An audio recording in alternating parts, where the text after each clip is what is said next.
Buenos días, tomamos asiento por favor para iniciar la programación.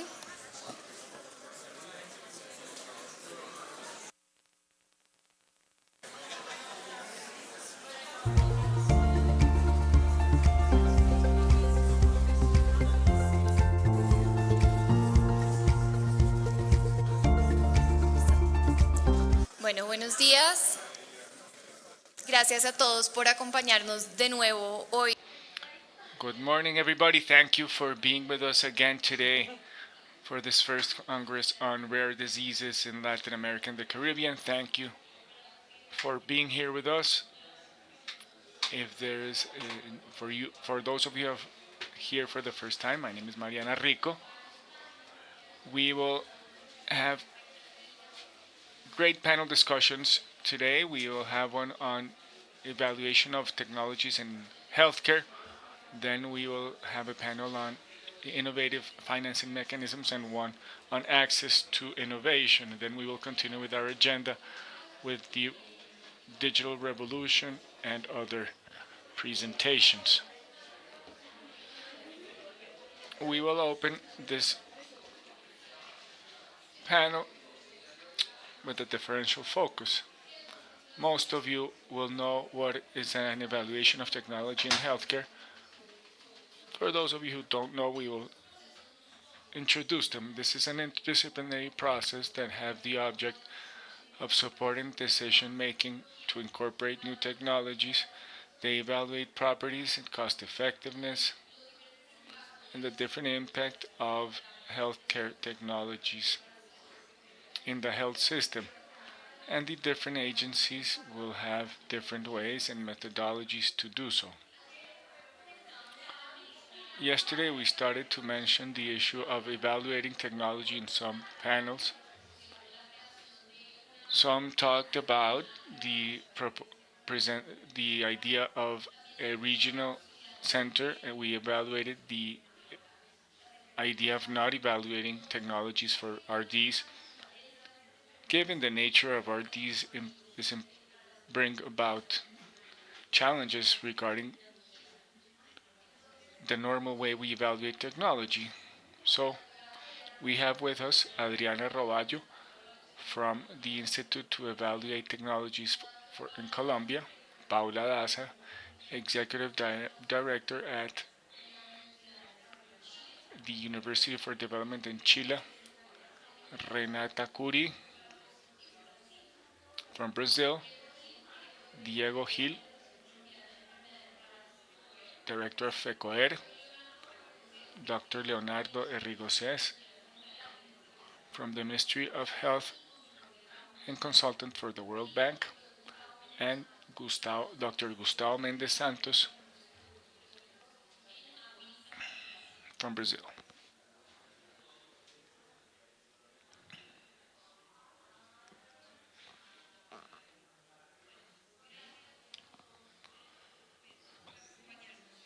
Thank you to our experts for being with us today to inaugurate the second day of our Congress. Dr. Roballo, I would like to start with you asking what are the risks of the evaluation of technology methodologies that we have today, and what specific considerations do we have to take into account when performing an evaluation to really understand the value of a technology within the context of RDs? Mariana, good morning. Thank you for inviting me. Yes, we've heard many things yesterday about this. For example, the number of patients in these studies is something that we need to take into account. The amount of time it takes to diagnose a disease, the different times at which diagnosis and diagnosis tests are made. We all know about precision medicine, but at our institute we consider that the framework to evaluate technologies is still limited. For example, in Colombia, we are only talking about effectiveness and security, and the trend around the world is that this moves into multi-criteria, weighted in different ways, but what we are lacking are things regarding equity, how the patients see this, and how we incorporate the patient's point of view, because they are the ones that are experiencing the benefits of the technology or not. Things like extra care and extra cost that can come around. It is to say that we think that we would require a more ample framework than what we have today, a framework that we do not know yet how to do it, but thinking about effectiveness and security with small populations and long-term studies, I think that these studies that we have are not enough. So we are going to have to think, and we should do it in different parts of Latin America. We need to create our own solutions to incorporate these additional issues, to really understand if these technologies are beneficial or not, how to assess them, and also how to pay for them.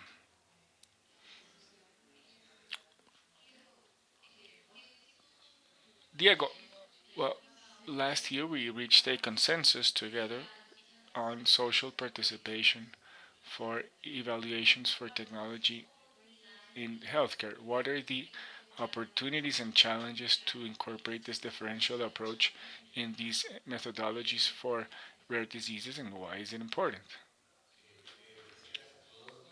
Good morning, everybody. Well, the concept of differential approach is something that we've been pushing from FECOER for many years, including in the issue of technology evaluation.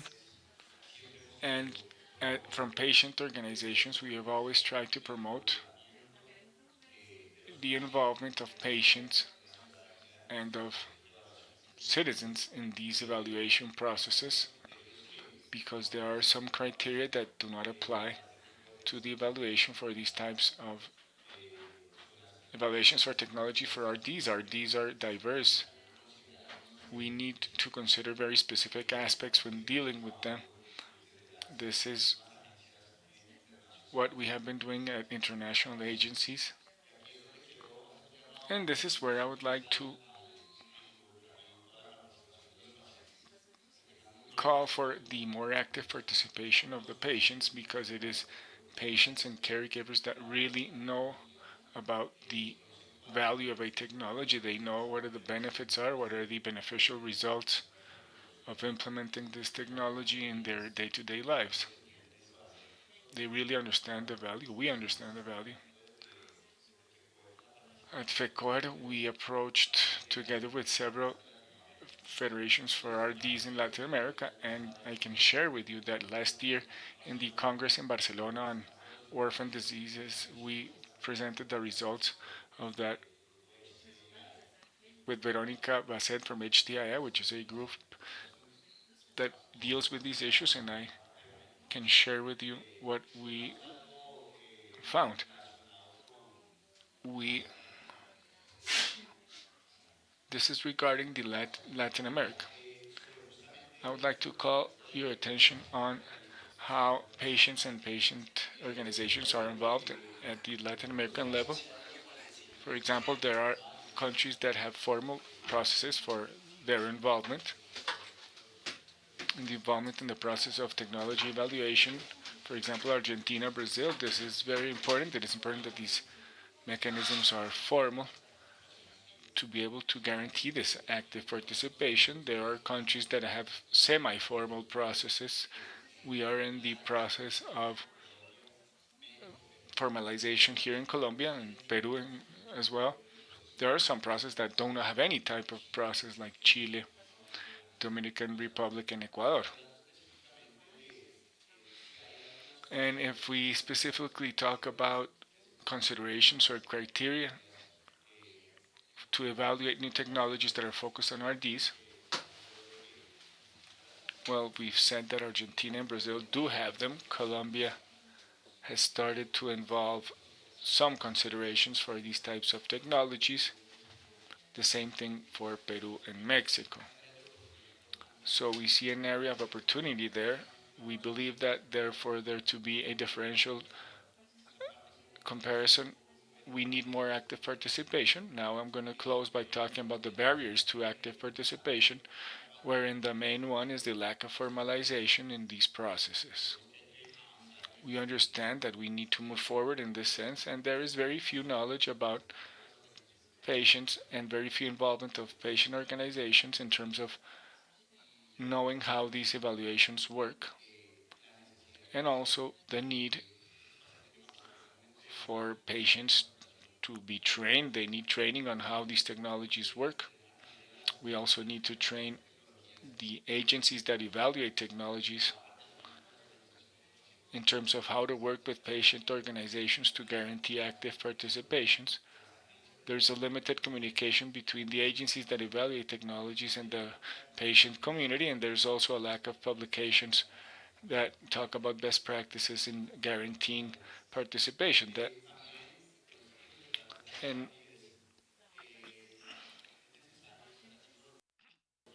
we also need to involve, as insofar as we can, in patients in evaluating technologies, particularly for RDs. We here see the different stages for evaluating a new technology. For example, there is active participation in terms of identifying, proposing, and prioritizing issues regarding and criteria regarding the evaluation. There's an ample participation there. Sharing new evidence, we also see a lot of participation.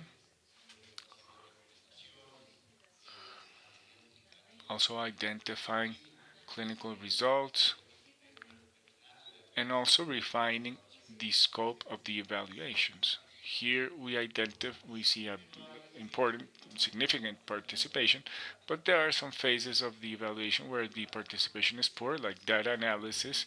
Obviously, this is more technical.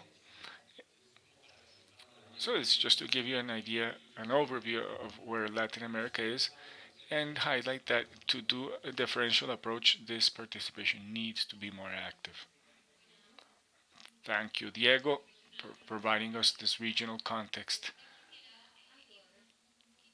I would like to go now to Brazil, where they do have an active, a formal process that ensures patient participation. Can you please tell us how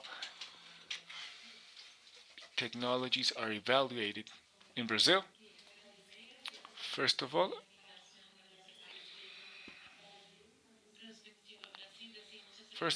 I would like to thank everybody for being here and being able to represent my country.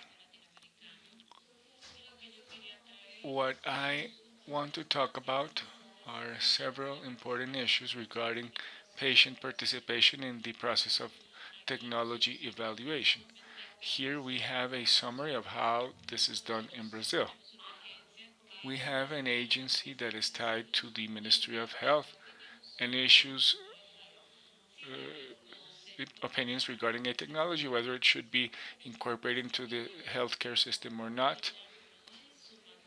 This is not binding. The secretary can decide to incorporate it or not.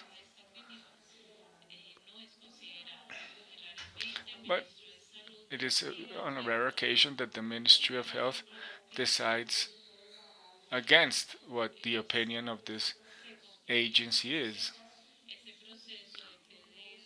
The process of reimbursement for any type of medication or technology in Brazil can be initiated by any person, even by the government. Most of the time, it is a formal ask by the industry, and today we have formal ways in which we ensure patient participation and for civil society participation. Here we highlight three important points. The first is that when the committee evaluates the technology, it can evaluate the patient's experience. This is a very important aspect.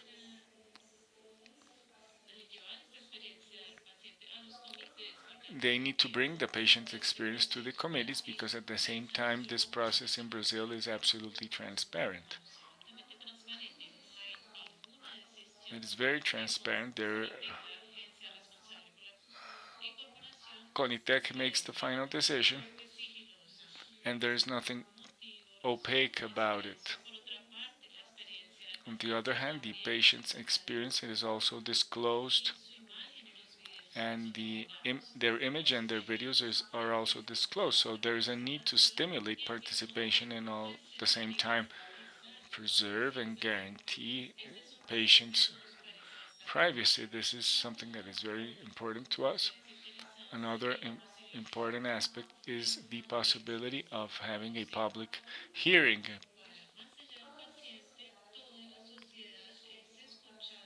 If beyond the patient, we should hear from society at large on incorporating this technology. We've seen this very few times in Brazil and for very controversial cases like for the COVID vaccine. So going against what general scientists advocated for, this decision was put up for a public consultation, and so we have three instances for social participation. The first is the patient's experience, the second, which is this public referendum where society can cast their opinion on it, and the third, when there is a public hearing, where we have an ample discussion on incorporating it or not. But internally in this process, we see different parts of the medical community participating, the legal community.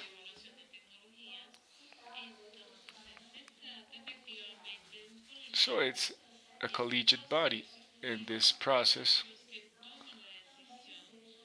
oversees decision makers so that they involve different layers of society.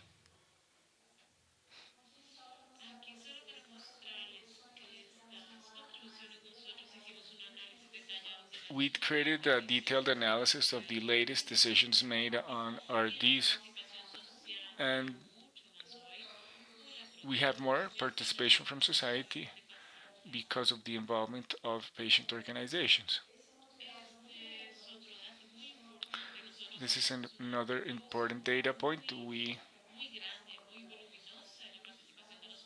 see uh, a significant participation of patient organizations, and civil society in these decisions, and most of these contributions are not taken into account because they repeat themselves. So today our committee privileges more the content and the quality of the social contribution rather than volume.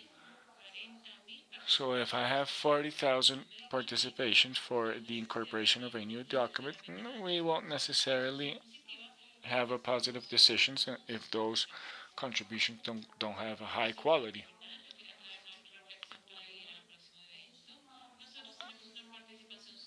We have very few social participation in Brazil. Evaluating technologies is still nascent, but we need social participation to be able to understand where to invest public resources for research, in innovation, in social development, and to incorporate technologies.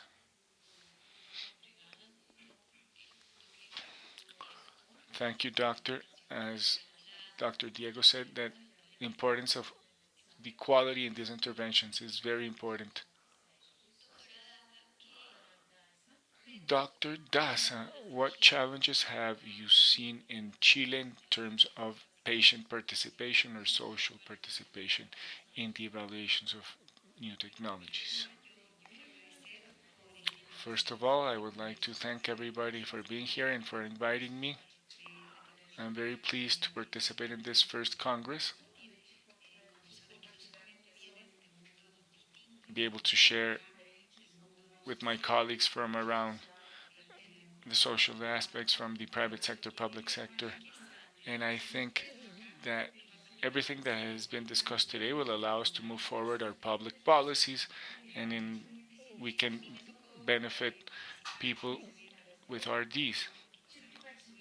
I worked in the last administration in Chile, And I wanted to tell you a bit about the challenges that we see today regarding evaluating healthcare technologies for RDs. In Chile, we do have a law, which is the Ricardo Soto law.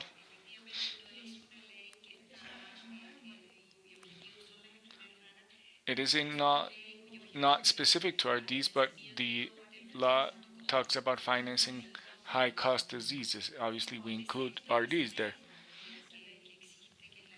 And in this Ricardo Soto law, which was passed in 2015, this is a law that was patient driven. It was the patient that pushed it through Congress, providing perspectives from oncology and RDs. I think that this law is particular in the sense that it is a legal and regulatory framework that allows us to have an orderly and scheduled participation from civil society. We have a special commission that prioritizes RDs, where we prioritize those diseases that will be able to come under the benefits of this law in terms of incorporating technology. And I can tell you that in this process, the patient organizations have a high level of participation, and they have great flexibility regarding evaluation of healthcare technologies, evaluating it from the scientific point of view. Then there's a cost benefit analysis, and then there's a social impact benefit. What is the social benefit that this evaluation or this technology will have in patients? There, I think that we have huge challenges still ahead because we are obviously evaluating the healthcare aspect in terms of improving quality of life.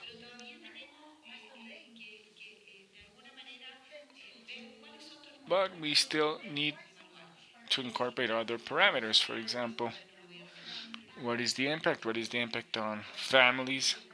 What is the impact on caregivers and impact on society? There's another very relevant issue, which is social integration with people with RDs, because we know that patients with RDs have difficulties to participate in society. So there's a big challenge. We need to see how we can provide a better social reinsertion. The Ricardo Soto law incorporates 27 healthcare technologies, of which 40% are for RDs. Therefore, I think that we have, yes, big challenges ahead. We've obviously made some progress, but we will need to do it within the legal and regulatory framework that we have in our country today to be able to continue to move forward. Patient participation, I think that we all know that is a key part. Why? Because we it, it allows us to move forward on other relevant issues. We've already discussed the issue of having good data, and I think that international collaboration will be key there.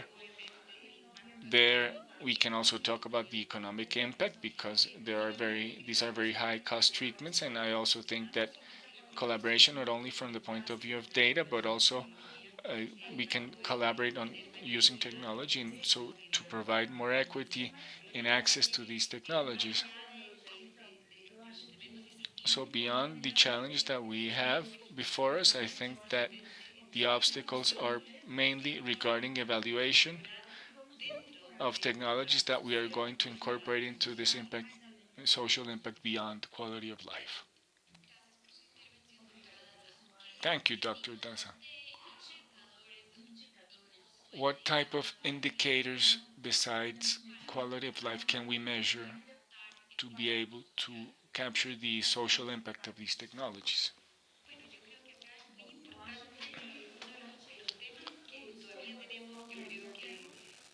Yes, this is something that we still need to push forward in our country, which is follow up and accompaniment to our patients. Follow up and accompaniment to our patients will allow us to obtain information that will allow us to improve the patient's quality of life, but also information for decision making.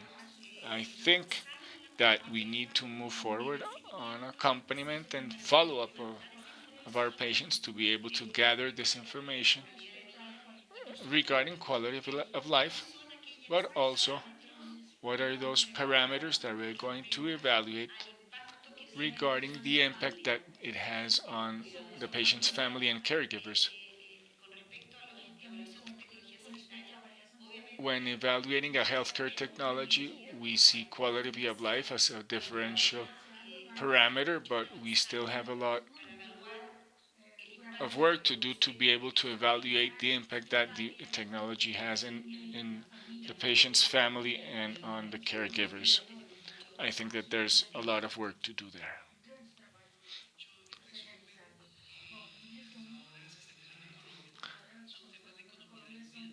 In Colombia, we need to talk about economies of care.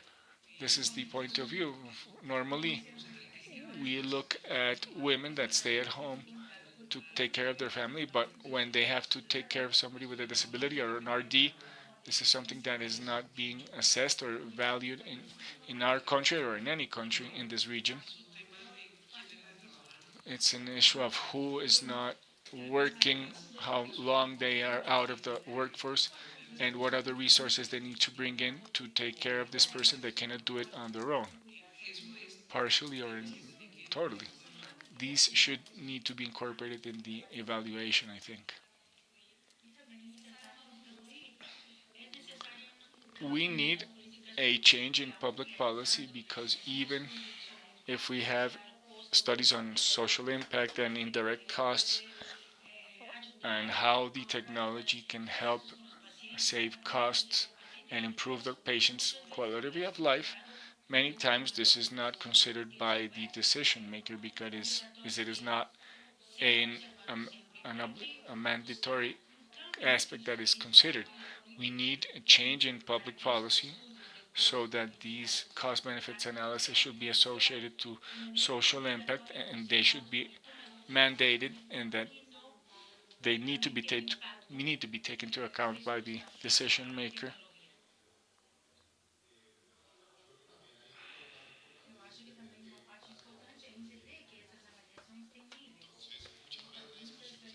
Yes, many times a discussion is focused on the macro level cost effectiveness, but the evaluation of the technology is the micro component that affect the patient's day-to-day lives, but that is not up to the ministry. It is the service provider that needs to understand that that evaluation he has to do it has to do that evaluation at this micro level. For example, we heard from Mariana and her sister that also suffers from muscular atrophy. She was called to come at 5:30 a.m. in the morning to the healthcare center. So, how is the life of this mother with two children to be able to arrive at 5:30 in the morning? That is the sort of evaluation that healthcare providers can assess and understand that every 3 months, if I call them in at 5:30, it has a big impact on their lives. So we need to do an evaluation of why the institution is calling them at this time. And this is another level of evaluation that, as Viviana said, is part of this economies of care and allows us to identify these details that really impact the quality of life of these patients. The macro developments are important, but we need to understand that each of us needs to be evaluating the micro aspects that need other things that are not the large indicator from the ministry, but also involve the day-to-day aspects, and that everybody needs to understand that that evaluation has a small part that involves them. And now we need to identify what are the pathways, what we understand, what we need, and what are the communication channels to be able to say, well, these are other needs that we also need to take care of, and we need to identify if we need to offer them or not, who needs to offer them, who pays for them. And that's the other aspect of the evaluation that we need to take into account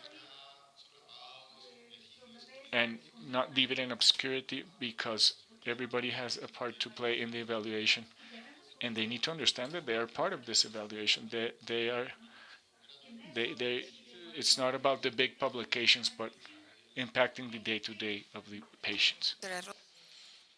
Dr. Rogers, you had something else to say? Yes. Um, Talking about the patient journey, is you can quantify that, and it should be done like that.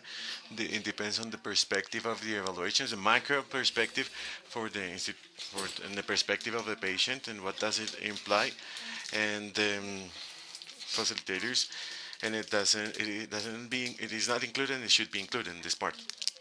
And in fact, a foundation in the United States, the Everlife Foundation, which made a study that showed that the indirect costs and non-medical costs in rare diseases mm, is worse than the cost of the diseases, and it was made in a scenario, an ideal scenario, but the most common people that had good access to health services, and well, all that was mentioned before should be included, and it's included in the passenger, and this is high cost, and the high indirect cost and non-medical cost can be higher than the actual medical costs. I would like to say something else. We were discussing with Natalia from Argentina. One of the situation is that in Argentina, one of the most important things is that evaluations um, inter between the ministries. So she said how a patient um, that received a medicine in one place that had a rare disease, and the medicine was absolutely expensive when the house did not have any space, no drinkable water, no floor, and how none of these evaluations should have a comprehensive view.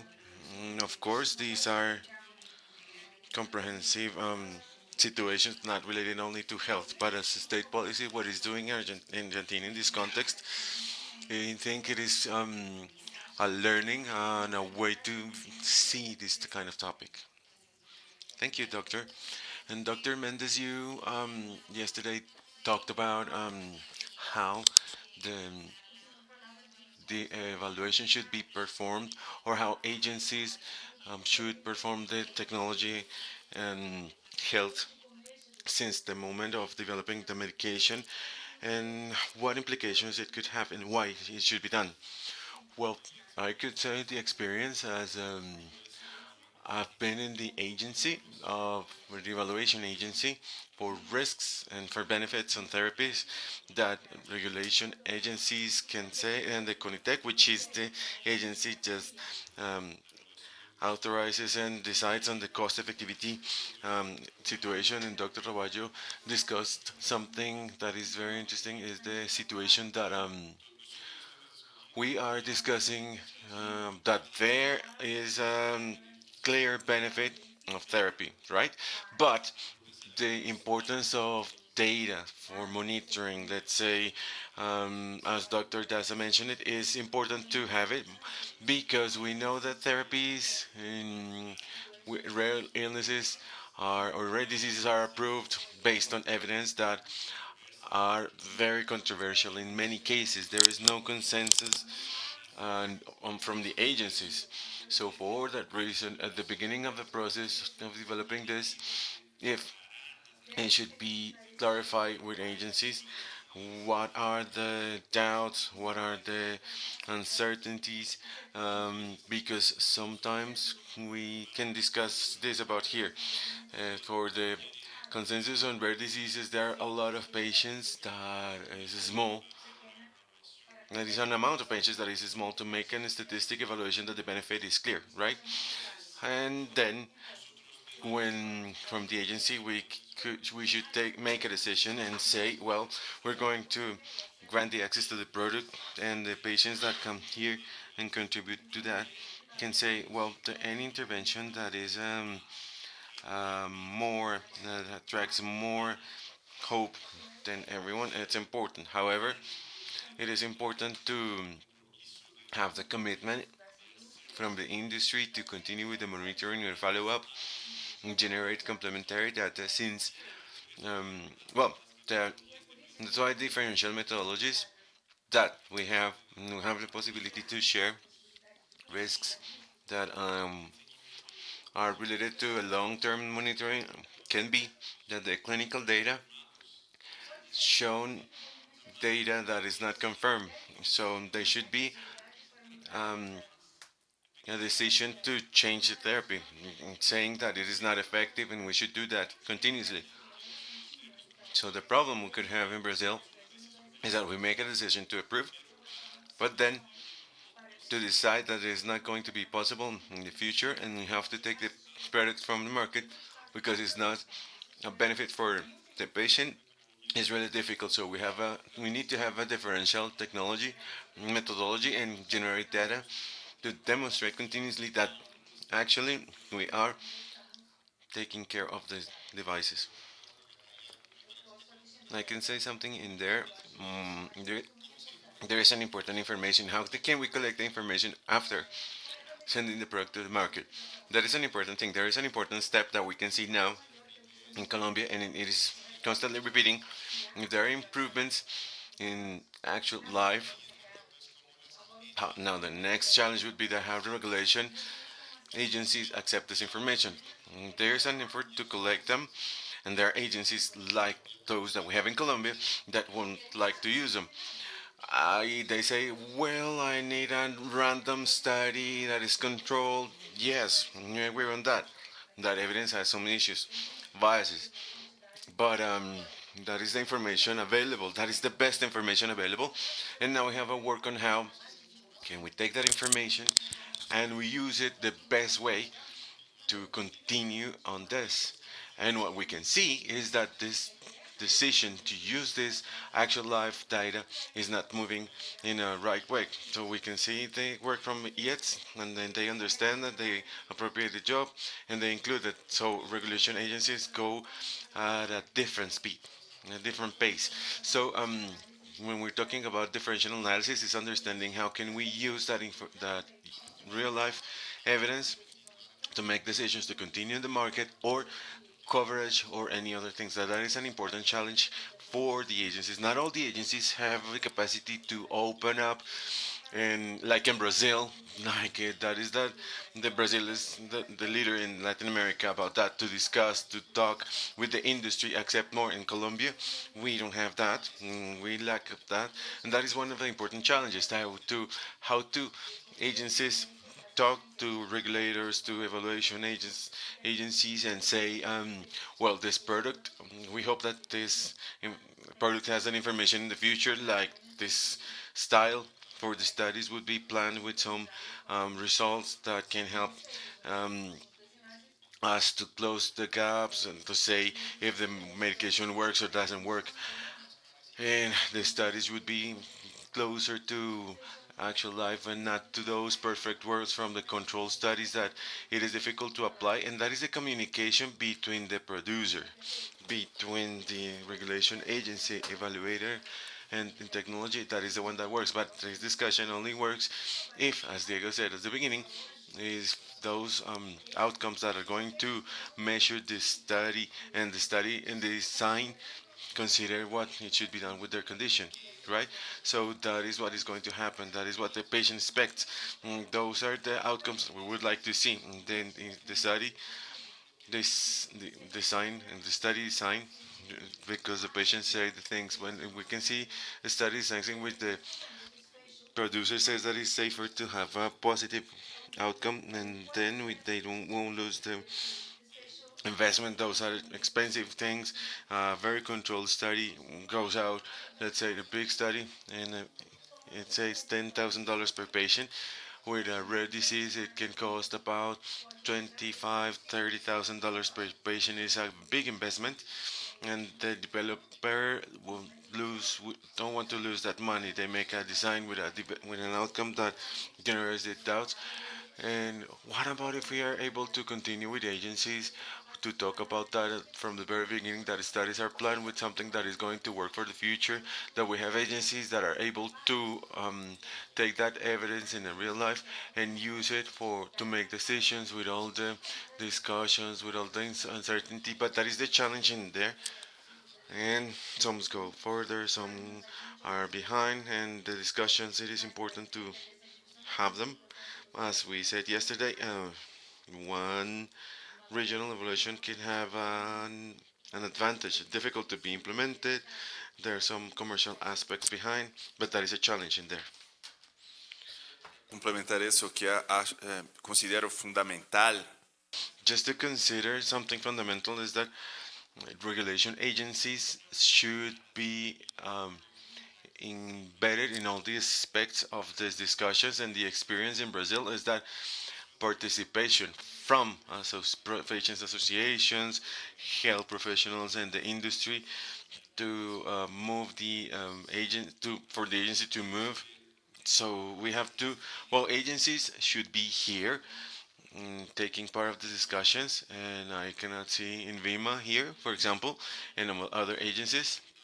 And also something that is really important is that there is an important discussion related to actual live data that we have to start to use and discuss about them, and it is not a simple evidence that sometimes as a regulator during many years was able to analyze evidence to find feasibility and and traceability, and that is something important for the agency. So how can we trust some data that we didn't get, and we are not able to find out where it was generated, when was generated, and we know that something that we are thinking about is the benefit of a patient.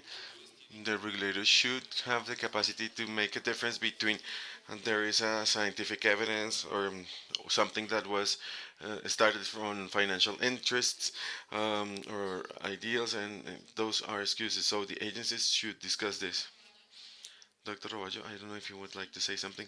Yes, many things. If we use actual life evidence, more administrative than the evidence from the high cost account, well, many information that are cured and audited, and let's say in cancer registries, for example, that we have at a national level, we use them. And the challenge with with other illnesses or diseases that are no registries, the high cost that they don't manage, somehow few data is available.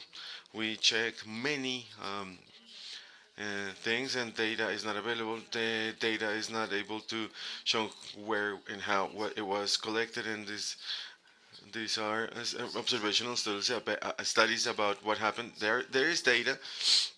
We involve patients, of course, and that point is growing up. With Dr. Leonardo, we were able to work with the therapeutical value and the framework to evaluate all new technologies, and they have a huge participation. And medical societies, the industry, patients, there were sheets and sheets, more than 200 comments, and we fill up sheets and sheets and pages, and there's an approximation for the new things that are coming, and it's going to be issued in a few days, and it is involved. We are educating patients. We are making education for patients and some other stakeholders. And consider something in Colombia and Latin America. There is a lot of people needed to be trained and understand the situation. There are people that is really good, of course, in the ministry, in the institute, in the universities, but this amount of people is not enough, and you cannot, you won't be able to do because there is no one to do with it. And how to improve this combination with regulation agencies? Well, that is not on me. I am able to talk about the ministry and in BIMA. We work with that, and what you said before, we are preparing, and it was included on the previous or early discussions to design the studies and outcomes that you are interested in, and bring something that actually this is not strong and is not going to be to receive an award because something is strong. If we were able to discuss that in previous years, and we do that with Dr. Leonardo, we have Escaneo Horizonte and orphan um, diseases, and however, up to date, we were not able to publish that, and it was confirmed, and it was delivered last year. So, Diego, please go ahead. Something that I'm really glad about this conversation, and we had it in the consensus of America's Health Foundation, is that when we talk at differential focus, we say that the rescue these evaluations is with the active participation of patients and caregivers. So I consider that is an improvement, acknowledging that is an improvement because they are the experts in this type of matters. And it is important to include this criteria, this differential criteria, that they should be elaborated, designed, and built with the participation of patients and caregivers, and that is an important thing. An opportunity area here is that we should formalize this active participation and it is an opportunity for the region. And it is concerning that at global level and these the participation levels are not evaluated, and we should work in evaluation and in documentation because those are the good practices that allow to improve processes. And in there we have an opportunity area. In Colombia, Dr. Roballo said that we have a learning curve together with the IETI agency. We started a training and for many leaders and patients organizations, and we should continue with that continuous training because we have to say that our organizations have an important potential to generate evidence and information to these spaces. So we have to work and the generation of evidence to be able to take advantage of that information and help to build in an objective way in these processes. And something that I would like to close with is to strengthen these collaboration bridges between agencies and patients organizations. These collaborations, we can say that they can work independently to the work of patients organizations, and we should articulate them and how these dynamics are mm, taken care of, and how is the story and the construction from the organizations, the capacity patients and organizations can give, and the same way the organizations can understand what is the purpose and the idea of this work and the different um, technology evolution. Uh, okay, there. So the question was that how can we achieve or how we manage this articulation is that I can think that the first step is leadership. There should be a leader that have an idea in the head, is not only doing the usual thing or the usual work for an agency, that to have an idea that we're going to talk with the patients, with the industry, with everyone, and discuss and change that idea that all the people outside is want the money. Consider only the money. Many people is different, and many people want to work for people, not for money. When there is something there, and we have to talk to everyone, and the leadership is trying to change the way in which we can do things, and taking out the idea of um, we have always done the same things the same way, and how high parts of the government can choose someone from a regulation agency that can sit in here, and they say like we do it like this, and I can say actual life, but you have to bring the traceability of the information and give me a clear information about that.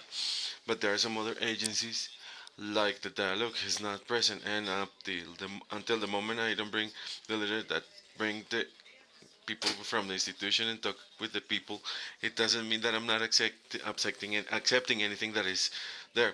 They can sit with the patients to listen to them and discuss, and not having condescending attitudes with the patients and say yes, yes, it's fine, like it was like with a child.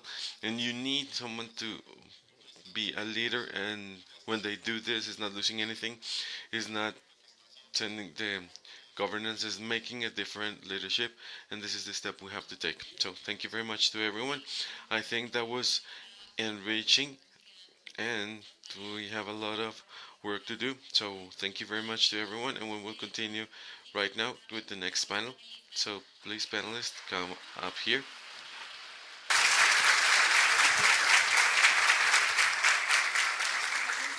Sí, gracias. Sí, sí, doctora Roballo, no se vaya. Yes, Dr. Roger, please don't leave. Listando los panelistas de mecanismos de financiación.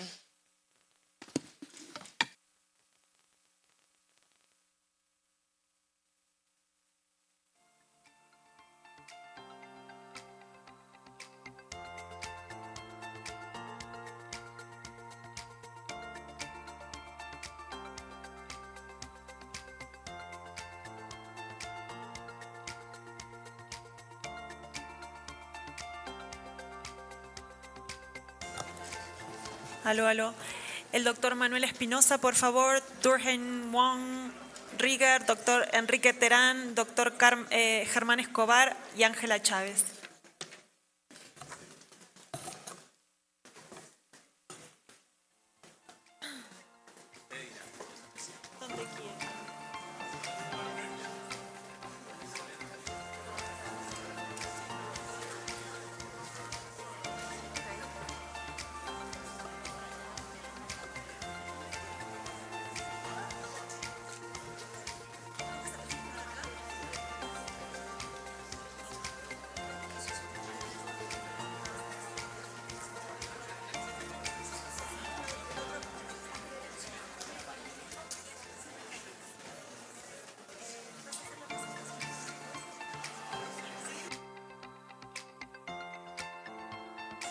Dale, dale.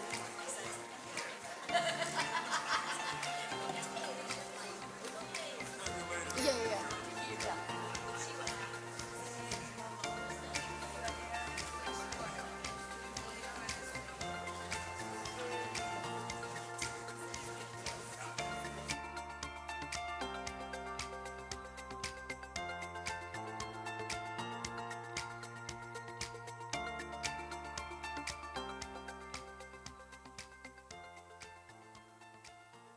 ¿Puedes pedir que nos suban un poquito las preguntas? Que nos suban un poquito las preguntas.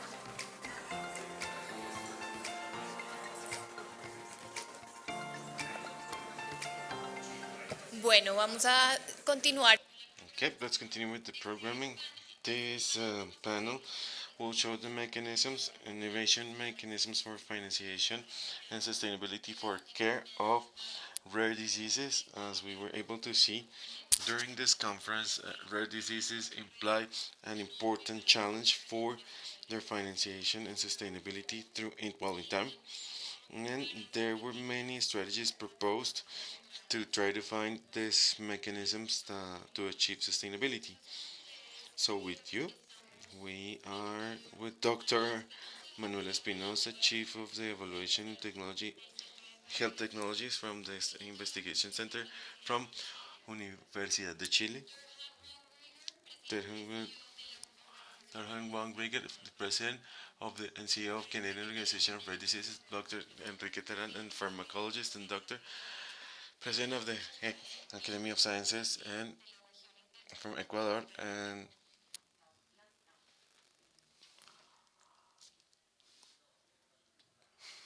well, to start this panel and to continue with the conversation we were having before, I would like to add to Angela Anderham to have a global view in what are the most important challenges that we can have in the region regarding financing.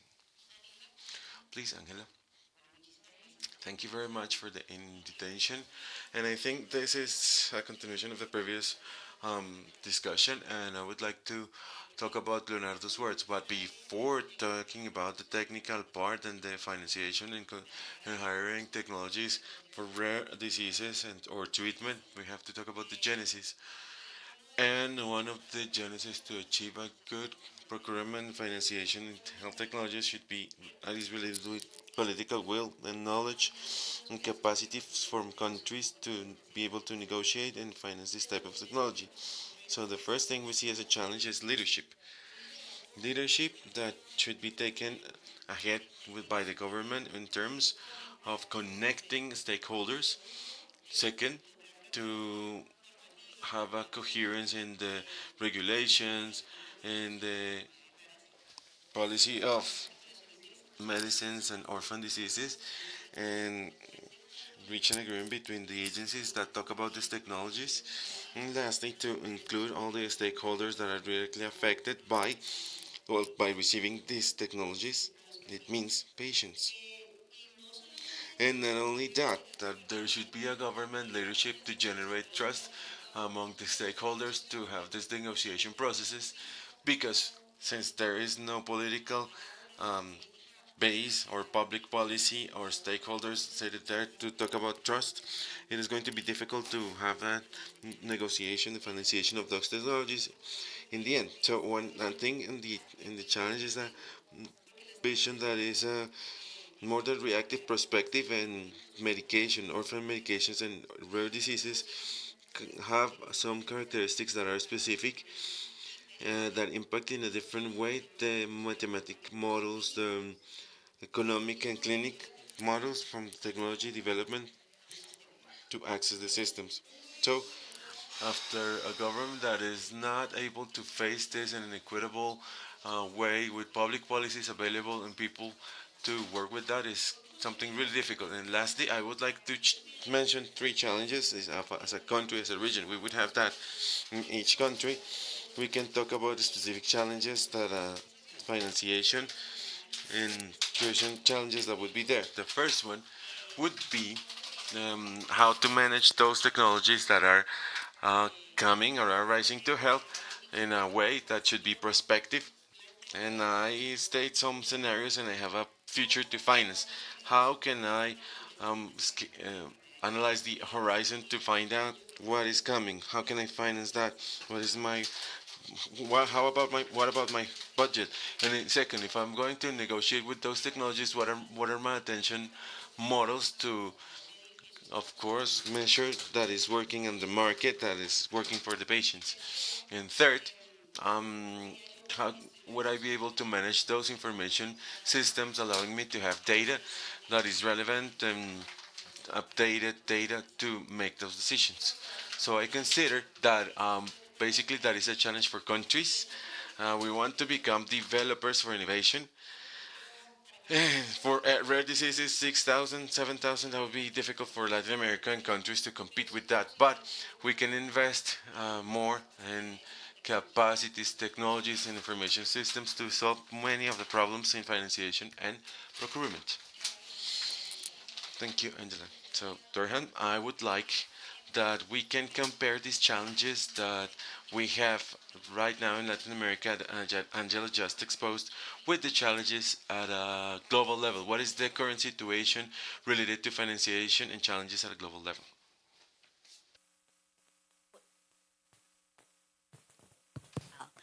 What Angela, I think, related is certainly the same kind of challenges we see everywhere.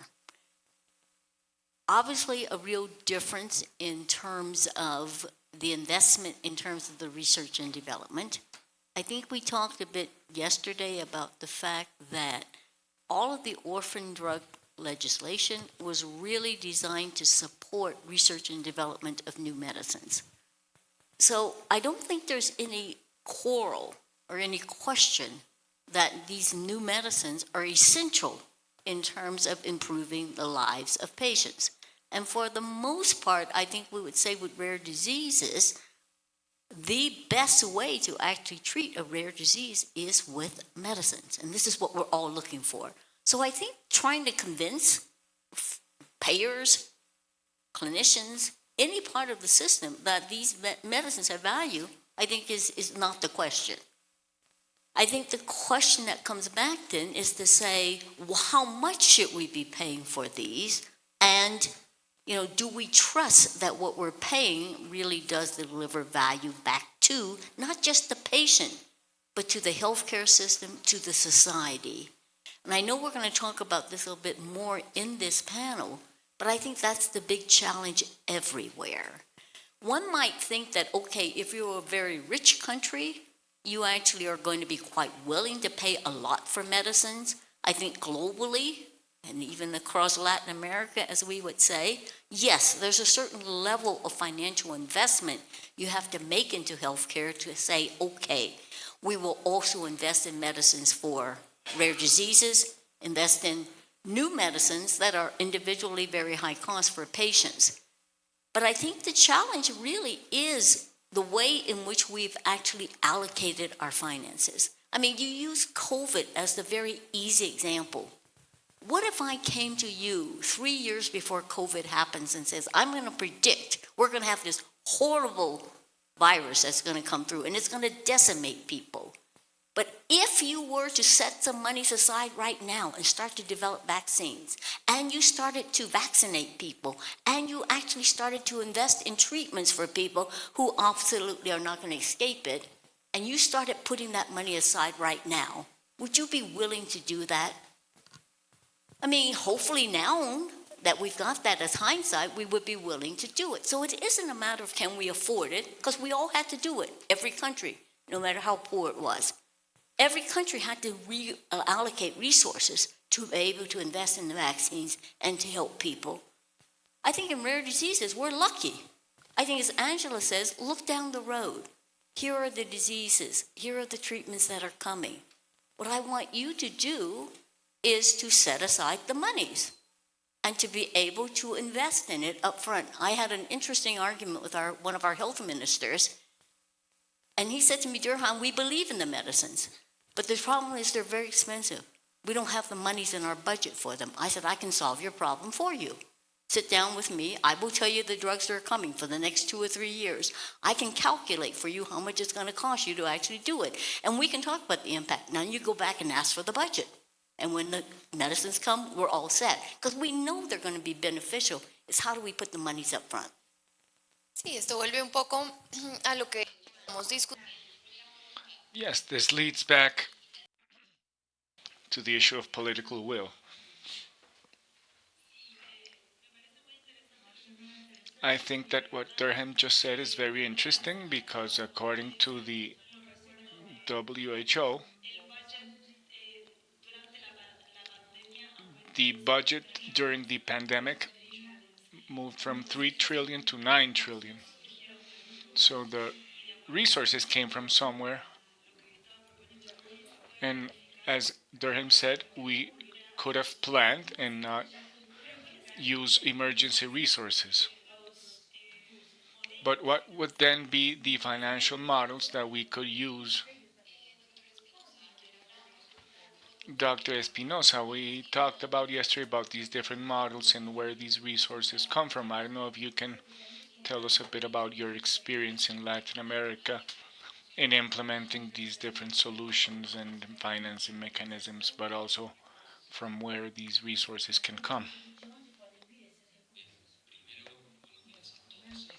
First of all, good morning, everybody.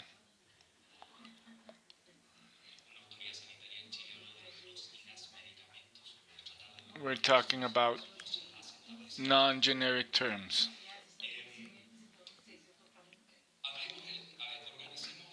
Let's organize our minds. How long do I have to answer?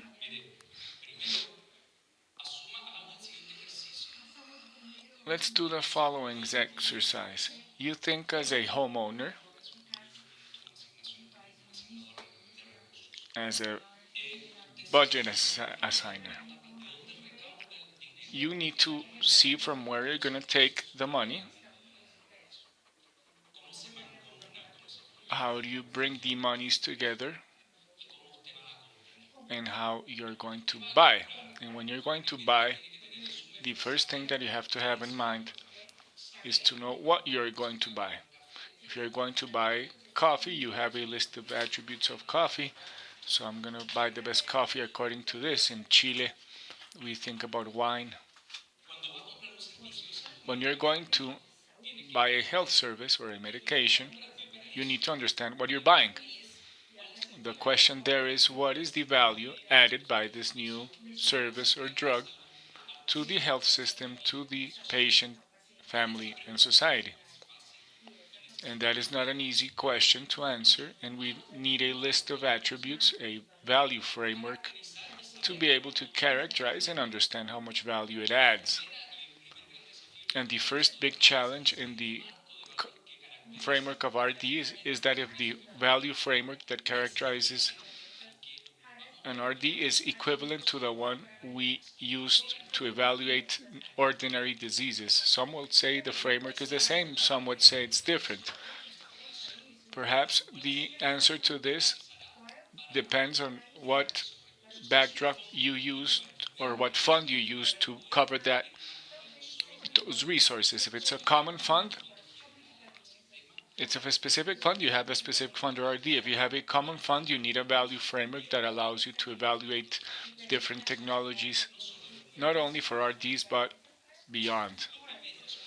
So the first thing is a value framework and a system to evaluate technologies that allow you to adequately characterize that value framework. Now you go to the market to buy because you know what you're going to buy. And then we have the idea of how to buy smart. When we go to the supermarket, we look at the different prices. Here it's a bit more complicated. We have two alternatives. The big problem is that when we characterize value, we have uncertainty regarding what we are going to buy, because even the best scientific evidence comes with levels of uncertainty. And uncertainty implies risk, financial risk, and risk associated to the value you're going to produce. The two mechanisms, the big one is to have negotiation spaces. Negotiation involves to have a space to be able to negotiate. In Chile, it's very difficult to sit down and negotiate. There are legal frameworks that do not allow us to have confidential negotiations. In Mexico, as the UN, I negotiated with the pharmaceutical industry, and we did have this negotiation space. And now, mechanisms. We can offer early payment to the industry, upfront payment. Can we do it or can we not? Can we negotiate with long-term contracts? For example, if we are going to purchase for a year, maybe we can purchase for 2 years and obtain a better benefit because now the contract is extended. Number 3, can we receive free units in our jurisdiction? In some countries, you can't receive free units. Can we negotiate based on a portfolio? I sit down with a company and I'm buying 100 different drugs. So you say, I cannot discount you on this new medication, but I can discount other medications. So the portfolio purchase becomes better. All of these alternatives are there. If it's not a negotiation, there's another mechanism. It is called shared risk agreements.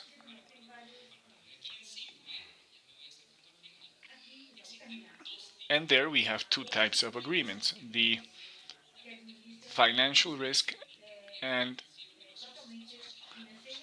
financial risk associated to generating value, which are the purely financial risks. Mariana, you have 10 RD patients, and each patient will cost you $1 million a year.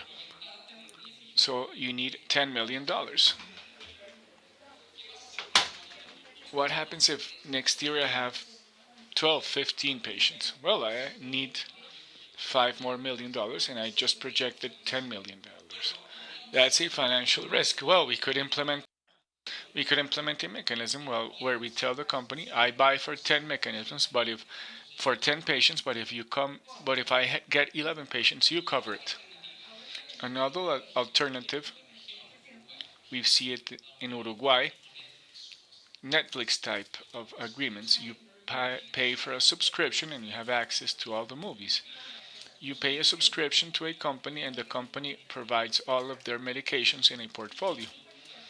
In Uruguay, the stents for heart surgery, I pay a premium to the company and the company gives me all of the stents that I'm going to use in that year. You pay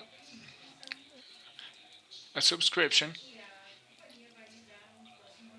and you get all of the cancer medications that you need for that year. That's risk management that ensures that you do not spend more than you have projected to spend. And the last one is to manage what we call value. And value generation is tied to this. When you're going to buy a medication, that medication has a promise. This is a caricature, but the promise is that the drug will heal or cure the disease. And you have level 1 and level 2 uncertainty. First level uncertainty is that I give it to the next patient. I don't know if it's going to work as promised. So I could implement a purchase mechanism if the promise is fulfilled or not. You sell me a medication promising that it's healing, I give it to the patient, and if it doesn't heal the patient, you give back the money. It's a caricature, it's much more complex than that. And it's second level uncertainty, which is that the clinical study tells me that if you have 100 patients with this disease, on average, the patients will get 1 more year of life. And you say, okay, I buy the medication, but let's do a study. The condition is that we're going to do a study and we're going to talk about, again, at the end of the year, we're going to see if really on average they gained 1 year in life expectancy. If they did not, then you'll give some money back to me, or we're going to renegotiate for next year. That's coverage with evidence. And it's managing second degree uncertainty. There are different ways of doing this.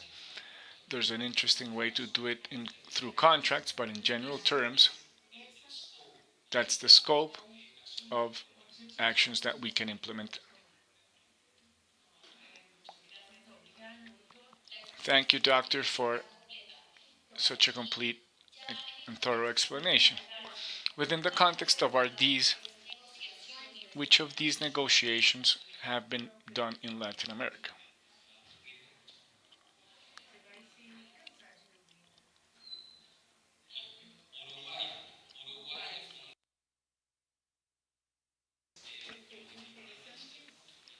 We've seen some Netflix type subscriptions,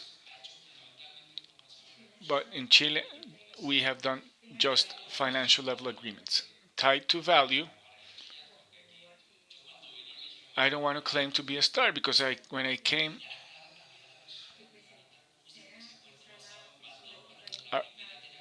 are they going to ask me how they did this first genetic therapy in Argentina?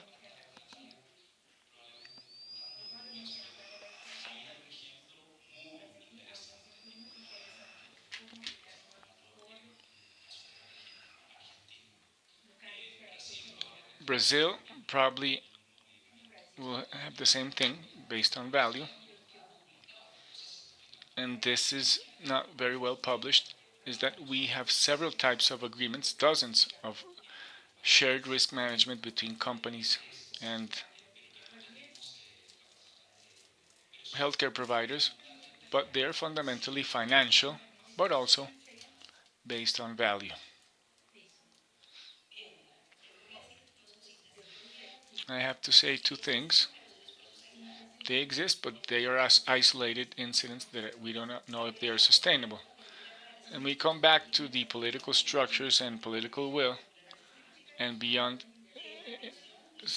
system structures, and obviously ways to reimburse these. We have the uncertainty of what we are doing in Latin America for these not to be isolated efforts. Basically, I would think that coverage and negotiation that can be done through shared risk schemes or other agreements basically need the articulation of the different actors, the pharmaceutical industry that can present these proposals, the government that has the structure and the competence and the technical strength to push it through, and it has public policy that works. Where are we? We are at the point where we can present proposals for these types of agreements, but we do not have the technical competence or the state strength to be able to push them through and make them sustainable, which is what we need to work on, taking into account that independent of the fund, it's RDs and orphan drugs that present a risk to health system that need this approach, independent of where the money comes from, because at the end of the day, both clinical studies and evidence presented, and we have to need to work with uncertainty as well. We need to gradually increase coverage and offer equity, because a government has a huge challenge and an important need to understand how RDs behave, what evidence we need to present in these cases, what is the differential approach that we require, how do we articulate the agencies to do a fast track or not, an incentive for the medications to be in the market, and the evaluation of technologies and financing and adequate coverage of the pathologies. Uh, the challenge is, what do I prioritize? Do I create an alternate fund limited to this? Should I think about insurance schemes or reinsurance schemes where I can dilute my risk? How do I manage risk in RDs? So I think that we need to consider all of this effectively with an approach tied to the challenges that RDs present to the system.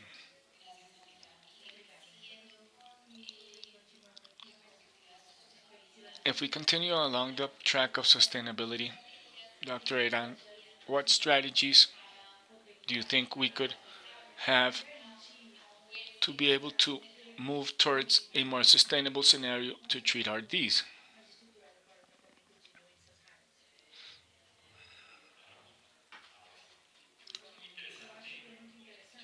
I think it's very interesting to hear the alternatives and the real possibility that we have to provide sustainability. We talk about political will.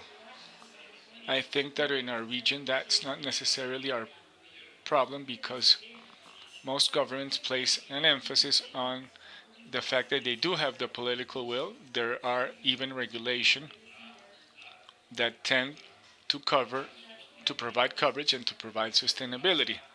What I think is lacking is execution of this process, because the laws are there, and as we say, on paper everything is good, everything works, but when we have a patient, how do we overcome the difficulties so that we can really acquire a therapy, a diagnosis, a process related to the disease?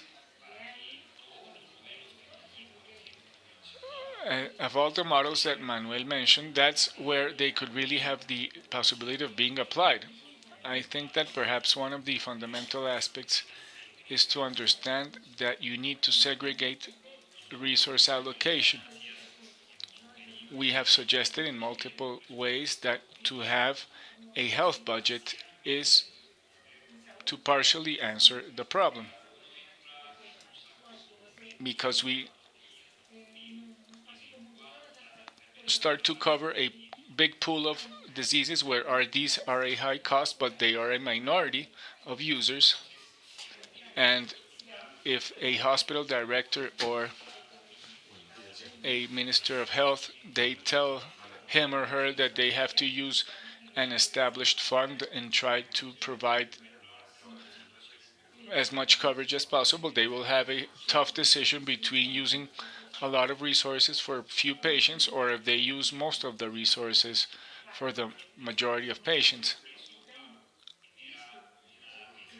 This obviously leads to an unavoidable decision that is with inequality and unfairness, but it's necessary.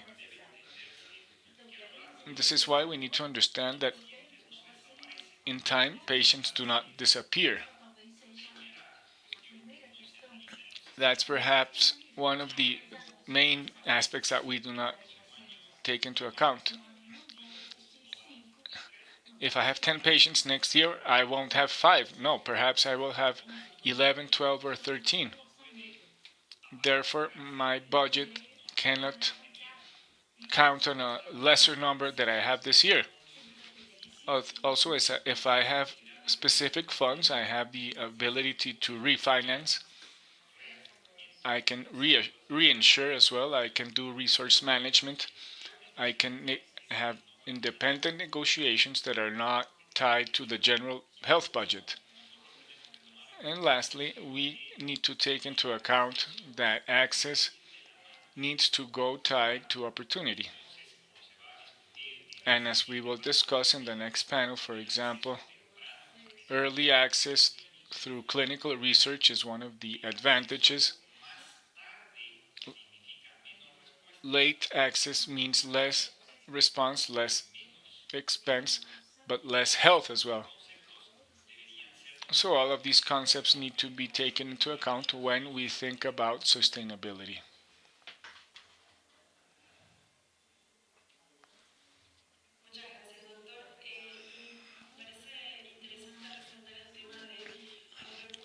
It's interesting to talk about finite resources in a system with a promise of universal coverage of the needs of the population. I think that this is something that we are going to deal with in the next panel, which is when we have competing interests in deciding a budget.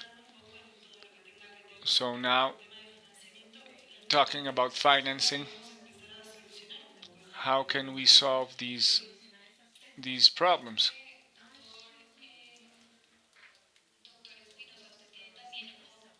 Dr. Espinosa, can you give us your view on sustainability around these therapies? Yes, I have a complementary point of view to Enrique's. I told you that we need to go out and buy as smart as possible, but the other side is how do I get more money? And an easy thing is to ask the Ministry of Treasury that because you want a fund, but that is complicated. Ministries have other expenses. And they don't have any money for your fund. So what can we do in that scenario where you were told there's no more money? You're buying as smart as possible, but there's no money. There's another way. Do the things that we are doing now, do them better. Most of our countries do not do things well in other areas that are not tied to RDs. For example, effective coverage of diabetes in Chile is 33%. What does that mean? That of 100 patients with diabetes, we know about 70. We do not know about 30 of them.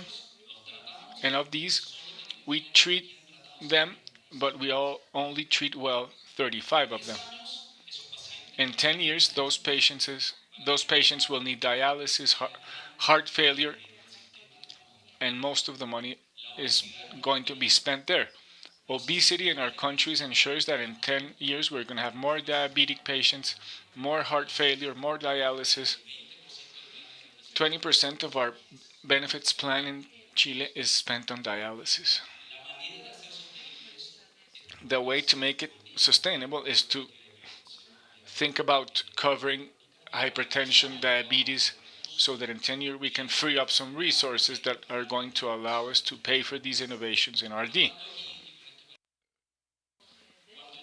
So when I hear, for example, yesterday, the idea about positioning RDs and financing for RDs, and that we have to focus on RDs, well, I thought that this narrative needs counterpoint.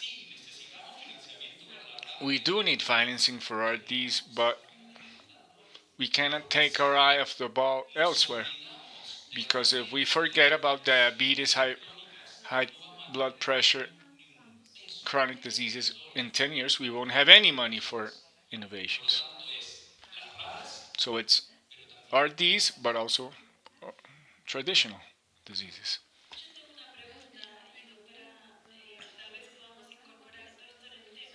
maybe we can look at this. We talk about the real role of prevention in healthcare, and if we are doing it smart, as because I know that it has a big component in the budget as well.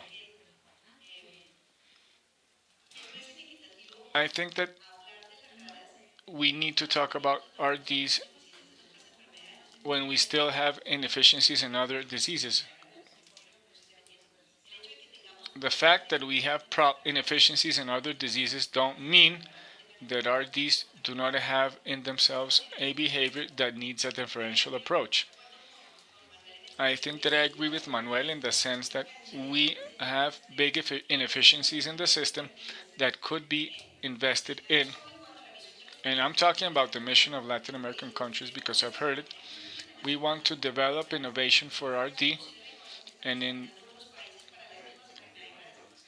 and RD that is being done elsewhere in other countries would be redundant. We need information systems, and I go back to intelligence and I go back to knowledge that both decision makers should have, and also information platforms that allow me to make smart decisions on negotiation processes. This is where we must invest part of our GDP, which is to become smarter in my negotiations, more smarter to be able to have teeth in my negotiations. Because when we go back to the store, you at least have a budget and a list, but you know that what you're going to buy will add value. If it doesn't add value, you won't buy it again.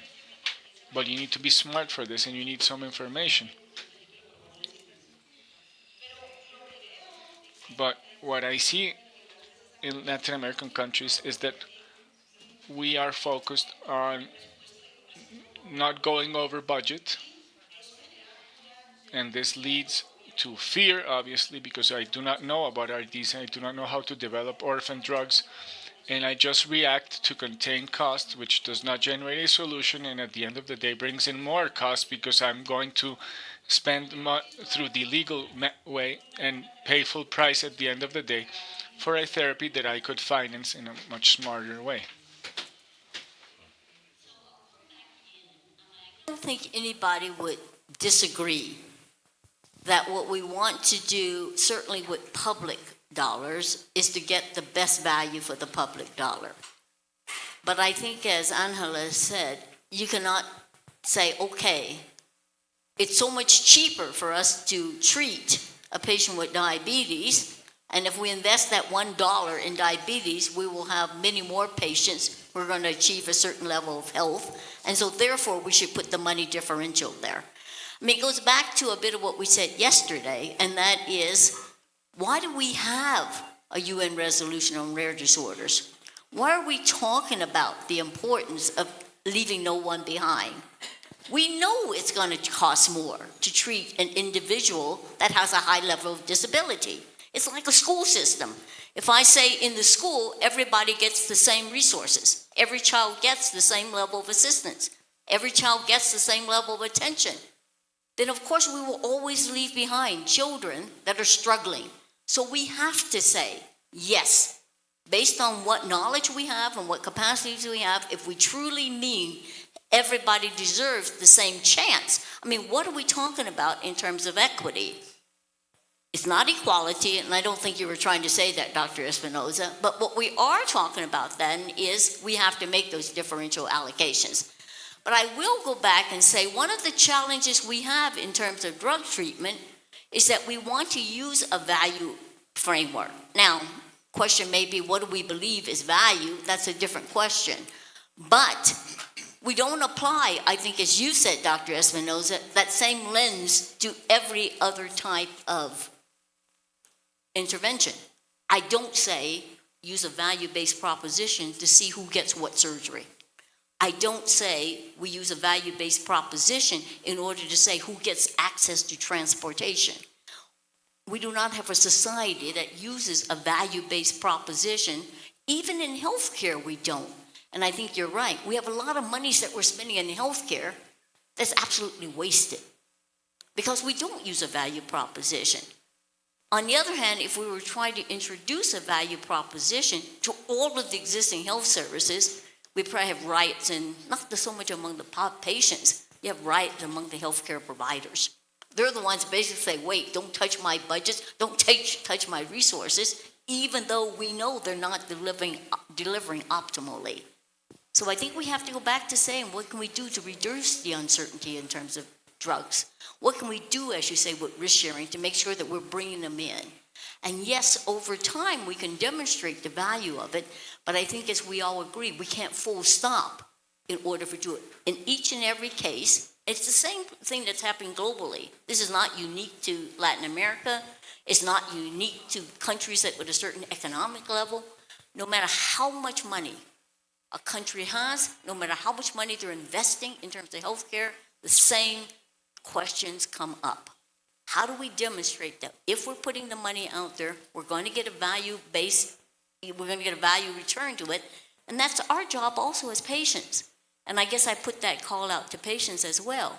If we're going to engage in risk sharing, if we're going to engage in managed access, if we're going to allow for evidence with, coverage with evidence development, then we also have to be willing to say, okay, we will engage in collecting that information, submitting that information, allowing ourselves to be assessed in terms of, is this working or not? One of the biggest pushbacks we get to having risk management and coverage with evidence development is that people will say, well, patients won't stop. Even if we tell them it's not working. Clinicians won't stop prescribing because they don't want to have patients who come back and say, I don't want it. We have to also be part of that proposition to say, here's the evidence, here's what's working, here's what is in fact valuable, and we will all engage in that. So it has to be all stakeholders agreeing to it. But I think the only way for it is kind of what I think Dr. Espinosa said. HTA is based on the idea that we'll use a common denominator for quality of life and that we will pay a standard amount for everybody. Your quality of life is worth as much as anybody else's. What doesn't work if you're at the end of disabilities, if you're at the end that has much more health challenges, if you're at the end where your treatments are much more expensive. So we have to have a different set of equations that would allow us to do that.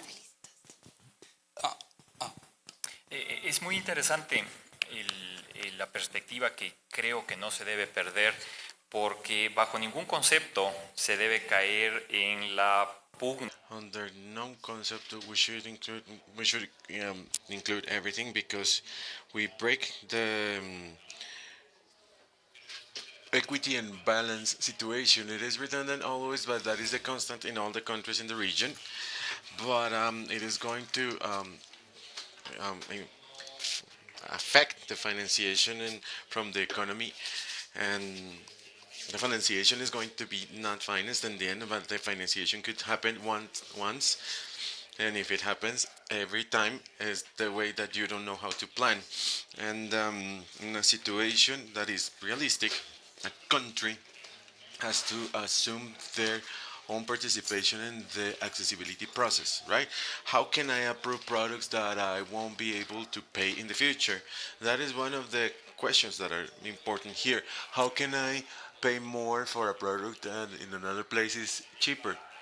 And that it takes you to the matters that become something that is not, that we cannot understand. And the same product that in my country costs more than here, it motivates that the patient can come here and use the product here and take it there. That is the product of the result of bad decisions, that in the future we take that the resources should be unlimited, but actually the state would have the capacity to generate the resources that are necessary to cover the needs the population demands. So, Angela, I accept your comment, and I didn't say that we have to build an argument related to a rare disease. Why? Because if you want to talk about sustainability and you talk about the rare disease, also includes the rare disease without forgetting what is rare. And let me give you an example. In Chile, we just have for 3 years a model of changing the model on primary care attention without using more money from the health system, and we improved the development in health and coverage, mortality in population without using more money. Why? To destine and have more resources for innovation. That is what I'm talking about. So when you build, talk about the rare things, don't forget about the not rare things. It doesn't imply that I am going to stop giving money for the rare to give it to the non-rare illnesses or diseases. I agree with you, but I think we are on the same page. We are not talking about different things. We agree about that, for sure. Understood. I think it is clear for me. Sure. Um, well, talking about no, we won't build, but well, we can build the topic. I would like to say that um, one way or the other, financing it's something. I wouldn't say something that is a situation to solve, or but we have the same cover for everything. And how can we reach and how can we spend those resources? The information and rare disease is going to grow and grow in an accelerated way because of the development in science. And the governments would have to pay attention to it. The states have to be prepared for that. For that reason, we should find mechanisms that are different despite on the way we use the money in any way or the other is not going to be enough. We should find new mechanisms to increase those funds. And basically, what we think about insurance and coverage, it means how are we going to use mechanisms that is better than the needs and for orphan and rare diseases can have the new models of financing issues that could be enriched in a different thing that we can have nowadays. So thank you, Angela.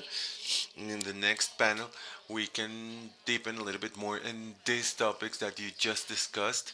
And I would like to extend to close the panel many situations that you discussed. So the first thing would be optimizing resources from the health system in general, so they can be um, allocated and the allocation of these resources would be better in health. The second, and I think it was really important that Durham said this talk about this call to action, that so we can realize that all of us should be involved in financing. It's not the responsibility from the government, from the industry, for patients. Patients also have a role, scientists also have a role. So for each and one of them assume the role and contribute the best way possible to make the treatment of these rare diseases sustainable. One more thing, let's not forget about the public policies frameworks. Orphan medications that would be similar to Kenya, which is a low-income country.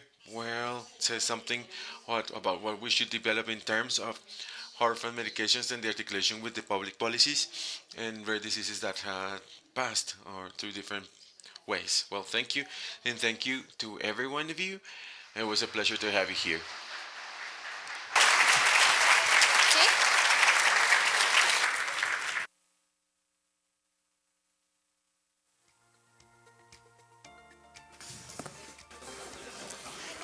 Vamos a tener un descanso de 10 minutos si quieren. We're going to have a 10-minute break if you want to have a coffee or a dessert. I think we have a dessert. So please come back in 10 minutes.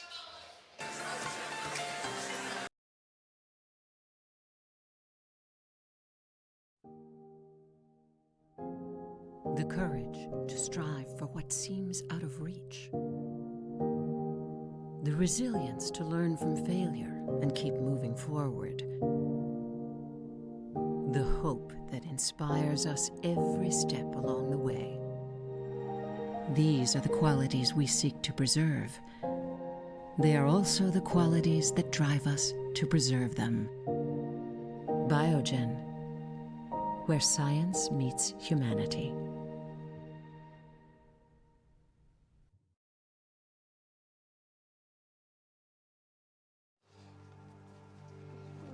When Susanna was first diagnosed, I went to companies to find a treatment.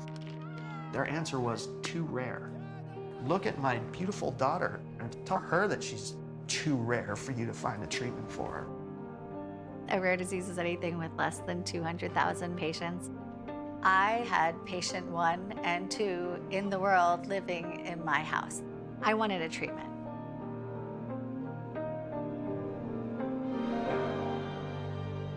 When we started the foundation, we were there to find the cure for Susanna. And then all of a sudden, the community started growing. I am so determined to see this across the finish line. Science exists now to not leave any kid behind.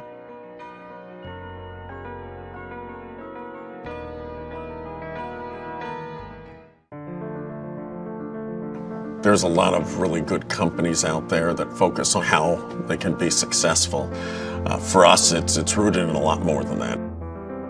I was diagnosed in early college years with an autoimmune disease and several years later with a rare disease. It really gave me a lot of motivation and the interest in being able to work on things that can help people like me. At Horizon, we bring innovative therapies and patient services to those that really need them. When I started the company over 10 years ago, we started in my living room to now a truly global company. If you look when we were 5 people to today, it is the people that make a company successful. At Horizon, it's critical that we hear the voice of the patient so that we may design a new patient experience. We've built out an R&D organization that is extremely talented in all areas of development. I'm constantly learning, and I'm able to take that knowledge and help shape it into a medicine for patients. And I think that's what really differentiates our approach, in that there's a patient that we are aiming to serve at the end of the journey. What makes us different is we care about the patients. It's not just a tagline. It's not kind of who we say we are. It's who we actually are and the things that we do every day. The relationships that we have with our patients are so important.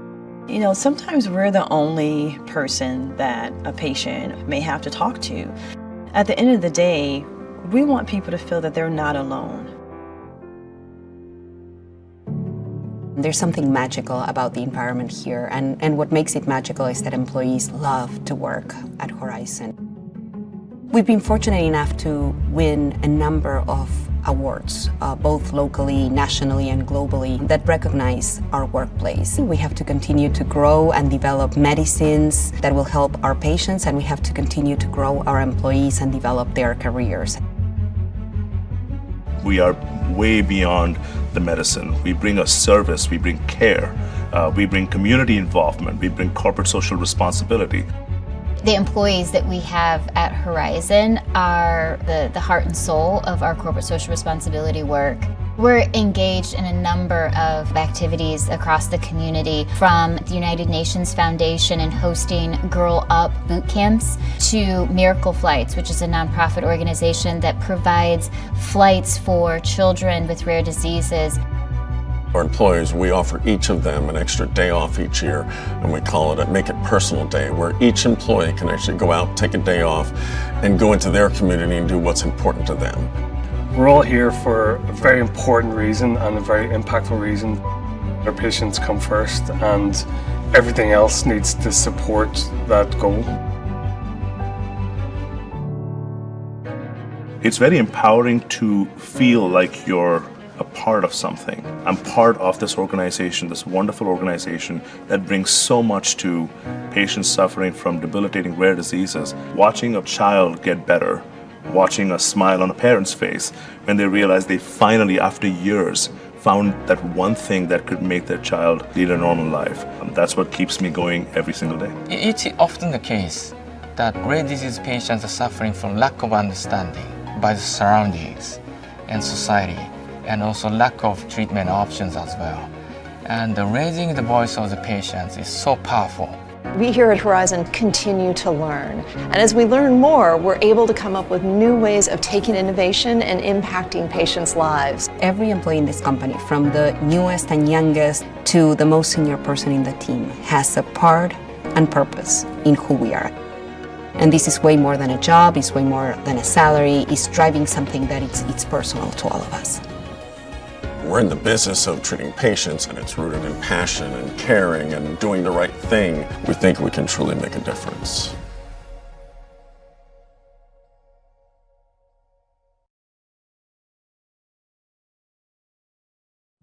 powerful things, genes. They tell every living thing precisely what to be, what to look like, how to grow, how to flower, fertilize, reproduce. Everything. But Illumina knows that because genes determine who we are, they've also got the power to tell us what to do. By seeing genomics in a brighter light, we harness their power to build a stronger world, to keep one step ahead of a virus so it doesn't step on us. Diagnose illnesses before they get the chance to make us ill. Even nourish the entire world without starving it of resources. Because as a world leader in genomics, we know that the most powerful tools to improve lives are the very things we're made of. Illumina.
Nuestra determinación por encontrar siempre respuestas para las necesidades de los pacientes a los que servimos es lo que nos motiva a desarrollar programas de soporte integral para ellos. Patient 360 es una de estas iniciativas, a través de la cual en estos programas damos soporte integral desde el momento del diagnóstico, su confirmación, el inicio del tratamiento y su seguimiento terapéutico, siempre pensando en las necesidades de los pacientes y de los ecosistemas. Patient 360 acoge a médicos y pacientes desde una importante puerta de entrada, el programa de diagnóstico de Sanofi. Este programa es una red de aliados estratégicos que cuenta con un amplio portafolio de pruebas y servicios y está conformado por un operador logístico especializado y laboratorios de análisis expertos y certificados.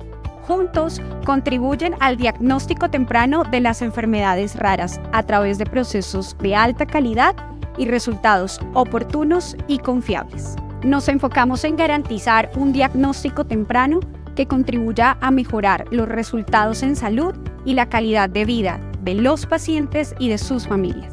Ruta es un nuevo programa educativo integral para pacientes con diagnóstico confirmado en una enfermedad rara. Contiene 3 módulos educativos para los pacientes. El primero, entendimiento de tu patología. El segundo, aprende a navegar con tu sistema de salud. Y el tercero, comprende la legislación vigente de tu país. En el programa educativo Ruta ofrecemos educación 100% personalizada en modalidad presencial, virtual o híbrida. En Patient 360 contamos con un equipo especializado y comprometido en que el paciente tenga una definición terapéutica oportuna. Los Colores de Vida tenemos experiencia de 10 años acompañando a más de 300 pacientes a entender mejor su enfermedad y tratamiento para alcanzar sus objetivos terapéuticos. Nuestro programa de pacientes cuenta con un portafolio de servicios robusto y hecho a la medida para suplir las necesidades de nuestros pacientes. Con Patient 360 ayudamos a que el paciente entienda cómo navegar el sistema de salud para que pueda tener un mejor acceso a su tratamiento. Patient 360.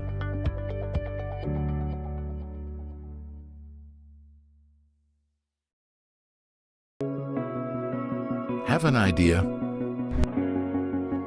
At Raras, we transform it into a product. Raras has developed a launch platform that creates pharmaceutical and device assets, generating investor value in the shortest possible time. Raras' suite of services is flexible, accountable, technology-driven, and cost-effective, including regulatory, clinical trial execution, post-marketing, and medical writing. Raras CRO, the next generation of clinical research in Latin America.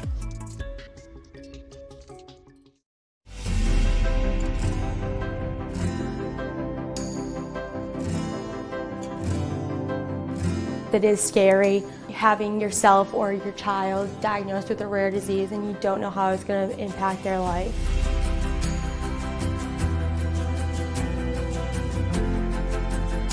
It wasn't until we got the answer that I really felt that relief. Now we know what we're up against, we know what we can fight. At least a decade long of misdiagnosis, disease, different medications, different treatment regimens. Patients have a tremendous unmet medical need, and they really rely on us to find solutions for them to improve their quality of life. To be the leader in rare disease research, you have to be bold and you have to be fearless about taking risk.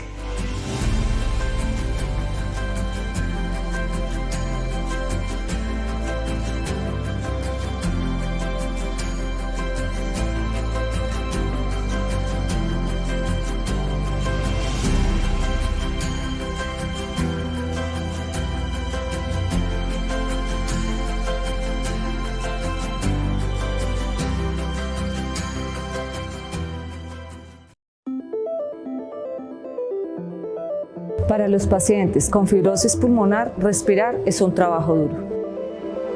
En Bellinger y Mülheim empezaremos el año con empatía, acompañando a los pacientes que viven con fibrosis pulmonar. En el Día Mundial de las Enfermedades Raras nos unimos al desafío La Esperanza Respira Aquí. Y fuimos parte del desafío experimentando cómo se siente esforzarse para respirar. Esta experiencia fue bastante interesante, me sensibilizó, me ayudó a ponerme en los zapatos de los pacientes, me tocó fibras y me transformó la percepción de que tienen que afrontar estos pacientes día a día.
The courage to strive for what seems out of reach. The resilience to learn from failure and keep moving forward. The hope that inspires us every step along the way. These are the qualities we seek to preserve. They are also the qualities that drive us to preserve them.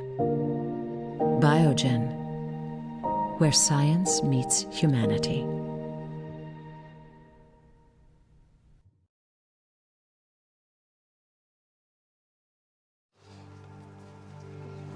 When Susanna was first diagnosed, I went to companies to find a treatment.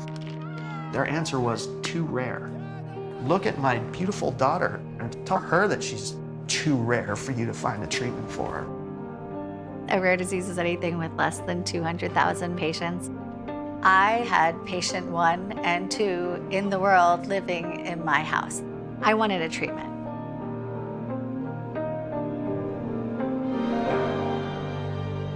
When we started the foundation, we were there to find a cure for Susanna. And then all of a sudden, the community started growing. I am so determined to see this across the finish line. Science exists now to not leave any kid behind.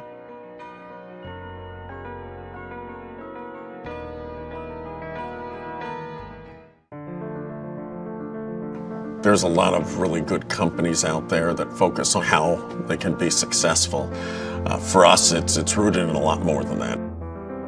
I was diagnosed in early college years with an autoimmune disease and several years later with a rare disease. It really gave me a lot of motivation and the interest in being able to work on things that can help people like me.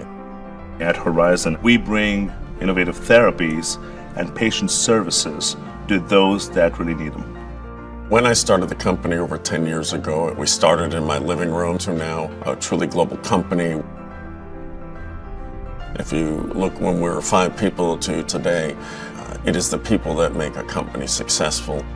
At Horizon, it's critical that we hear the voice of the patient so that we may design a new patient experience. We've built out an R&D organization that is extremely talented in all areas of development.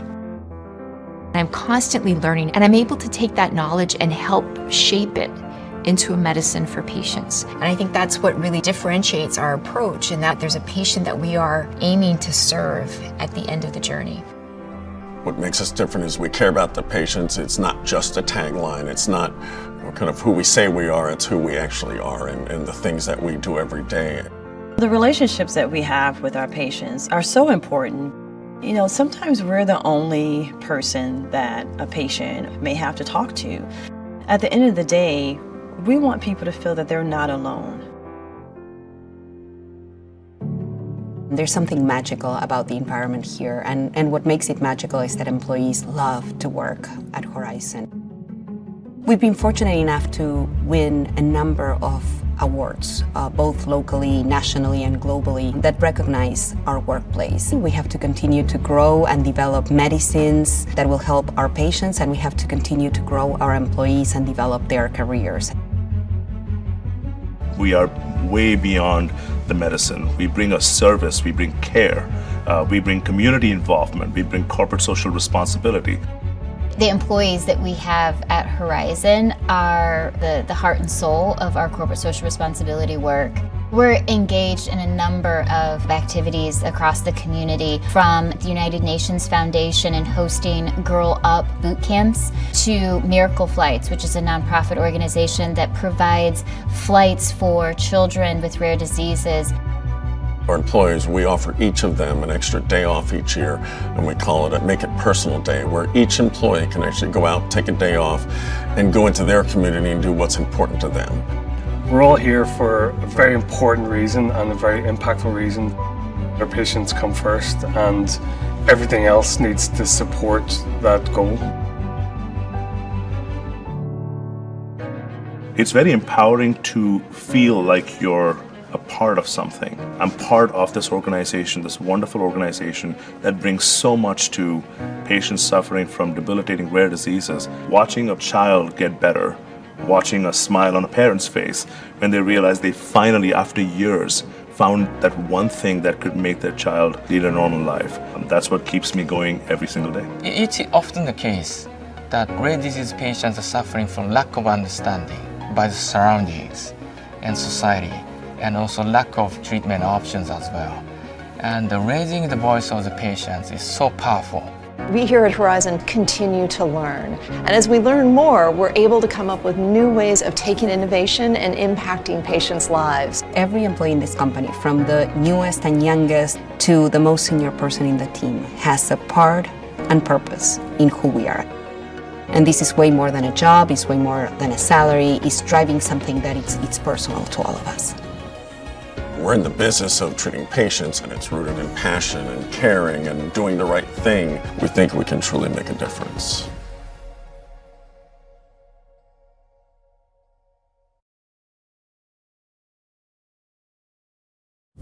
powerful things, genes. They tell every living thing precisely what to be, what to look like, how to grow, how to flower, fertilize, reproduce. Everything. But Illumina knows that because genes determine who we are, they've also got the power to tell us what to do.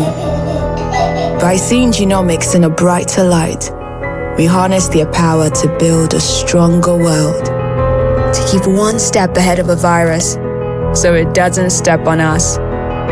Diagnose illnesses before they get the chance to make us ill. Even nourish the entire world without starving it of resources.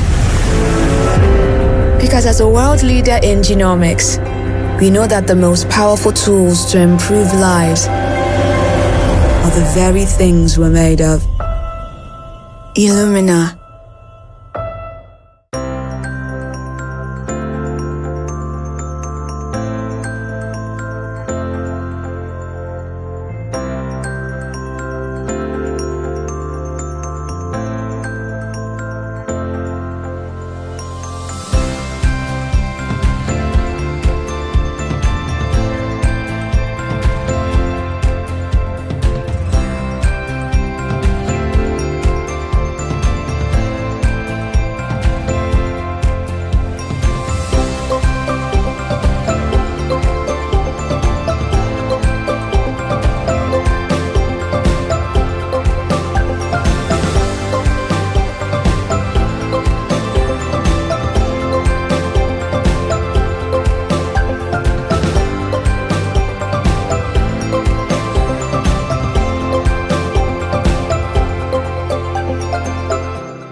Nuestra determinación por encontrar siempre respuestas para las necesidades de los pacientes a los que servimos es lo que nos motiva a desarrollar programas de soporte integral para ellos. Patient 360 es una de estas iniciativas, a través de la cual en estos programas damos soporte integral desde el momento del diagnóstico, su confirmación, el inicio del tratamiento y su seguimiento terapéutico, siempre pensando en las necesidades de los pacientes y de los ecosistemas. Patient 360 acoge a médicos y pacientes desde una importante puerta de entrada, el programa de diagnóstico de Sanofi. Este programa es una red de aliados estratégicos que cuenta con un amplio portafolio de pruebas y servicios y está conformado por un operador logístico especializado y laboratorios de análisis expertos y certificados. Juntos contribuyen al diagnóstico temprano de las enfermedades raras a través de procesos de alta calidad y resultados oportunos y confiables.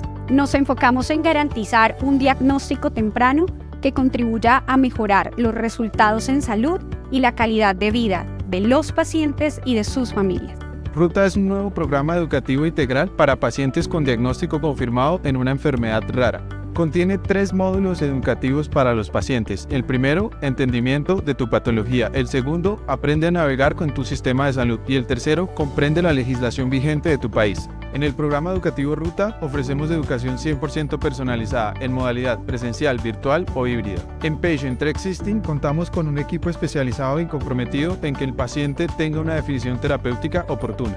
En Colores de Vida tenemos experiencia de 10 años acompañando a más de 300 pacientes a entender mejor su enfermedad y tratamiento para alcanzar sus objetivos terapéuticos. Nuestro programa de pacientes cuenta con un portafolio de servicios robusto y hecho a la medida para suplir las necesidades de nuestros pacientes. Con Patient 360 ayudamos a que el paciente entienda cómo navegar el sistema de salud para que pueda tener un mejor acceso a su tratamiento. Patient 360.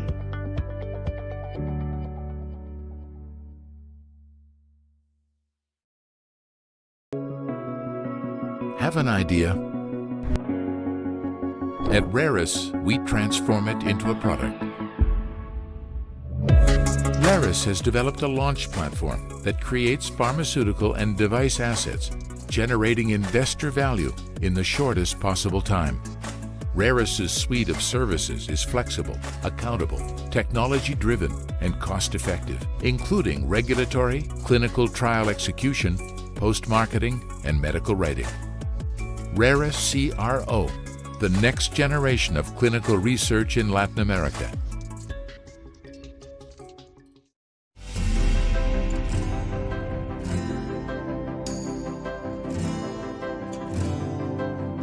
It is scary having yourself or your child diagnosed with a rare disease and you don't know how it's going to impact their life.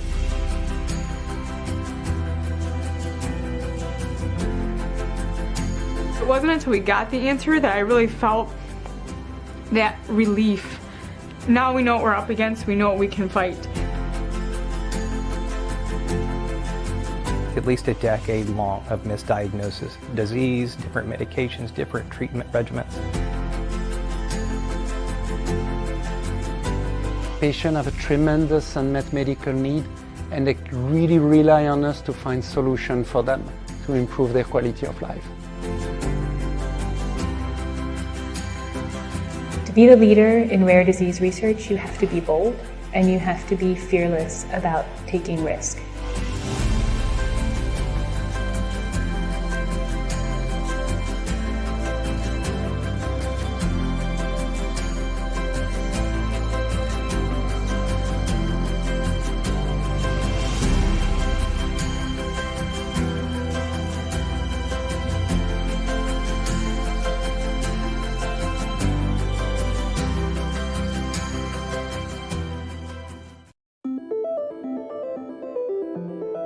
Para los pacientes con fibrosis pulmonar, respirar es un trabajo duro. En Bellinger Ingelheim empezaremos el año con empatía, acompañando a los pacientes que viven con fibrosis pulmonar. En el Día Mundial de las Enfermedades Raras nos unimos al desafío La Esperanza Respira Aquí. Y fuimos parte del desafío experimentando cómo se siente esforzarse para respirar. Esta experiencia fue bastante interesante, me sensibilizó, me ayudó a ponerme en los zapatos de los pacientes, me tocó fibras y me transformó la percepción de que tienen que afrontar estos pacientes día a día.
The courage to strive for what seems out of reach. The resilience to learn from failure and keep moving forward. The hope that inspires us every step along the way. These are the qualities we seek to preserve. They are also the qualities that drive us to preserve them. Biogen, where science meets humanity.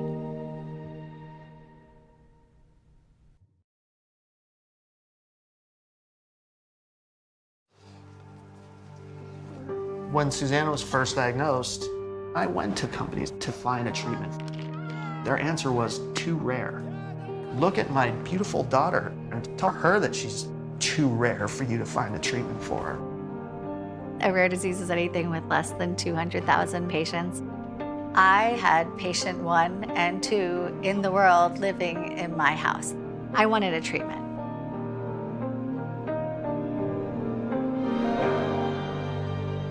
When we started the foundation, we were there to find the cure for Susanna.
Bueno.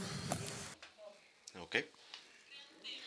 This is an important topic, access. And to start, I would like to introduce our panelists.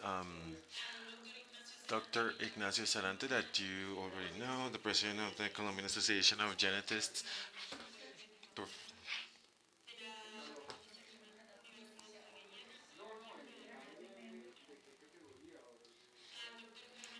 Dr. Germán Escobar, Dr. Leonardo Regoses,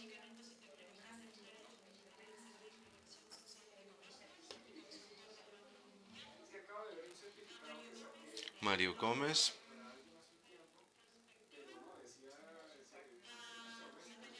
Natalia Messina, Director of Special Medications and High Cost from the Ministry of Health in Argentina, and Dr.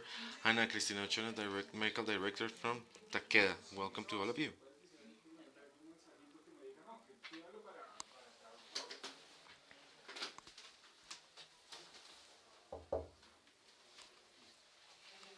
Hello. Well, to start, I would like to present an introduction for the topic, which are the variables and indicators when we talk about access. And I don't know if anyone would like to give us a context in relation to this topic and these pillars that we are trying to evaluate here. I would dare to start the access topic. We understand them with detail, and we have been understanding that at the beginning, we confused access, or we used some variables that were gross variables that we repeated all the time. And we say there is coverage, there is insurance, the person has a document that tells that is the beneficiary of an insurance. So that is not access at all. You can show that you can have a document, but not necessarily it is related to access, and we detail that even more. So now we know that the medicine is in the country. Okay, it is in the country, but not anyone has access to it.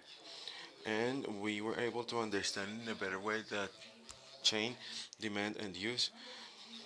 And that's why we're getting close that the access is represented with use, that it is already used and it is something that is being used.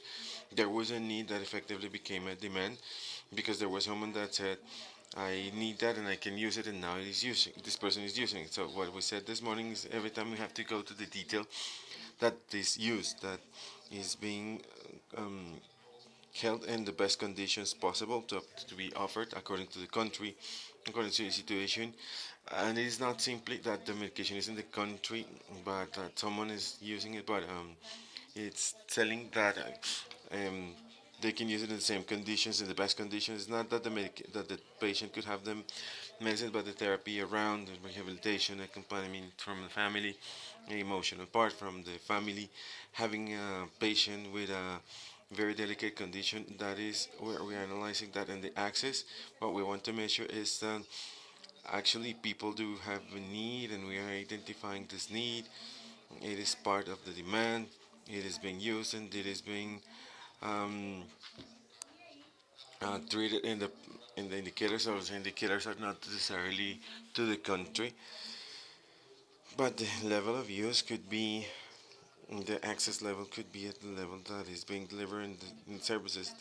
They could have the right indicator, that is the patient that is accessing the medicine can access whatever is needed for care, and these indicators are going on the level. That was going to be my next question. Are we talking about access to medicine, or we are talking about access to diagnosis? For example, well, one of the biggest problems that we have in there is diagnosis, and access in there is far away from that. Patients get sick from what the doctor know, and what that has been one of the hardest barriers, because if the medical preparation does not take us to suspect the diagnosis, it's going to be complex, and we can see it with rare diseases. Now we have passed this situation related to monkeypox, and there are cases in which there was not diagnosed because doctors have never seen any type of monkeypox. So well, from diagnosis, we didn't have the mechanisms for diagnosis, and that path has been really difficult. So taking access to diagnosis, treatment, rehabilitation is important. That's what I wanted to say. For me, this is fundamental. One of the variables in access is timely access. When do we have that access, and what is happening with patients, and the route and the things the patients need to do to have access to this diagnosis, to these medications that are present in the country. We are taking a lot of time for the patients to be able to really have the use of the product, and additional to that, how the product is being delivered once they say they deliver it. So it is every month in the right way. They are receiving 12 months of the treatment, or if you have the access but you're getting just 2 months of treatment. Those are variables that should be considered at the moment of talking about access. Interesting. Well, adding to what you were saying, basic aspects and necessary that are not related to access to health, treatment, and some situations that can be complex in social terms that make difficult the vulnerability of the families and caregivers are variables to be considered. We discussed yesterday and today about the importance of having a comprehensive view to actually give an approach that should be adjusted to the needs of patients and the families with these pathologies, and lack of access to basic treatments or basic treatments for health. It always seems that when we talk about access, we talk about access in high diagnosis.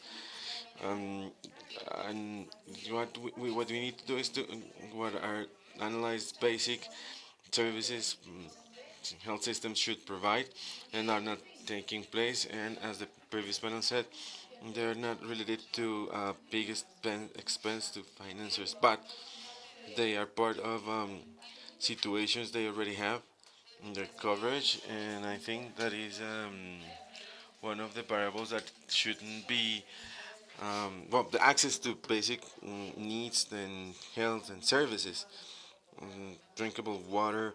When you can see the patients with this type of illnesses, you should analyze those type of conditions as well. So, Dr. Escobar, you had a comment? Well, yes. In fact, we've given many elements to that. Countries in the region and Latin American countries are in different conditions and different status to achieve those things. There are countries that are still fighting with access, understood as the purchase and supply of medicines, but they are fighting really hard to have a budget pressure and lack of infrastructure. There are some other countries that achieve the coverage level and purchase level and prescription and for technologies related to health that is higher, and now they are fighting to have effective and timely access with quality and other technologies that I talk about the same technologies that are necessary, and some other countries that are a few that are talking about that they have achieved these two status, these two levels, and are talking about interagency situations and social protection towards patients, families, and caregivers. One thing that I would like to outstand and to include in the discussion, and it is really complex from technical point of view, and Dr. Regoses knows it more than me. Within access, the therapeutical value that they are giving from the technologies in health are giving, mostly the innovative ones. And we face that there are technologies that give value that should be measured in a differential way for rare diseases, because that value is not necessarily assessed or evaluated with the variable and survival, and as was mentioned, and cost effectiveness, but is measured in terms of quality of life, some differential scales for functionality, and that is within the value chain, and put us in a situation that could be more complex, and how to measure the therapeutical value, and therefore the access people should have to that fundamental value. And the specific case in Colombia, I'm going to ask about this, and Mario would be able to answer. The case of Colombia, what improvements have taken place and to guarantee or to improve access to innovation, and in the framework of the health reform, how is it included or continue with this access that we have achieved? When we talk about access in rare diseases, it is a complex world, and that is the first challenge that we have. Mainly because all the health systems are prepared and have a vision to the prevalence, and but we can see the particular things, you find some challenges, and one of them is that access to medicine, orphan medications, that is the exception, and we try to associate access to a high cost situation. That is not precisely the case. In Colombia, we had some examples that maybe Dr. Escobar will remember about that in the quality direction and quality management, where there was a patient with butterfly skin with rights from the court, and they were asking for about two topics related to protection measures. One is comprehensive treatment, as you mentioned it before, the interdisciplinarity in the multidisciplinary treatment, and the treatment described was basal. The patient died. So access should be seen from a perspective that is different, not related with technology. And when we talk about access to technology and the exception for rare diseases, in the case of Colombia, we have an important challenge, and it's an important one.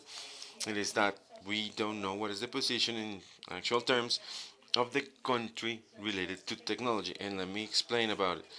Despite that our public policy has been developed at the same time to advance improvements in technology, in practice we continue accessing treatments through call to action. So it is when we talk about the analysis and the recovered in the country, 70% of the collections of the country are related to orphan medications. And last year, they were included, and those treatments were included, so we're still in this debate. And Dr. Roballo also said about the particular things related to evaluation. You know that in Colombia we have a system related to technologies exclusion.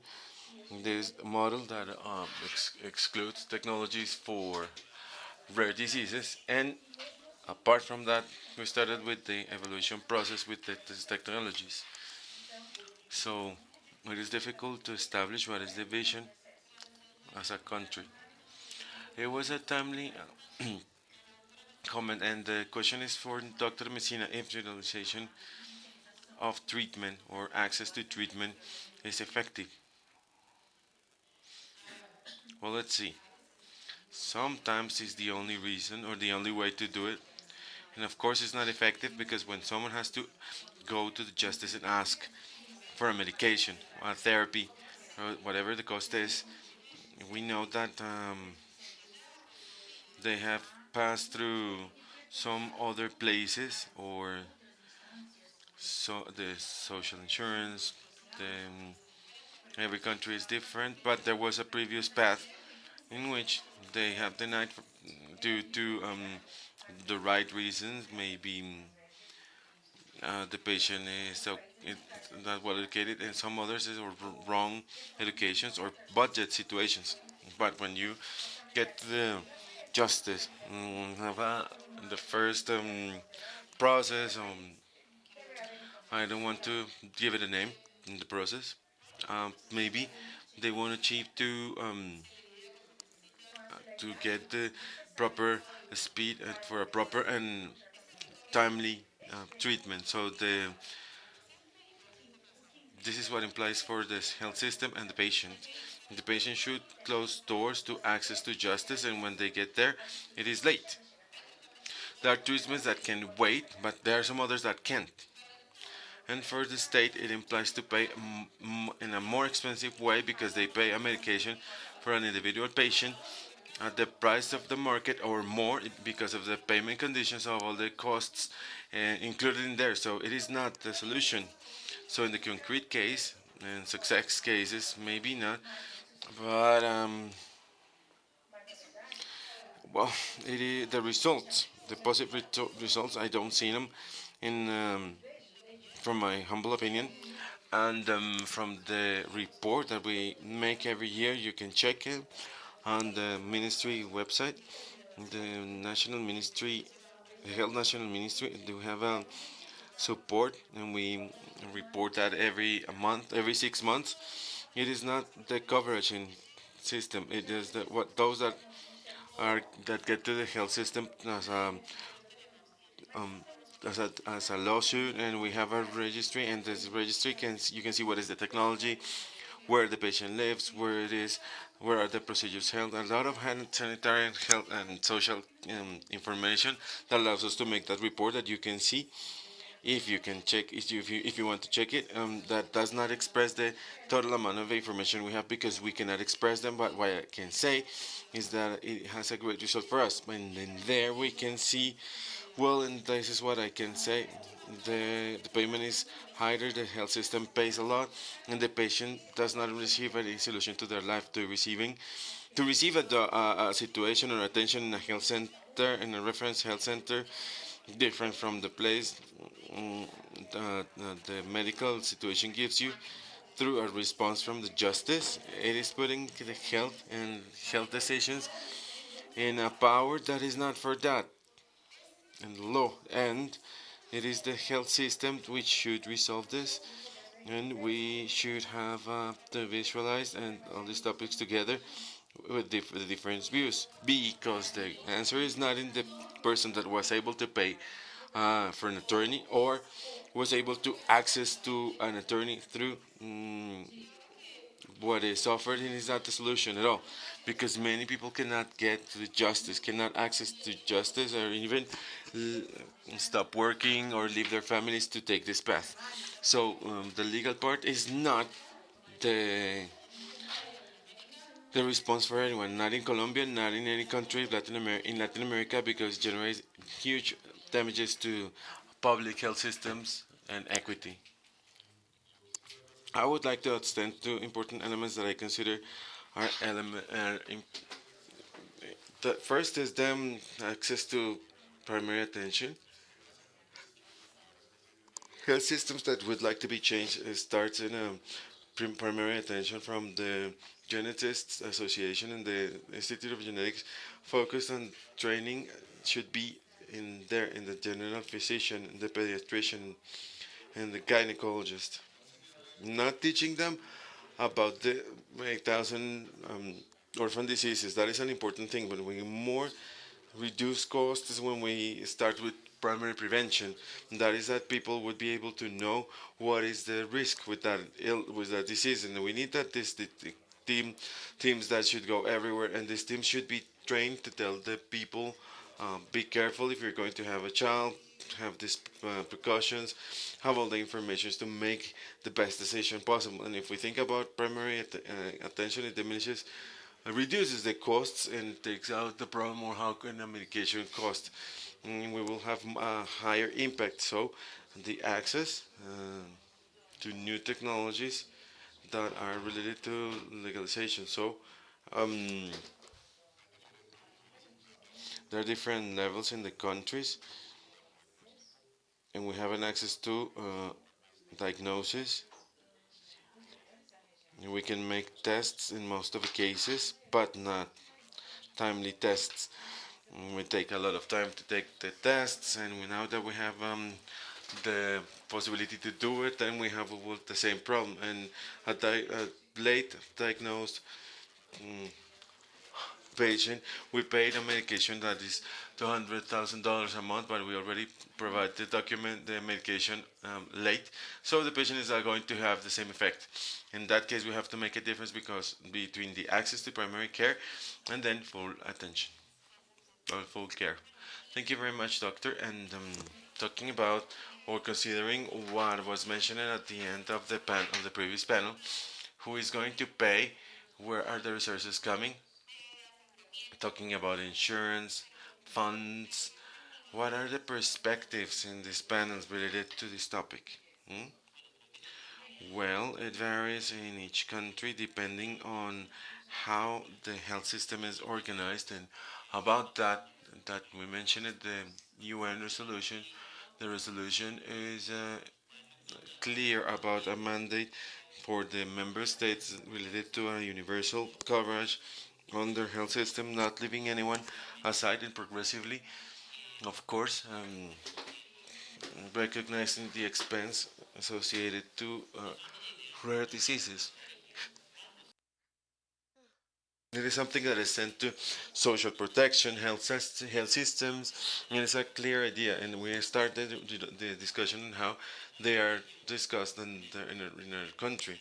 In our region, we have systems with a state component that is very important, with limits on their budget, with capacities in their budget and coverage, and those mixed systems in the case of Colombia, and to extent in Brazil. And about those ideas, so everyone should find the mechanisms to finance and pay. The common factor and the common challenge is that it is very expensive. And about that, we should find, and as I said before, financiation mechanisms, if you'd like to call them innovative, to give us sustainability to that future expense that is going to increment, to have an increment. And we have some evidence and tests and lessons learned, and Argentina just made an important agreement that allows us to give us some ideas in the region and some others that we should work for. The structure and the invitation here is that it should be collective work. It is not a work, well, if it is a responsibility, but it's not a work from the governments. It is related to the ways in which we can find the ways among all of us, including the pharmaceutical industry and the banks. Well, I would like to talk about innovation, and Mario said something about it, and the country has not defined anything, and what we're going to do with it is rare diseases, because when there is a treatment, it is usually expensive. It's the frequent situation. If, let's say, in the case of Basonet, but many treatments are expensive, and the country is there thinking about what to do with innovation and with the innovation in general and with rare diseases. There are some alternatives, of course. There are some options, and the way on how we could get close to that, and there are some proposals that can work and work for the government or the patients or even to the same industry, agreements that are related to the management of it, prices regulation with certain characteristics. There are tools that, at least in this impact, in this aspect, for the financiation to give access, we have a tool. And there's thousands of problems to solve, but we have experience in the comprehensive attention world, how to link the first attention levels, how to link it to primary care, and bringing this is important to have them, but access to innovation. And what we can say in the ministry and with Germán, we say, well, we are not saying that Colombia should be the first country to access the medication. Our fight is that Colombia wants to be the first to evaluate the medication to find out what is needed to offer it, and that is an uncertainty and effectiveness problem. That is a problem that we don't have the diagnosis capacity. We want to evaluate innovation, but our proposal was to innovate it, evaluate it early. The furthest we can go back in the past, there is a molecule that is being developed, and we want to know about it to understand what is going to be the future and the impact, and how. And if I need to talk about the future, I need a screening from all the population, be trained in these things and or other things. And the solution in the end is not access to innovation, and it's not telling we are going to be the first to offer this therapy in genes. We are going to be the first to evaluate this therapy in the context it's needed to offer to the population who is going to be could receive this medication. What is the benefit and the result? And one of the things I discussed with Germán is that we have to break an idea. Every time we make prevention, we're going to save money. That is not actually real. If there is innovation, we're going to spend more. But why? What is the reason for it? Because for people to be better. If we're going to spend money, it's for people to be better. And if we're going to get more, and we're going to try to find a way, but people should be better and go out. Take your mind out of the idea that if we prevent, you save money. In some cases, can work with that model, but we wanted innovation and identify what is the model, scan the things, and try to find out what is happening in the regulation aspects and molecules, and start looking when we arrive there, when the medication arrives to this place, attention centers, specialists that should be present to have a proper evaluation and be prepared. The country does not have that. This country, talking about advanced therapies is not enough, and in a certain way it is complicated because we don't have any regulation related to it. No regulation at all in therapies. Doctor, y creo que vuelve al punto. This comes back to what Durham said, which is according to the molecules that are being studied, we can foresee the spending that is coming up. Yes, in listening to Leonardo, well, what we have seen here in this panel is about technology. It's clear how science has made progress in technologies, but our day-to-day challenge is that public policies need to move along at the same pace as technologies. Otherwise, we will reach a point where they will be there, but there's no mechanism to bring them down to the patients. I think that it's important to understand that there are several factors when evaluating new technologies in our country.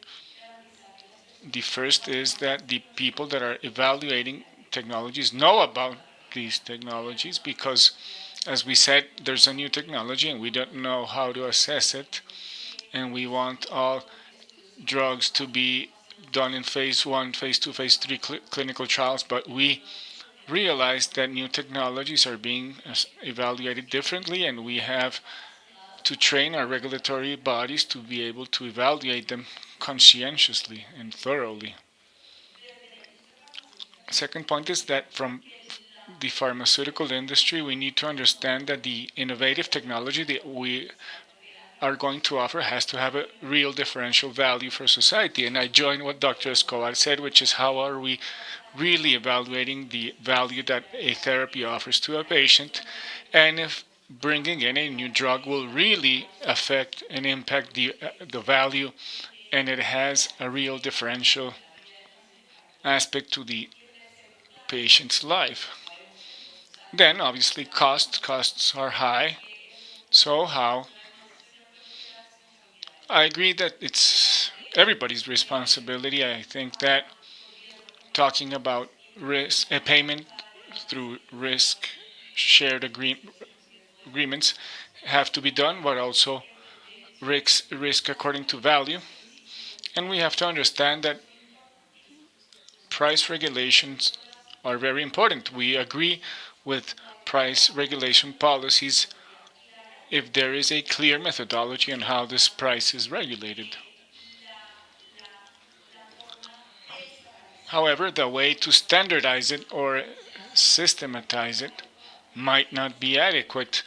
We have products in our country that haven't been evaluated for a very long time, and this leads to some of the regulated prices, even though it might have been done adequately at the time. They are not updated, and these might be at a price that at cost or below cost for pharmaceuticals. For example, human hemoglobin is a raw material that is very scarce, but the prices continue to be below what it costs because we do not use the methodology in a systematized manner. So this is very important so that labs can continue to bring in molecules that are very relevant, that are evaluated by competent people at the opportune time, and we can continue to offer good prices and have a good presence in our country to provide access through shared risk schemes, as it should be.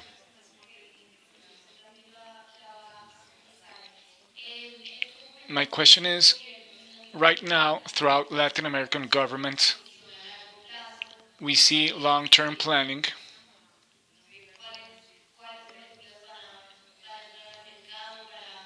studying which type of molecules will come into the market or not, or this is not happening. Yes, what we are seeing over the past year, what we've seen in meetings in several countries is that, yes, each country has to leverage each other's experience to solve our problems. That is why it's important to know about what's happening in Argentina, Brazil, and Chile. But yes, I listen to everybody, but I go back to the same answer. The answer is always having reference centers. How can I price a drug if I do not have an interdisciplinary team that has the ability to study it, that has the ability to tell the regulator how to analyze it? And there we can really prove if I have the ability for that drug to have the effect that we want for the patient. Think about any genetic therapy.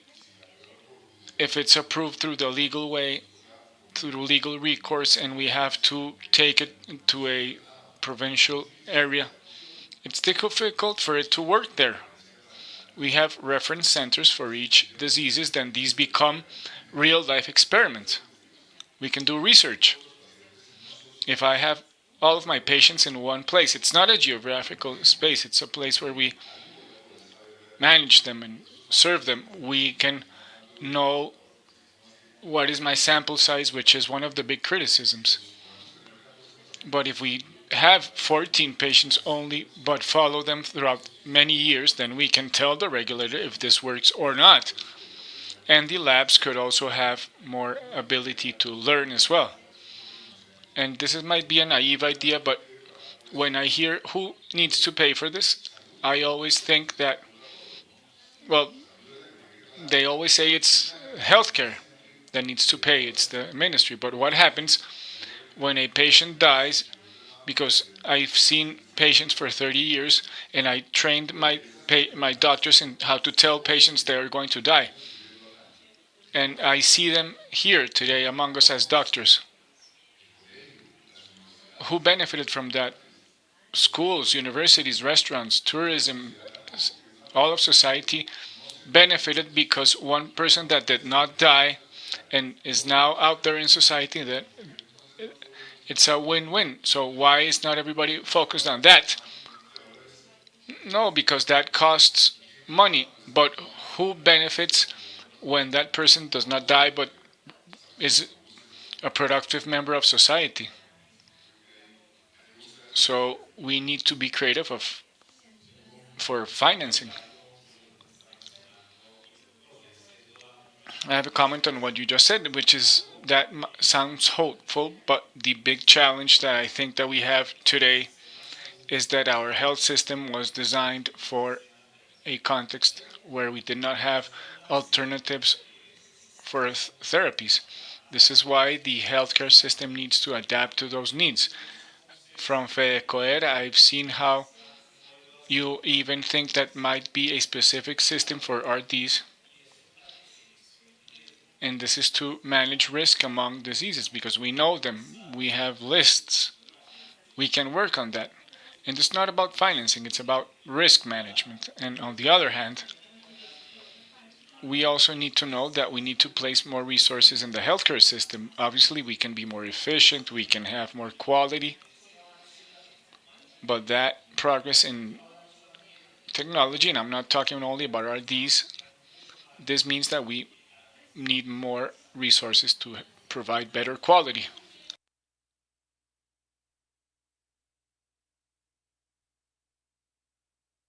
Dr. Escobar and then Dr. Encina. And Messina, Dr. Messina, please tell us about a study that you have.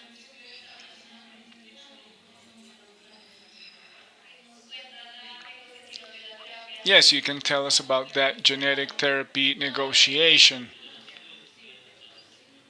I'm going to try to be brief. My observation about the region is that there are very asymmetrical capacities and stages in the progression and in the preparation to receive innovation. I am worried, I am concerned that there is a group of countries that do not even have enough information about their patients and cannot project or forecast future spending because they do not know how many patients they will have. We said yesterday that countries are extrapolating prevalences from international literature, and it's not a few of them, it's most. Colombia has improved, but that to begin with is a technical barrier, an absolute technical barrier to be able to forecast how to spend in the future, because you can't do it. There's also a block of countries that do not have the capacity for diagnosis. A lot of countries whose patients pay for their diagnosis out of pocket in the US or Europe. So if we do not have diagnosis capability, we won't be ready to receive innovation. And that same group of countries, given these and other limitations, are not yet clear on what budget and how to budget, how to project their budget. So they're not prepared to be able to, for example, negotiate with the pharmaceutical industry. These are important challenges. I'm talking about Latin America and the Caribbean, in which we need to work hard on. We need so that we can be prepared to receive innovation, how we're going to finance it, and how we're going to provide efficient, timely, and high quality access for our patients. Yes, I have many notes on what you've said. I think that most countries extrapolate prevalences because at least none of us here has identified the total number of patients, where they live, and what is their precise diagnosis. That does not exist. We all do it based on estimations. But at least being on the path forward towards a registry is progress, which should not slow down, notwithstanding the administration that is elected.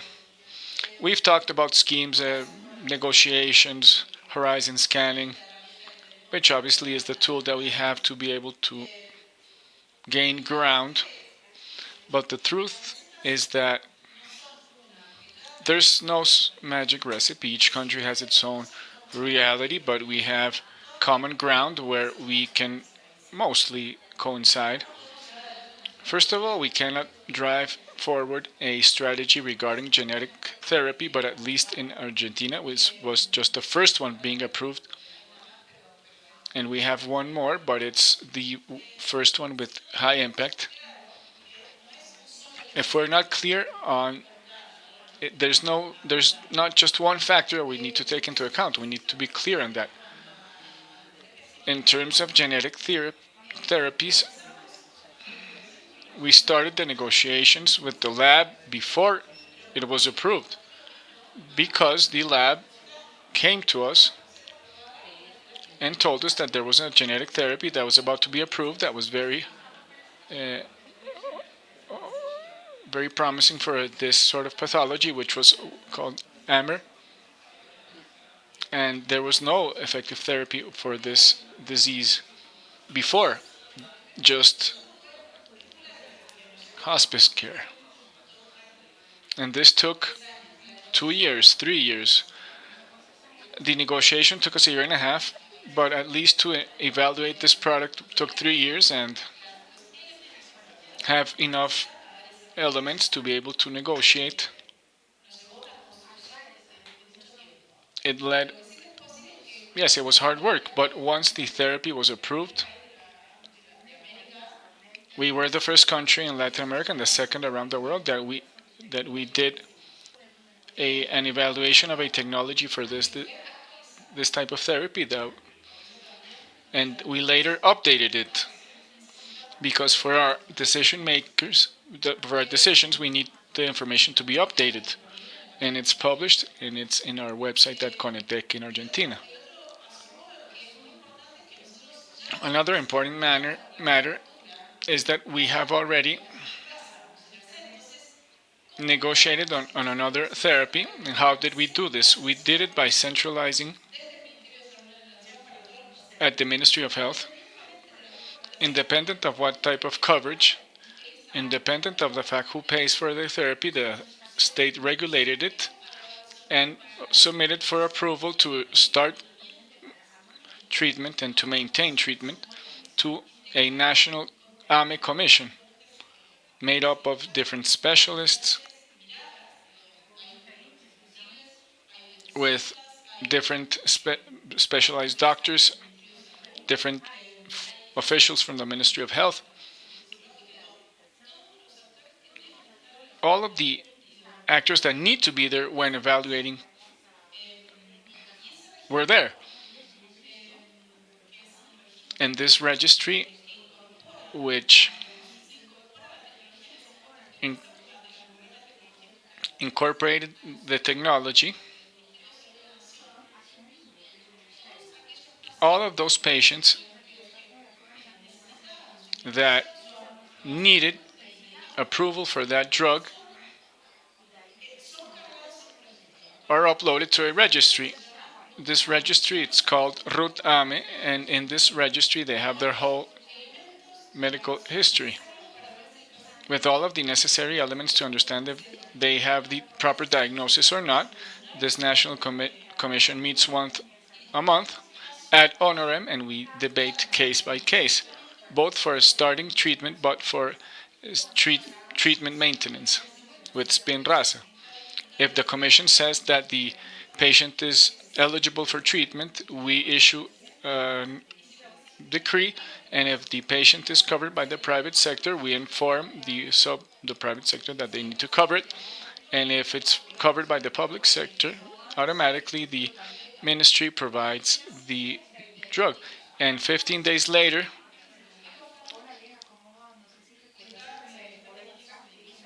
the patient gets the drug.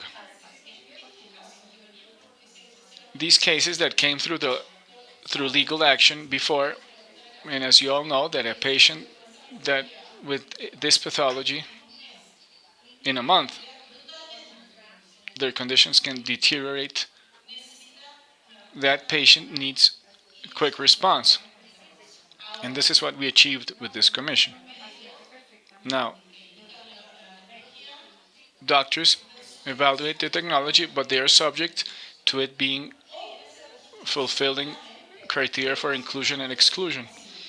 At AME, we have already discussed 200 patients. Those 200 patients from the beginning up until the maintenance stage, that baseline allowed us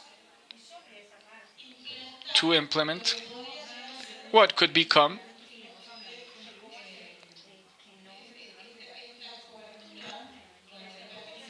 coverage that is subject to a scheme for payment by results.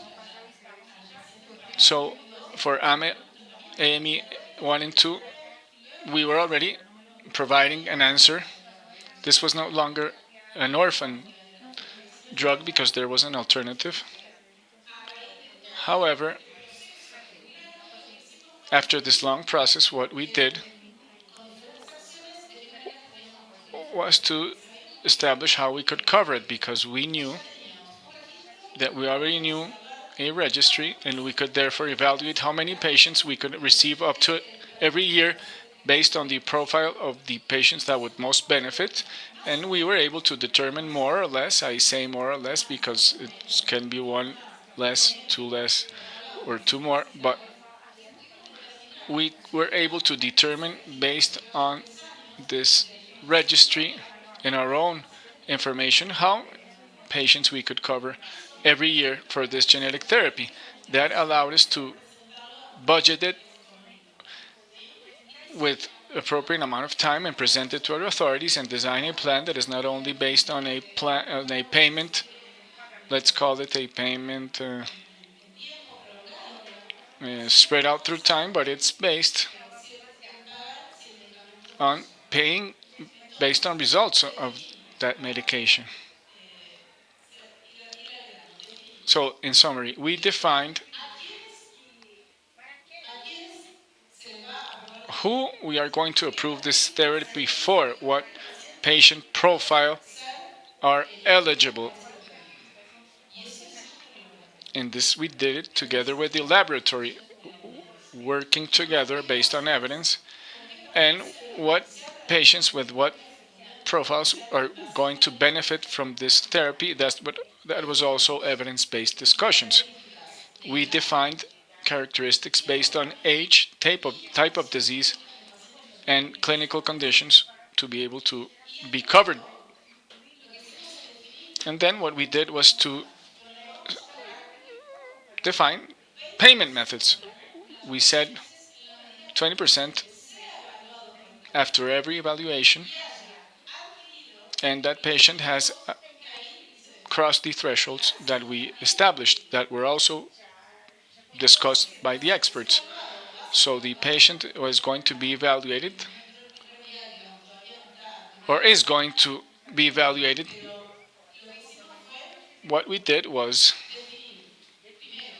to define, as we did with Senior Sen, if the patient is well diagnosed, we evaluate it, we approve it or not, and if it is approved, that patient will receive the medication. 12 months later, the lab will present the invoice for that 20%, and there we are going to evaluate that patient. The doctor needs to go through the whole evaluation process for that disease, and CONAME will evaluate if the patient crossed the thresholds or not, or if their conditions deteriorated. If the patient improved, we will pay, or if the patient deteriorated, we will no longer pay the lab. And this is what's going to happen with all payments. And this is a win-win, I think, because any lab, and this I echo what you just said, that you come from the industry, the lab has to come the responsibility that when they present a product, it really has to present a clinical benefit.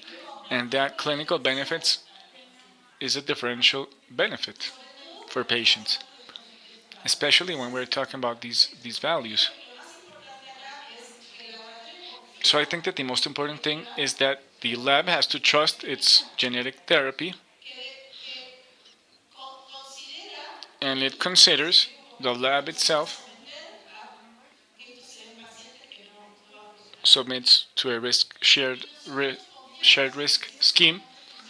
And if we also trust in this medication, then the patient will be benefited immensely. And that is the pathway forward with these types of therapies. The last thing is that there are some legal aspects as well, and purchasing processes that is something that we discuss in these panels, that how do we do this? Well, we didn't have to do any regulatory work. We didn't have to create any special regulation. We didn't have to do anything different. We just adhere to the contracting guidelines to achieve this result. Thank you, Dr. Messina. Yes, this conversation could go on, but we are running out of time, and I think that the conclusion could be that in thinking about fragile health and changing healthcare systems,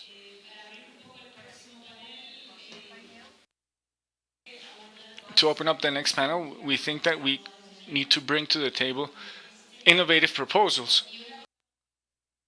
There's one more thing that I feel it's important, which is transparency. Transparency throughout the process. Everything is available. Prices are not confidential. This is not.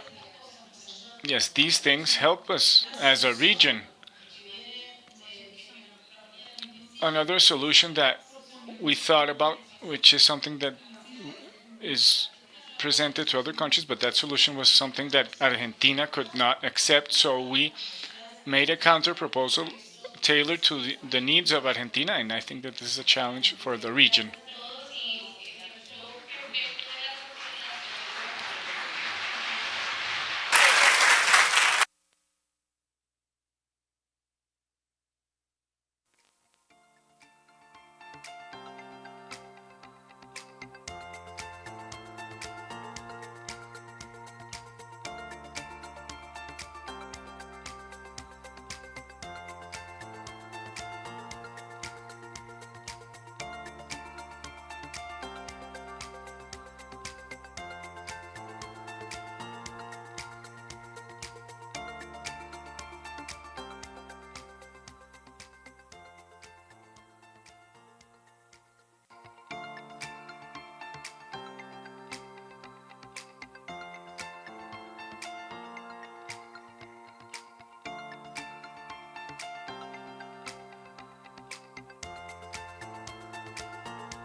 Entonces, Elmira.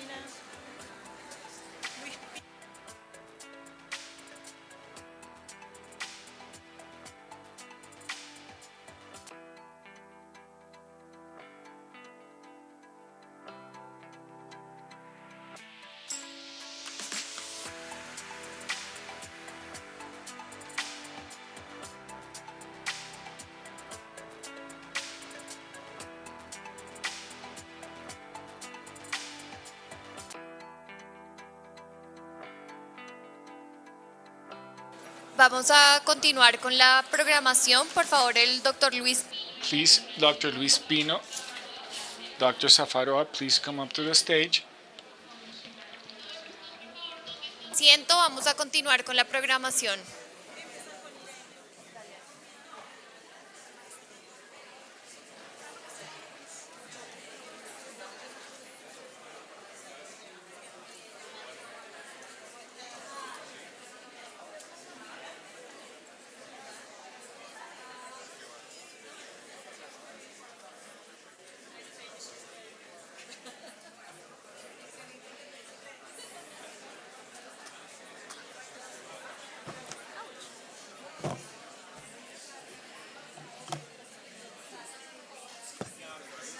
Bueno,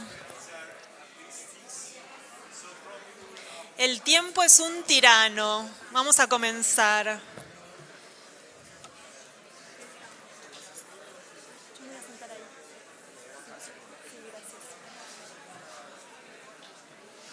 Bueno, nuestro siguiente panel.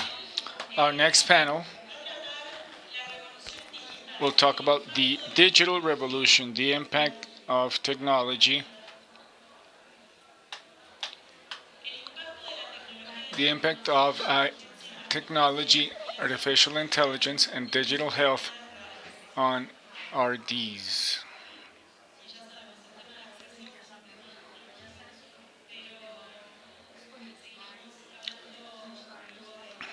Yes, the issue of access to innovation was very fruitful discussion. So for this panel, we will hear from Dr. Luis Pino. He's an oncologist, founder and CEO of Oxlar.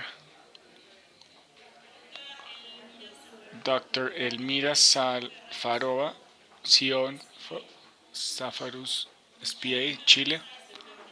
Marisa Eisenberg from the Health Observatory of the Medical School of the University of Buenos Aires, and Irene Kanter, Head of Consumer Strategy at Biogen. Welcome, everybody. I would like to start by Irene Kanter. She's been waiting for us online. It's a question on available technologies, online technologies for the RD community that contribute to improve their overall quality of health and life. Irene, can you hear us? Yes, I can hear you. I hope you can hear me okay as well. I see that there's some delay, but hopefully it's okay. Can you hear me okay? Hello. Sí, yes. Irene, we can hear you fine. Okay. Thank you. Welcome. Okay, perfect. Perfect. Well, first of all, thank you so much for inviting me today. It's really a pleasure to be here, and even if virtually only. As said, I'm leading a team within Biogen, and actually within Biogen Digital Health, that is driving the customer insights and customer strategy. So helping our solutions team to understand well what the needs are of the community and translate those needs into the meaningful solutions that we are aiming to build.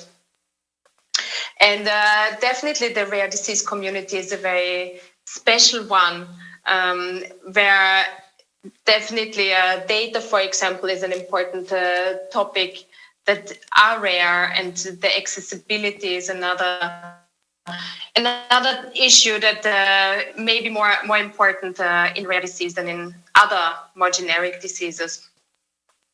For all of those, digital, of course, holds a promise of increasing access, for example, to solutions. increased availability of data and the generation of data. It was already mentioned, artificial intelligence, machine learning, all those are technologies that really hold a big promise that especially for the rare disease community are important. And we at Biogen, we are working on some examples where we are taking maybe more generic ideas and are trying to adapt them specifically to the needs of the rare disease community. And how we are doing this is by working together with the community and actually co-creating to make sure that we are really building meaningful solutions. Thank you, Irene. Dr. Pino. Dr. Pino, what are the solutions that are available or most promising related to technologies?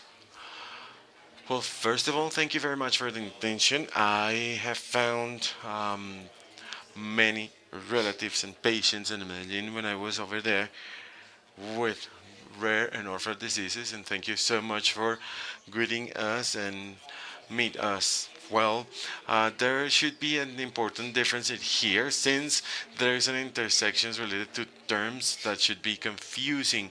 Digital health is the one, mobile health, everything related to digital platforms and ecosystems and environments and AI. So we have to focus on two important elements in health, digital health, which is an environment that links different technologies to optimize what we call or what we understand as health, and AI, which is an element that let's say is related to neurocognition at a computer level that help us to teach a machine to think similarly to a human being, and it feeds all the component or is the brain behind the developments in digital health, which is important to understand that because they are complementary terms, but they are different. The problem with orphan and rare diseases is they're rare because, as Leonardo said at the beginning, we don't have in the mindset the rare diseases and orphan diseases within our algorithm of natural intelligence of the physician and health teams. So this is an issue related to decision making and cognition and conductual economy. So the developments of the AI are focused on the two main issues related to rare diseases, which are prediction and classification. Those problems on rare diseases and general in medicine is to how to predict that a genomic profile or an images from a phenotype in particular are associated to one of the 7,000 or more other diseases, and doctors don't have that, and that explains a lot what is the failure on the diagnosis and many other issues. And if we diagnose them, our knowledge is still very limited to try to classify and try to predict in the evolution of such disease.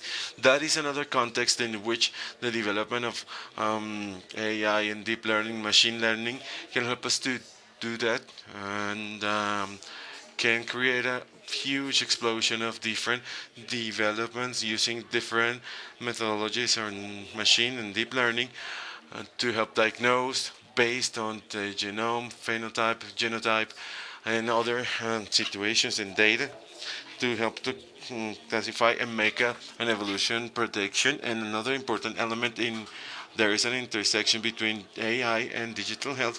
It is the component related to automation. But I want to finish this part by saying something critical. And software that support patients and embed these technologies are medical devices, and they should be treated as such, evaluated as such, and should be part of the comprehensive treatment for patients with rare and orphan diseases. Otherwise, we will lose the capacity to have a proper monitoring, the capacity to capture very important data from patients and generate automated registries from the real world to help what was mentioned in the previous panels. So I wanted to say that developments in AI and digital health should be managed as therapeutical technology within the context of rare and orphan diseases. Interesting about the concept that you just proposed, because we always see them as a support. So, Elmira, what is it available? First of all, and actually I agree that up to date we have a lot of different opportunities if we are talking about technologies. We have artificial intelligence, we have machine learning, we have computer vision, we have a wealth of databases in informatics, bioinformatics. But from other side, we have reality. And we are in Raras focusing on most valuable and missing part of rare diseases. This is missing part is data. Because to have new drugs, to have new gene therapy, we need data to plan our research and development. And in rare disease, we're facing with unique situation when patients have more knowledge and more data than clinicians and researchers.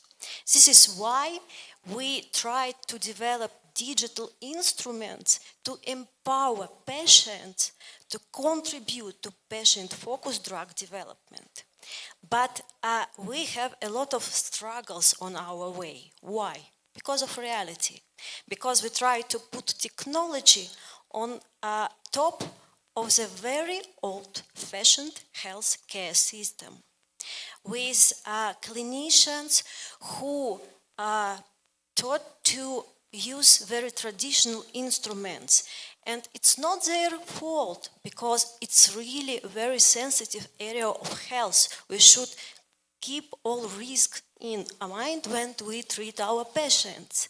But if, for example, we refocus from clinicians and try to involve our patients to decision making, to research, maybe it's some value for us which we can contribute. For example, if we will provide mother who is supervising her kids 24/7 with special questionnaire about first symptoms using symptom tracker, she will go to pediatrician and tell him or her, well, I have some suspicious, let's think about this.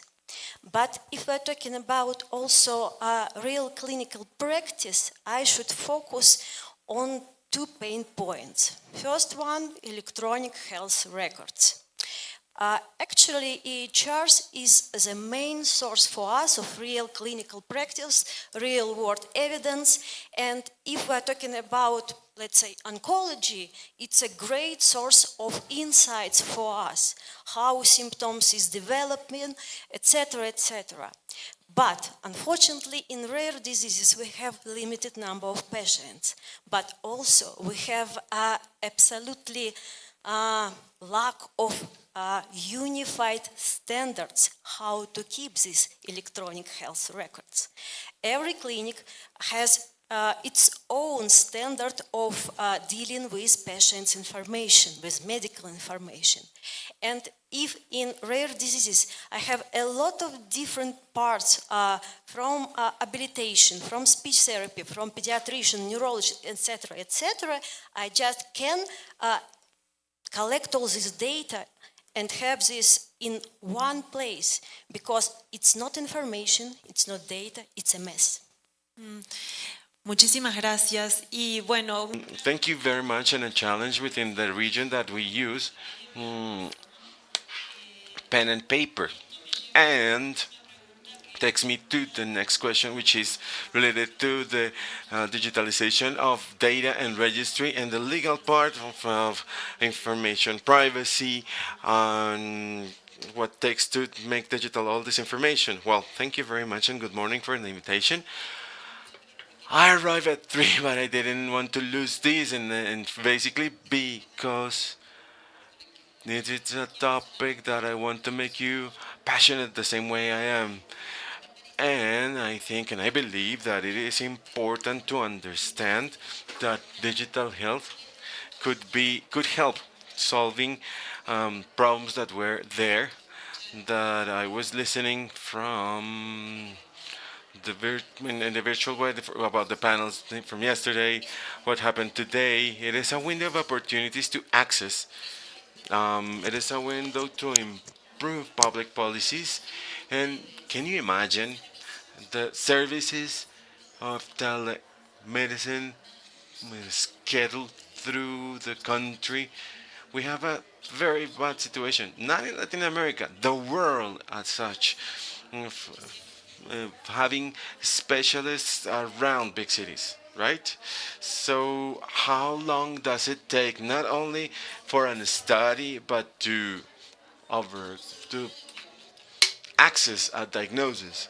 And with this media, with these new tools, a program, a national program, uh, public policy program can offer this. But what do you need? Not only having technological tools, you also need the participation from everyone, that all of you are aware that it can happen.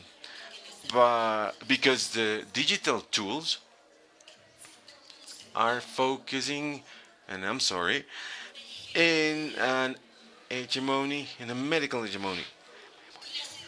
And the focus of this tool should be focused on patients, and patients should take part of the design, because we have to work in that.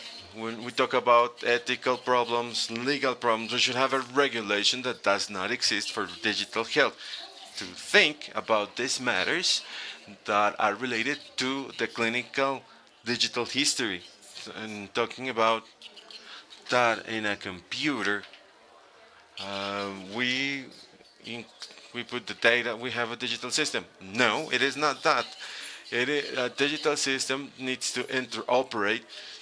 We discuss how long is it going to be a clinical record in there. If that is the continuous of the attention, it is not only hours, it is the continuous attention for my grandparents. What are the backgrounds you have? What is the background you have? I don't know. Well, the information is there.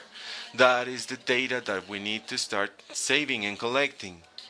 And does any of you have any access to your digital records? Some of you say yes, some of you are. Well, there are tools, and I left my. Well, portability is there, available. Of a medical record, there are digital tools that can favor early diagnosis, timely diagnosis, quality diagnosis, to avoid taking care treatments or considering treatments that are not going to be effective. Precision medicine is promising. AI, the same thing, but with an ethical care that should be very deep. We should learn this as citizens. How do we take care about our data? Because from this information, AI systems are fed. The vulnerability of these systems is that this data should go around the environmental management from an institution or a physician in their office, and could cause any damage. Maybe I cannot get any work because they cannot have a person with an illness. I cannot access a credit to buy a house. Those kind of things can happen. And for that reason, we should demand an environment that should be proper, even more proper for risk plans and data management and risk mitigation in case something happened about that. Well, I took more than my time, but well, I'll leave it here. Well, thank you, Doctor. And now, I think an important question related to the context of the Congress would be successful cases that have been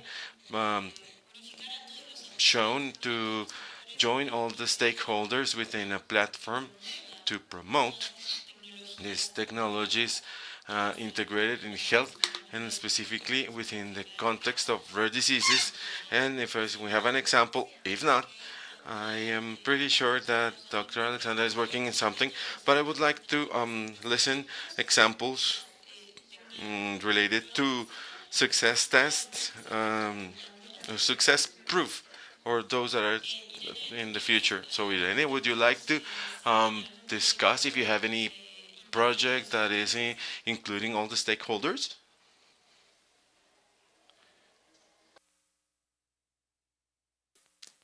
Me. It's still in the early phases, I would say. It was just launched in Brazil as one of our first markets that we're very happy, and we see a lot of engagement around it. It's actually a two-sided solution where there's a platform for physiotherapists for neuromuscular disease. On that platform, they see a library of video exercises specially adapted to people living with neuromuscular disease, and also featuring people living with those diseases in the videos. And from that library, they can actually create individualized physical exercise programs.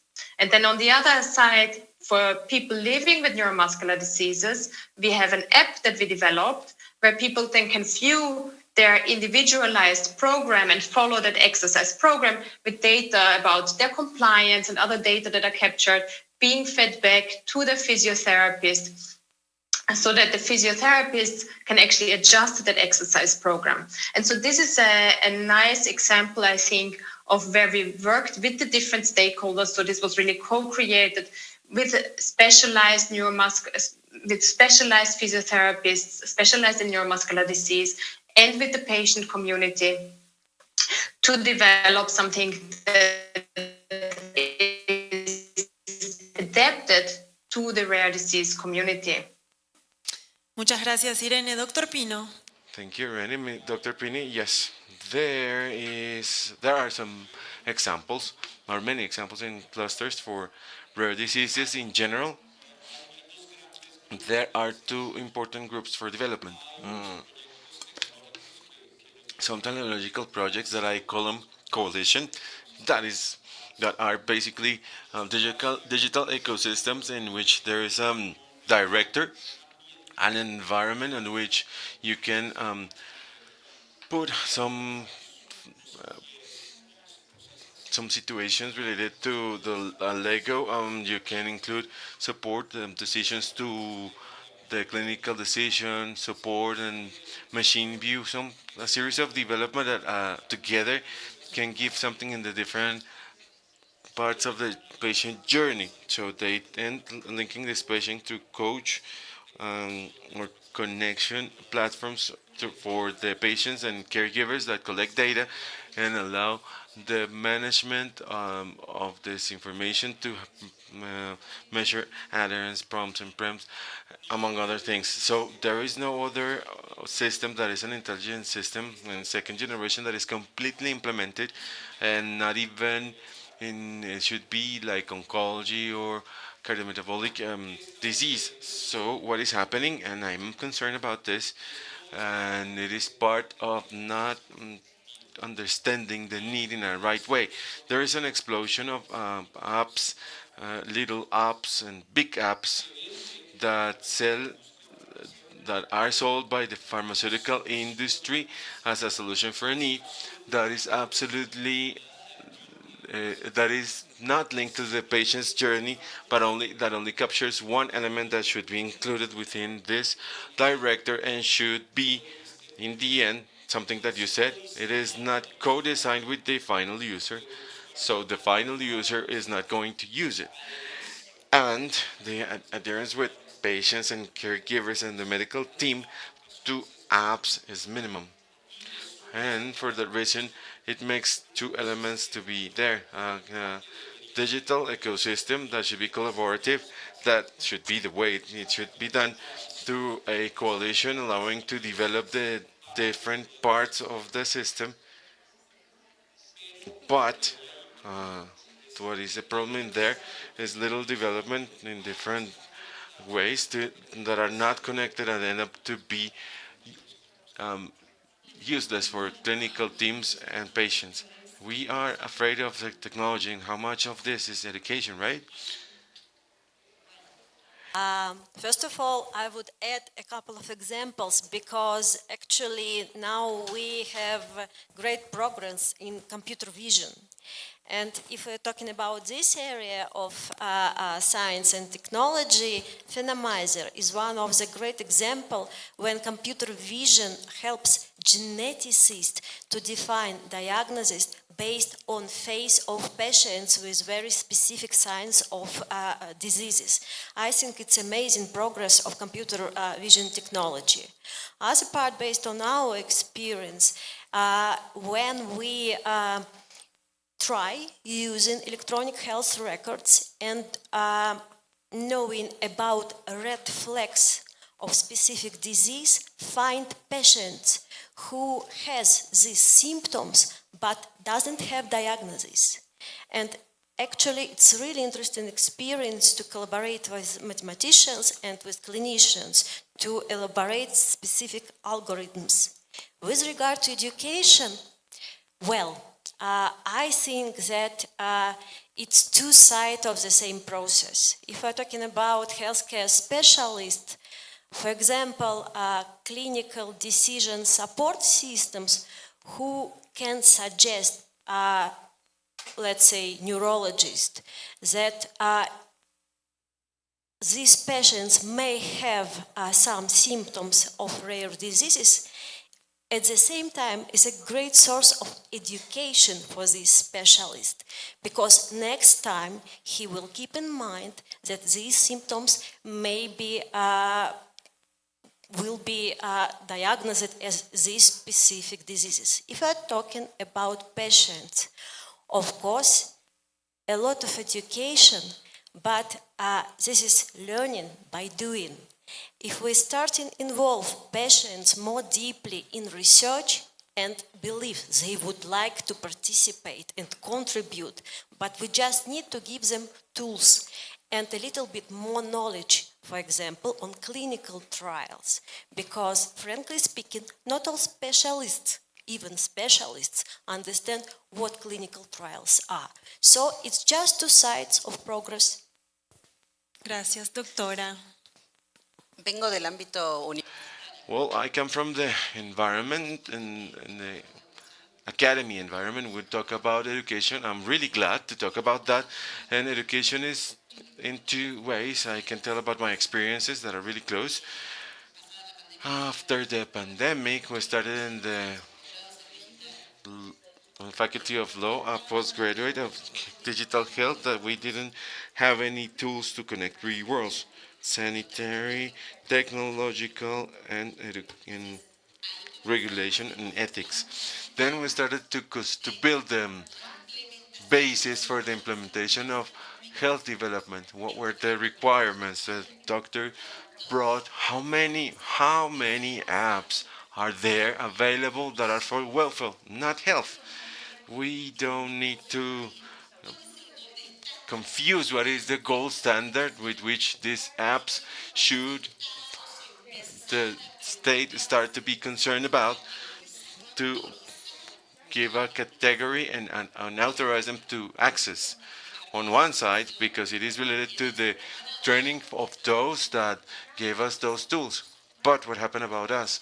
How can we, and that was the name of a course, to pass from the category of patients to sanitary patients. And I can say that the most active ones in this course that was directed or focused on patients were, of course, those that have rare diseases, because they are the ones that have that suffer more consequences of these situations. So, as citizens, we should understand how this how technology affected our lives.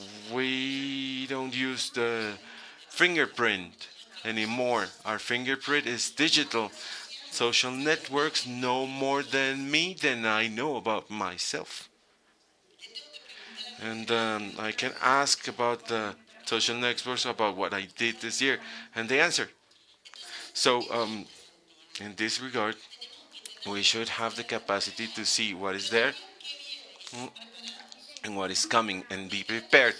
Digital medicine, those that have a small tracing chip that can monitor ourselves in real time, that can modify the dose we need. And what happens if this mechanism is hacked? How do how would we handle this world to reverse the rights that we already know to make them better and more effective?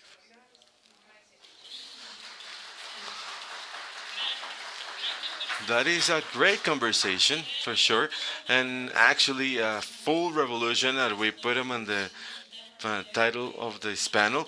And it is a digital revolution that we need to change our internal chip on how do we see technology and how do we include it for our benefit in the context of comprehensive health.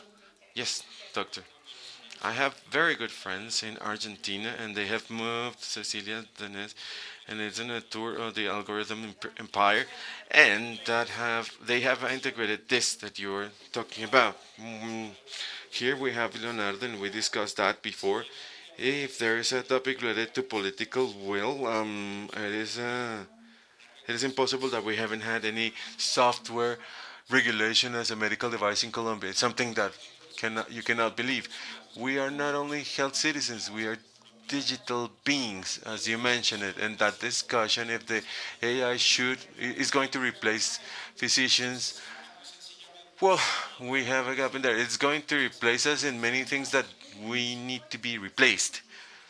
A physician does not have it in their mindset, and the natural intelligence would not give us the way to make analysis with of a phenotype and combine it with the 7,000 illnesses and having a bioinformatic platform to what we have to take out of the medicine. We have to make it in an intelligent way through algorithms, any of those that they are, trained, of course, by an expert that is going to be genetist, a neurologist, pediatric neurologist, and where's the gap in there?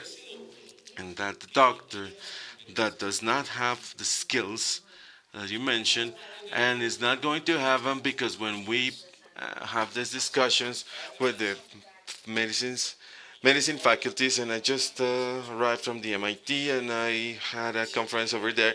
Not even in the MIT, which is the technological institution in the world. Is a revolution in the medical situation to integrate the how on how to schedule a doctor and what is a C++R and how to include a device and how to create biocellular situation in there, but how to ethically do it and how distribute it and how to teach the patients that it is part of the therapy. So we are far away from that, and we discussed that as you mentioned it before in a digital pharma to use the cognitive models for the development and the reposition that the DPT chat is not that to play the generation models will allow us to develop medications, transhumanism, the devices, brain machine that are going to restate what is being a human being. Is not that we are going to be replaced, that we have to know how to live with the cyborgs, with droids, Jarbies, right? And the new relationships in the world. And we are not prepared for that yet. However, it is what we have now, and it is precisely to help the people that actually have needs in health, and to what we just come here, we haven't solved them. So I think it is the moment to discuss that. Yes, this is a very interesting world of technology for health, and there are a lot of ethical considerations. So, what comes first, regulation or technology?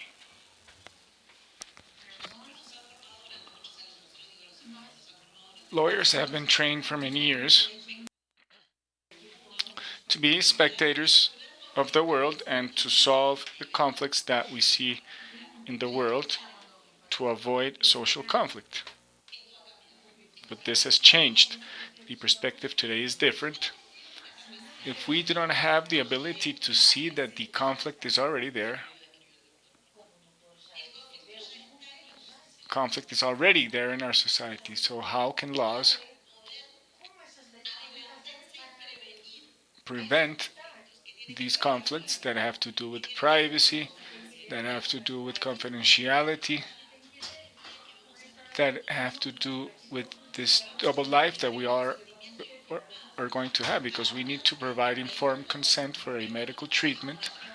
But when we download the application, we are going to have to say, I accept terms and conditions. What do these terms and conditions say? That this data is going to be transferred to partners that we do not know who they are? Who here does not have WhatsApp in their cell phone? None of us. Did you say yes to the terms and conditions? Did you read them?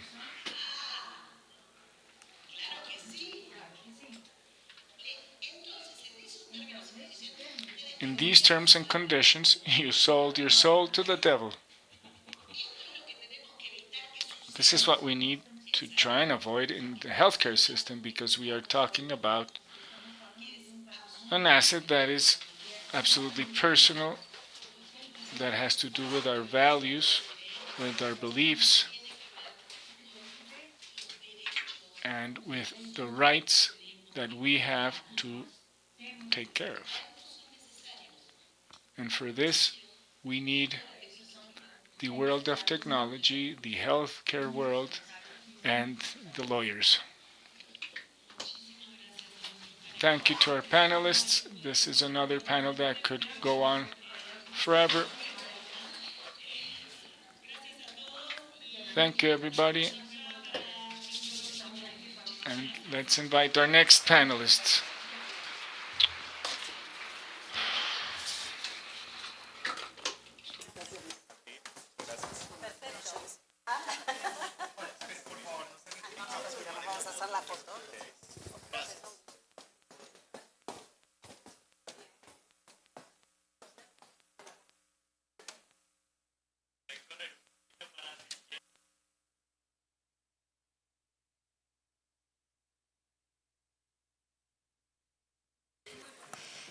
El doctor Giuliani, Dr. Giuliani, Dr. Garcia, Dr. Gabriela Repeto, and Dr. Deborah Requesens.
Our next panel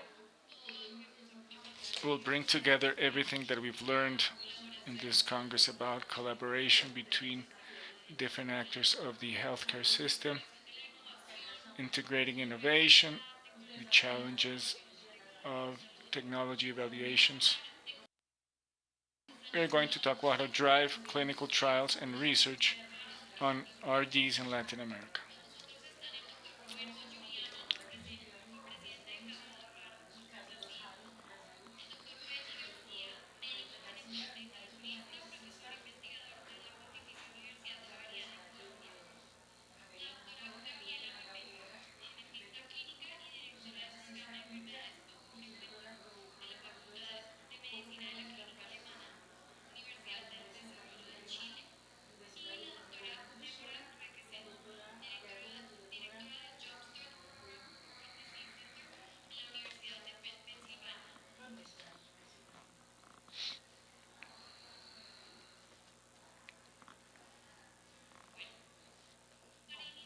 To begin our panel discussion with Dr. Giuliani, I would like for you to share with us what are the key challenges in terms of regulatory frameworks, regulation, to be able to hold clinical trials on RDs in Latin America.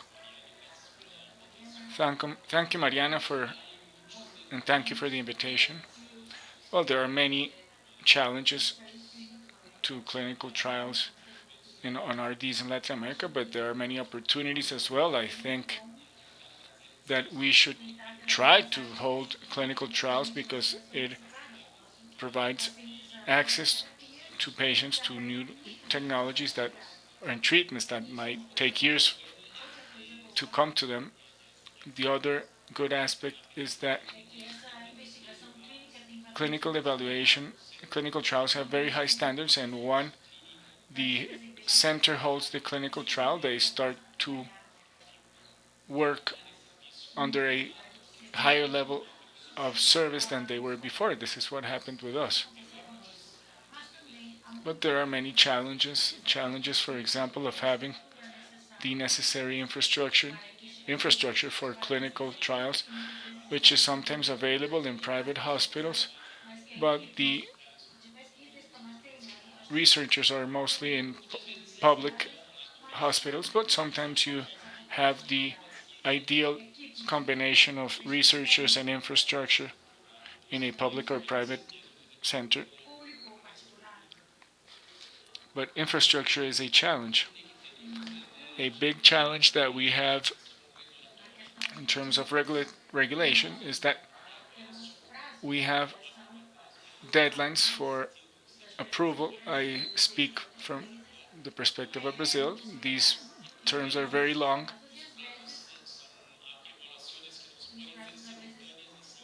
And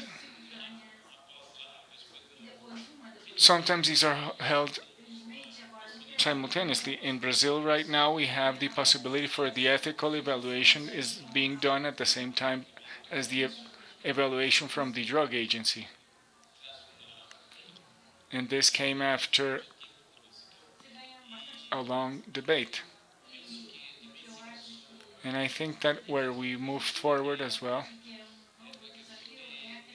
is the issue of placing orphan diseases for which we don't have therapies in the same system of evaluation that additional therapies for more common diseases. For example, new medication for diabetes will bring other treatments,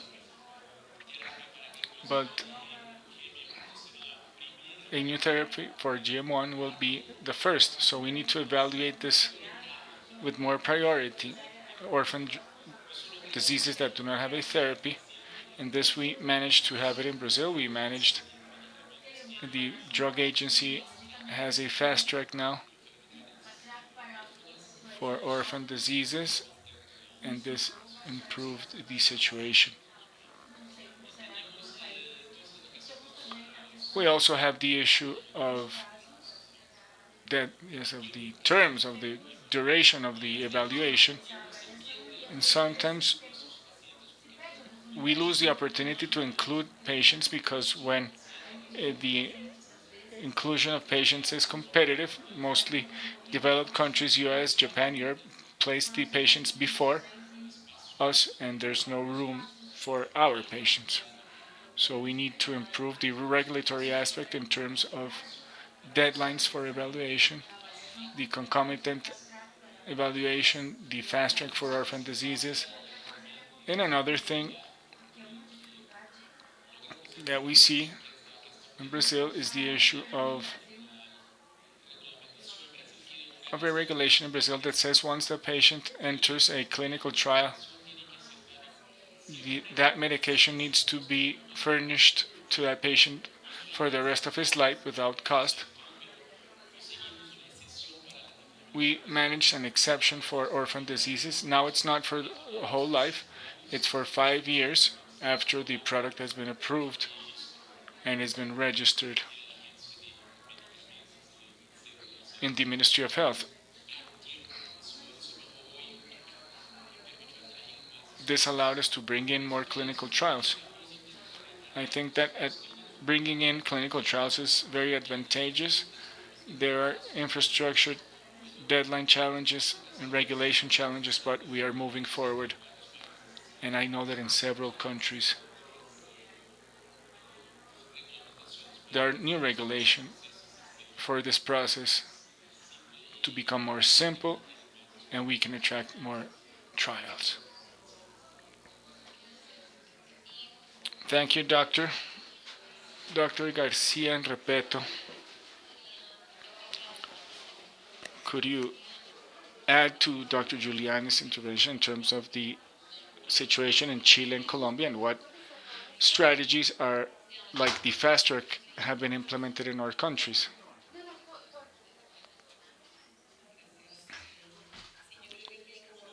Thank you. Yes, I think that there are two different questions there. One is the situation of clinical trials that has a regulatory environment of its own, and another thing is general research. I think that throughout yesterday and today we've heard many questions to which we don't have answers, and we could start to look at them from the point of view of research systematically.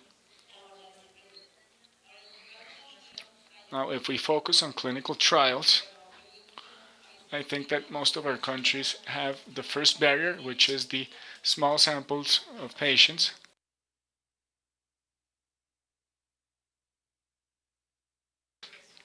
And also they have infrastructure restrictions. In Chile, there's a particular situation with the law for high-cost medical drugs and devices that we've mentioned before, which is called the Ricarte Soto law. It created the possibility to cover many drugs for RDs, but there's a part there about clinical trials that has caused many difficulties. One is what Roberto just mentioned, which is the need that pharmaceutical companies continue to provide the drug for the rest of the patient's life, and this is a limiting factor because sometimes if the drug is approved but it's useless, why am I going to force the company to provide it? Also, their liabilities during the clinical trials is also an issue. If we look at it from the point of view that we need to protect participants in trials, sometimes it limits their participation in trials. So sometimes there are liability issues that have nothing to do with the clinical trial. And number three, which is research being done on people with mental disability, has additional requirements, which has limited access to these patients into these trials. As we've heard today, the pandemic was one of the big modifiers of our system.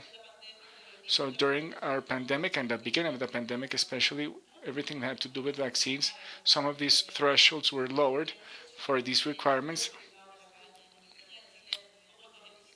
Yes, we saw how these requirements curved downwards the clinical trials, but now that these thresholds have been themselves curbed, we see more clinical trials. And there's an uptick in clinical trials in Chile, and I agree with Roberto. This can be a great benefit for RD patients.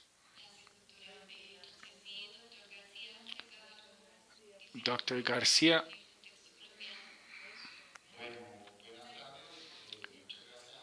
Good afternoon, and thank you to the organizers of this event, and congratulations.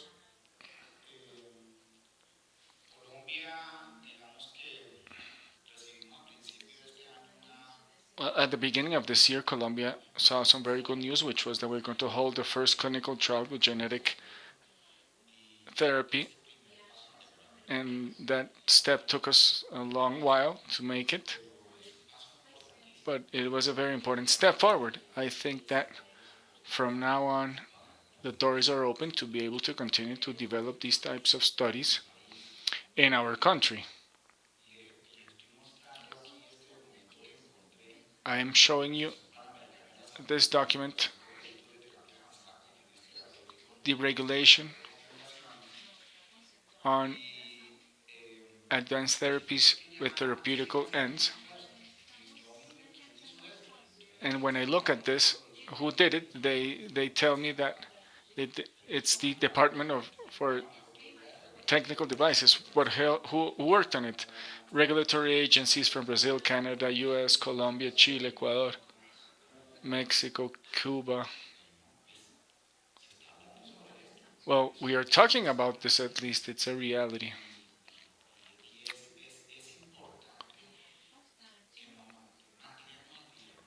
It's important to be up to date, because at the conclusion of this document says that we need to work in networks. And this is a 2019 document. So yes, we work in networks, but what has happened in those networks from 2019 to 2023? So we might need to ask them this.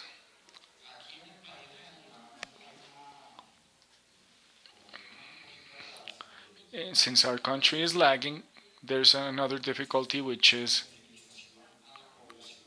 creating awareness among the population about the development of scientific knowledge, research knowledge.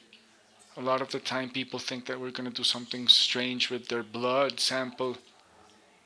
I'm the guinea pig. And we need to work on this. We need to work on educating the population and creating a scientific culture. It's amazing what we saw with the pandemic.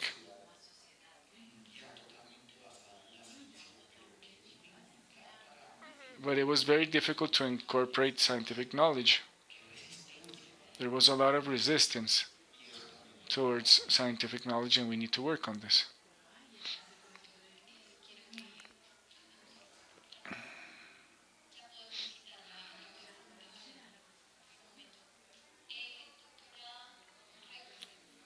Dr. Requesens, can you tell us a bit about genomic diversity in research? Why is it important? What impact does it have in timely diagnosis and treatment, in follow-up? And what is your institution doing to close this gap that might exist in genetic diversity?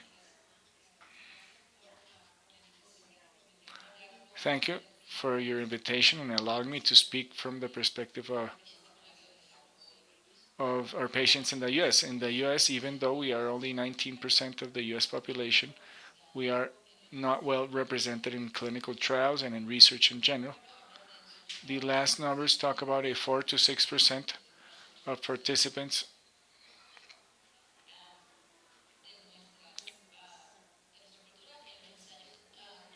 in clinical trials done by the FDA.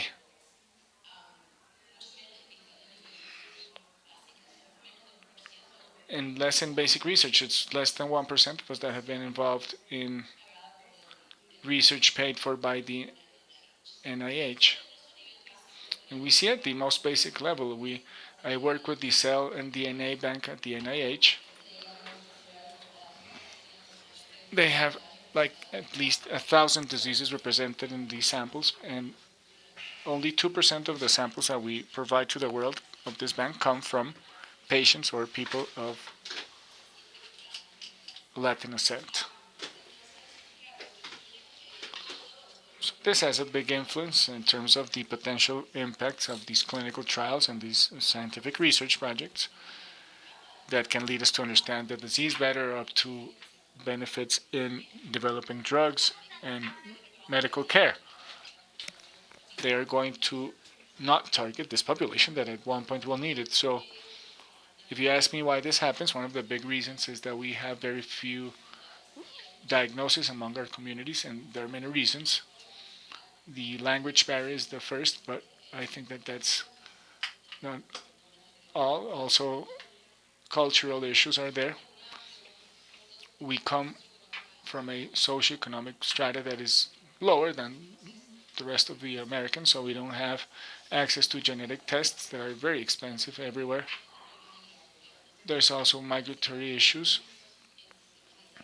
We do not belong to the healthcare system, but there are many things that we can do. And for example, in terms of the language barrier, at the cell bank we have translated documents, especially the consent document, and we have worked with the Hispanic community because we realized that overcoming the language barrier would not be enough, so we started to work with other countries, and we saw that there's also a cultural aspect and also an educational aspect. We needed to ensure that people at different educational levels could understand these documents, but we've also realized that the most important thing is representation. We are not represented in the scientific arena or in the medical arena or in the universities. Well, in the US there's a big push towards diversity, and we are working on having leaders in organizations to represent the population. One of the things that we are working on the Hispanic Association for RDs in the US is that to make sure that the boards of foundations dedicated to these diseases, it belongs to our group. We need a representative of the Hispanic communities in these foundations so that patients feel trust in the research. And as the doctor said, yes, there's a trust barrier that we need to overcome. There's also migration issues, because if I'm on this list, will migration come for me? Well, yeah, there's a lot of lack of trust that we are tackling through the issue of representation. And also we're working with medical students. Only 12% of medical students in the US were Hispanic.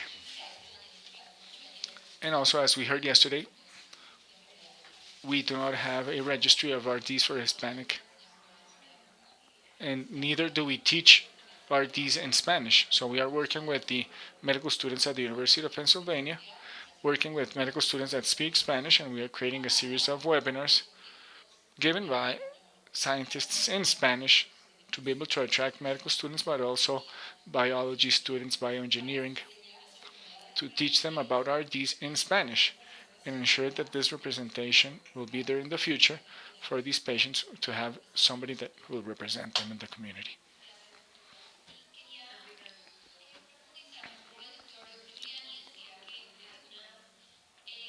Dr. Giuliani said that there are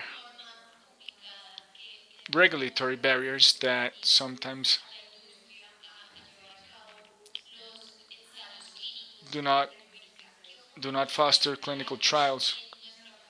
What opportunities do we have in our population to have these clinical trials? What characteristics do we have that are maybe, well, besides the need for inclusion and genetic diversity, that makes our population a good place to hold clinical trials? I can talk about a characteristic that we have in Latin America, which is that most of the population is in urban centers, and this makes it easier to do clinical trials because the hospitals are near to the people. And also we are a very populous region. And this means that we have a lot of RD patients, but there's also the difficulty of finding them.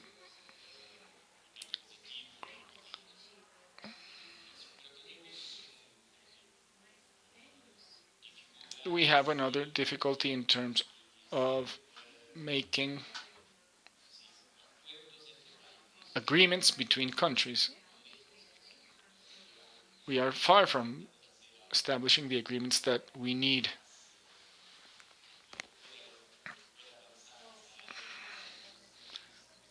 Because we are very far away in terms of harmonizing our regulation and the possibility of interacting as a network of countries. How could we strengthen these collaboration networks among researchers that can overcome this barrier of national frontiers? I couldn't speak about this but for this region, but our center has worked with Dr. Giuliani. Right now we are discussing about transferring technology, working with companies in Brazil that can produce the vector for genetic therapy and be able to transfer this knowledge to them, which will make a big difference if we know how it works and we have gone through all the regulatory process. Then why don't we just teach our neighbor countries how to do it? So we are working on this and ensuring that we can collaborate also on clinical trials in Brazil and then also in other countries in Latin America. I wanted to add a couple of comments regarding your last question of the value of holding clinical trials in Latin America from the perspective of genetics. I have two examples. One is that there are certain diseases that are based on a fundamental genetic disorder, but most of rare diseases might share the same gene, but the genetic changes are different. So sometimes there are diseases or where the genetic diversity of Latin America is different than in other countries. The classic example is cystic fibrosis, where most of the population of European descent has one variant, and that is Delta 508. And this is not present in our population, but there are others that are susceptible to be developed medications for. So our diverse genetics also can be of interest for the development of new drugs or to be able to prove how existing medications work. And another thing that we've discussed is pharmacogenetics. How this creates a diversity, different risks and different effects. So we need to evaluate medications in different populations, which allows us to understand how these drugs work, because some populations respond better to some therapies, others not so much. Some present adverse effects. So if we increase the scope of our research, increases knowledge about a drug, and we can be much more precise in the delivery of these drugs.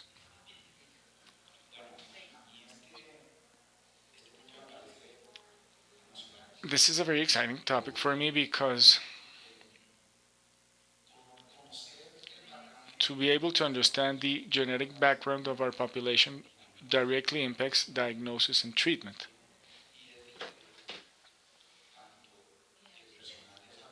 And it's in the best interest of the healthcare professionals and of the labs and of the pharmaceutical industry and of the doctors that it's in their best interest. If we do not understand their genetic background, we start to see variants of unknown origin. So what do we do with this? We need to start generating this type of information that will allow us to improve molecular diagnosis. It will allow us to know for those pathologies, for those conditions where treatment depends on molecular alteration, what molecular alterations we have in our population and what drugs we need in our populations. And I think that it's exciting. In our country, we've been talking about the Colombian Genome Project. We've never made progress on this. But I think that it's been something that's on the table, and perhaps it's the time, and maybe we should not think about it, the Colombia Genome Project, but the Latin America Genome Project. Maybe we're at the point where we are understanding that this is important, that this is not just a little research that nobody will understand. This will be very useful and of immediate use. Also, we need to understand our populations. We saw what happened with Huntington disease in the north, but the examples in Latin America are everywhere. In Colombia, we have MPS in specific regions of the country, and tied to an ancestry of indigenous peoples. And what do we know about indigenous peoples? Well, nothing.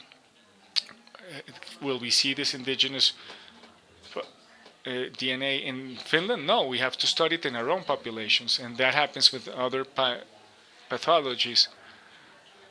We see other diseases that are included in the neonatal screening. There are some conditions that have specific behavior in certain populations in our country, and we need to look into this. The information is going to be very valuable to organize, to plan, and to create strategies that are effective. Well, in the United States, we have clinicaltrials.com where every person can go and check any trials that are taking place. And in Colombia, we have any database that do we have any database in which they can check if there is any medical trial for their disease, or how can we be able to find out if the persons that receive the information receive it and involve the patients and the patients group and the research and the clinical trials? Well, in fact, here I can talk about the networks work. And it is not to start a new network. Maybe the network's already there. The only thing that we should do is organize ourselves through the structure of that network. And it is, let's say, to know who is working in Latin America, what are they working with, the resources they have, the areas of interest, and when we can start managing this even from home. We can start from our own countries. We don't know what groups that are working in the country are doing, and when we have that, we can tell the patients, and we can organize any type of platform similar to clinical trials or something like that, that they can offer, the information can be offered. So in here, it is the key of the specialized networks of knowledge in research. I wanted to talk about Dr. Sarante, which talk about the ERCAL, which is a network of researchers in the area of genetic malformation. It has been working for 50 years in Latin America, but it is a relationship between people, it is not between the government and institutions, it's between it is independent from agreements and the laws and that. So in there, that could be something to start a proposal to have a research network, researchers of orphan diseases. When I receive a proposal from a new trial for an illness, what do? Is to contact the people that are working with this illness to find out if we can move forward in that proposal. So there, if we can have in Latin America some kind of network related to researchers in orphan diseases. That shouldn't be something interagency or intergovernment. That should be something practical that will allow us to improve in many of those things. Dr. Garcia, do you have anything to say? Well, yes, I wanted to show this, and it is how to include this type of social appropriation of knowledge for the development of research projects in the country. Many researchers do not know about it, but now there are important goals specific for social appropriation of knowledge. And that, what they invite us to do is to generate knowledge with communities, with and for communities, not being a subject of research, but you help me to generate the knowledge. You are part of all the process and you have a strategy, and it's a well thought thing. And the Ministry of Sciences calls part of the assessment of the products is paragraph related to social appropriation of knowledge. We should have that there. If you allow me to work with the next slide, it was sent to start some other different things, and there's a diploma course for social appropriation of knowledge by the Ministry of Sciences. It is good, very dense, but it is good. And we are here in the country of public policy, open science policy. So it is something that we should include in this type of ideas, concepts in research, in the research of rare diseases. I tell the students that you shouldn't miss the in the molecule. Well, I am happy about the metabolic route and the gene and the variable. Start making studies to that, but I cannot be only lost in that. We're talking about people, families. Sometimes when the patients come to be recruited in a research project, Dr. Garcia took an hour with the patient, and I give him coffee. We talk about the football match. And why? Because that is a person, and I could go and take the sample. That person signed the consent, but I think it's not about that. And in conversations with patients, many interesting things come up.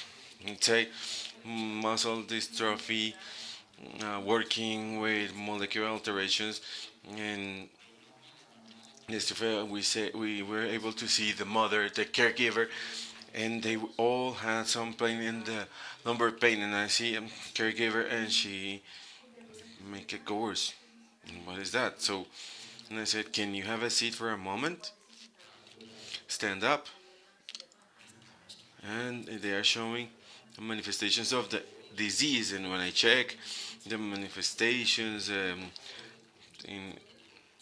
that they start to describe things. So I am focused on the molecular alteration. Those children, it is okay, but I cannot use the complexity of the rare disease, right? Not only at the level of postgraduate courses, I talk about the training of students in postgraduate courses that they won't dehumanize research. Research is a human situation, and it has a social responsibility. Scientists have a social responsibility as well. Now, to close the panel, as a last message, what would you say to promote the collaboration among governments, the industry, patients groups, and researchers, and improve the overview of research in a region? I would say something that I said that at the beginning. We are Latins in the United States. We are not in the South American continent, but we are Latin, however. And I think it is important to be part of these communications. And we're discussing about patients when I speak Spanish, when I receive a call, and it is 5 or 4 hours of conversation because I understand them and their language and their culture, and I would like to be part of the community, integrate them in what we are doing because we have the same background that we share, and even though we're not, when we are not there, we are part of that community, and collaborating, working together, and many of the universities as ours are able to work together. Thank you. Two things. One, I'm going to use a sentence used in Rare Disease Day 3 or 4 years ago that was related to research. Research possibilities are unlimited. So we have to consider that research is a luxury. It's not something to entertain exotic people. It can help in many environments to help many people and should be part of what we do. And the second thing is this type of conversations, diverse stakeholders are key. And we should talk more with the patients groups and see if we can answer them and promote citizen sciences research performed by the same patients. There's a lot of space for research, and we should work with that too. Thank you, doctor. Something that I think that we have always to be present, and congresses and events showing what we do in Latin America for Latin Americans to uh, not only be the option for trials, but we should be present there since the beginning of the development plan to develop a new product, a new research, because we have capacity and quality to be part of clinical trials, and that is something that we have in there, but sometimes it's not clear for laboratories, for companies that have their capacity in Latin America, and we should be present in there in events like this ones, places in the view, and it is important to have that. Well, thank you very much to all of you, and we can continue with the programming to have the to close the event, and please don't leave the event. Just a moment, please.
the Javeriana University that made this space possible and opened the doors to make this Congress. Especially, we would like to recognize Miguel Monte Alegre, part of the Dr. Sarantes team that worked really hard to organize this event. We also thank Stephanie Rodriguez, who has been in all the organization of this event, and also Dr. Ignacio Ferrante, who made possible to have this event in this university. I also wanted to thank Monodual team. They organized the logistics of this event, so everything would be okay in a technical situation, and they have done a very good work.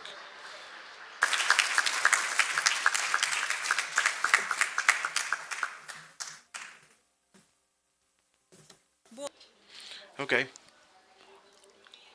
To conclude, we would like to have some words from stakeholders in this ecosystem.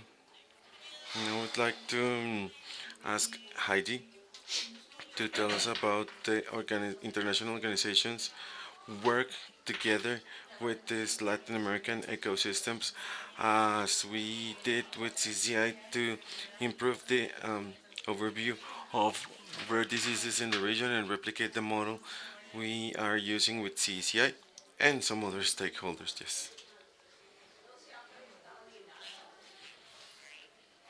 I'm going to speak in English, if that's okay. Thank you so much for having me here. This has been an incredible opportunity to meet with so many of you and to hear about the challenges in the region, and also I think much more. I've heard about many opportunities, and that's been very inspiring, and also many opportunities for collaboration, both within the region, and I think there's also many opportunities beyond it, and so I'm really encouraged by that. Thinking about how philanthropy and organizations can collaborate and engage and support one another in this space, I think about it from at least two levels, and one is the patient organization level. And I think, as some of you here have heard me talk about over the last couple of days, at the Chan Zuckerberg Initiative, we support the Rare as One network, which is a network of patient organizations driven by patients who are working to advance research in their disease areas. And we're currently supporting 85 organizations. And we see many of these organizations working internationally and looking across borders, looking to Latin America in terms of how they might engage. Understanding, for instance, as we heard in the recent panel, can you hear me still? Okay. About diversity and genetic diagnosis, that there's prevalence in the Latin American community in certain genetic variants in their disease areas. And so working to think about how they can connect with communities here, how they can work with patient organizations here and clinicians and researchers in the region. And so I think there's a lot of work for us to do as a community to bring together patients across borders and researchers across borders in these efforts. I think that's really critical, and I'm really interested in thinking about how I can help support those efforts and how, as a global rare disease community, we can do much better in that regard. And then I also think about it from the perspective of philanthropy and other funders in this space.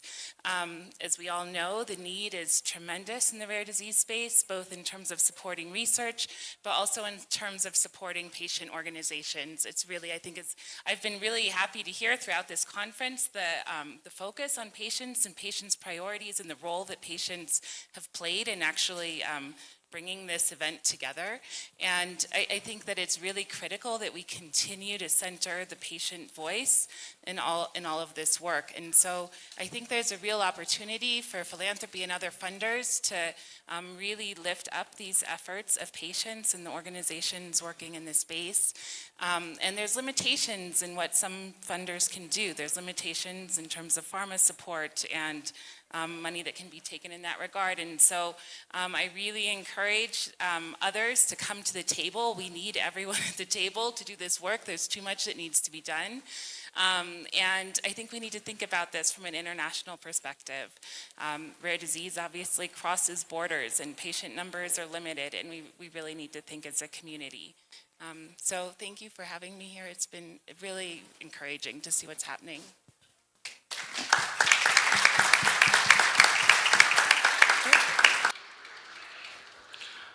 Thank you. Thank you very much, Heidi, and thank you for to all the patient groups and this platform. Yeah, it's been a privilege.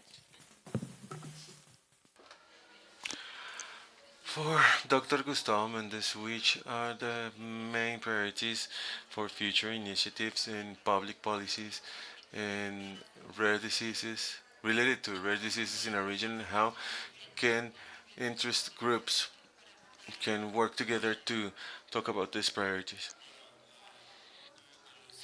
Well, one of the most important learnings that we had with the pandemic were that when everything is a priority, nothing it is.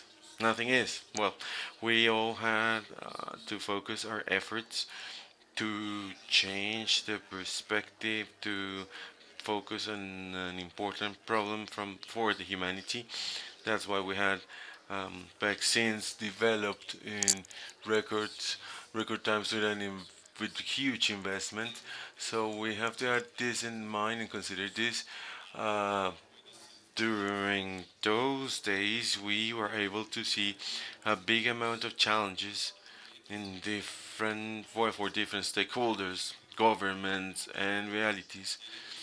But we should know what are the priorities first to be able to start actions with results. If we don't do that, we should talk about 30 problems. It won't be impossible to get to other critical problems to get there. So, something that is rational, and I don't think that I can say only by myself which are the main priorities, because I don't think one person or a region or a country could say the priority should be this for everyone, and it should be a collective construction. And in my perspective, I think that all the problems, and of course I'm talking about my own condition as a regulator, as someone that works with data, and priorities for me are two. Basically, that one is that there should be investment to generate data and to follow up therapies, diagnosis, to be able to have results that will be that you can trust, people can trust. That'll be the effective and time, and that should be the priority, since we do need to have the flexibility to change therapies. And the next one would be the participation of patients and patients associations, since we don't have the patient perspective in any decision, there are not going to be results, nothing to do at all. For patients that work and the stakeholders in there, that would be the base of the participation. Thank you.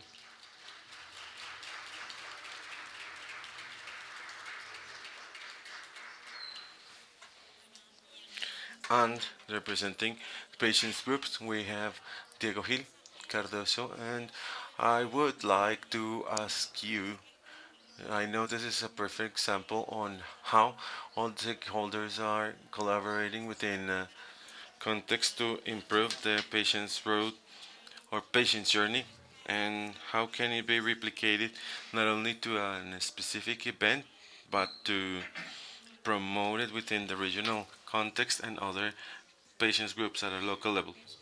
Of course, this is the best example that we can work in that. Let's say that in the Latin American context, it's important to have an network, and not only with patients organizations from perspective of what we do, but we should include also all the stakeholders and the framework that it is not only on the perspective related to the sanitary topic, and it is discussed in the resolution from the UN in 2021. It should include social view for an inclusive access to recreation and sports. And all the stakeholders should be included here, and there should be a synergy and a harmonization, which is not easy. And I confess that from organizations, we have that challenge. And the first stakeholders for us is our own patients, which are the leaders in organizations.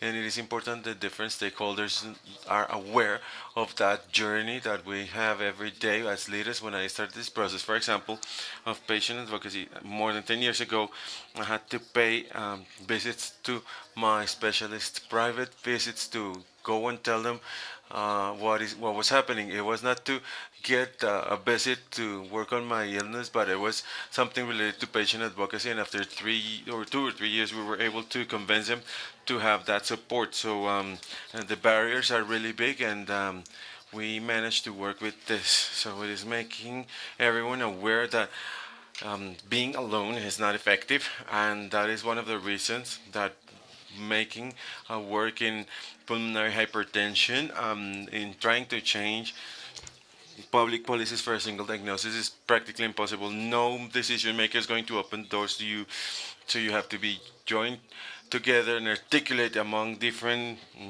institutions. When we found FECOER, there were some initiatives from public policies, but also to the knowledge management as articulators of institutions and generators of social cohesion, and recognize the work from these patients organizations is really important. I would like to recognize the work for leaders in territories, because they work with stakeholders at a territorial or regional level and make that these public policies that in many of the cases governments are not able, and I know it, to take them down to. So and these social leaders connect different stakeholders for this reality to be completed. That is my perspective, and in this regard we should improve in the regions. Thank you, Diego, and in representation of all the group of patients.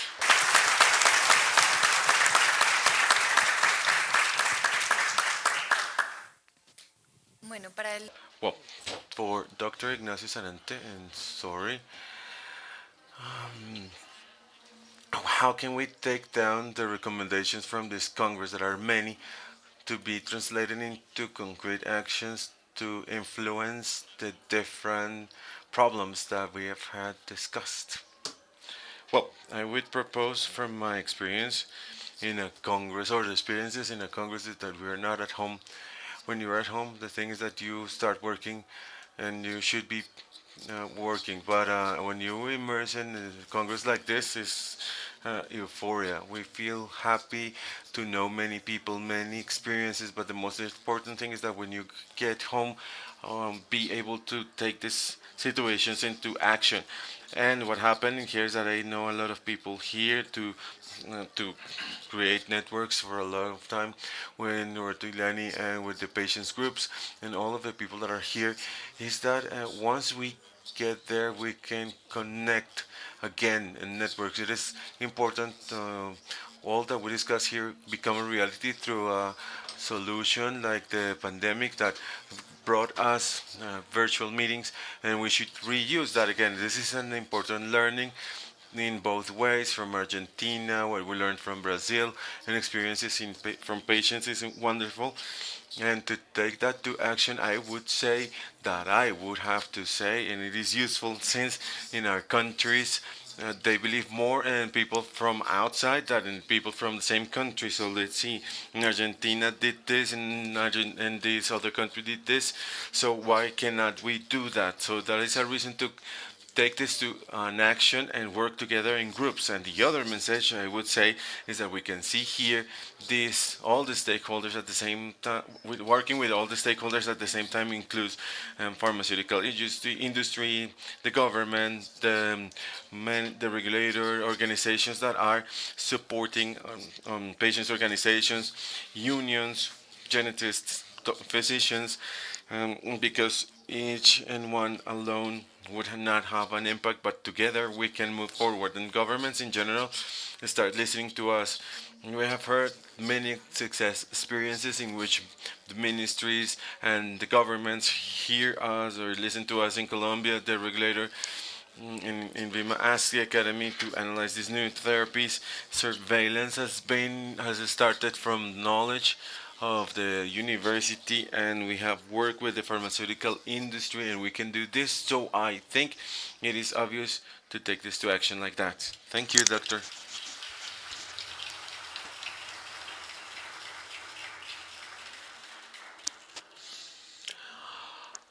Okay, so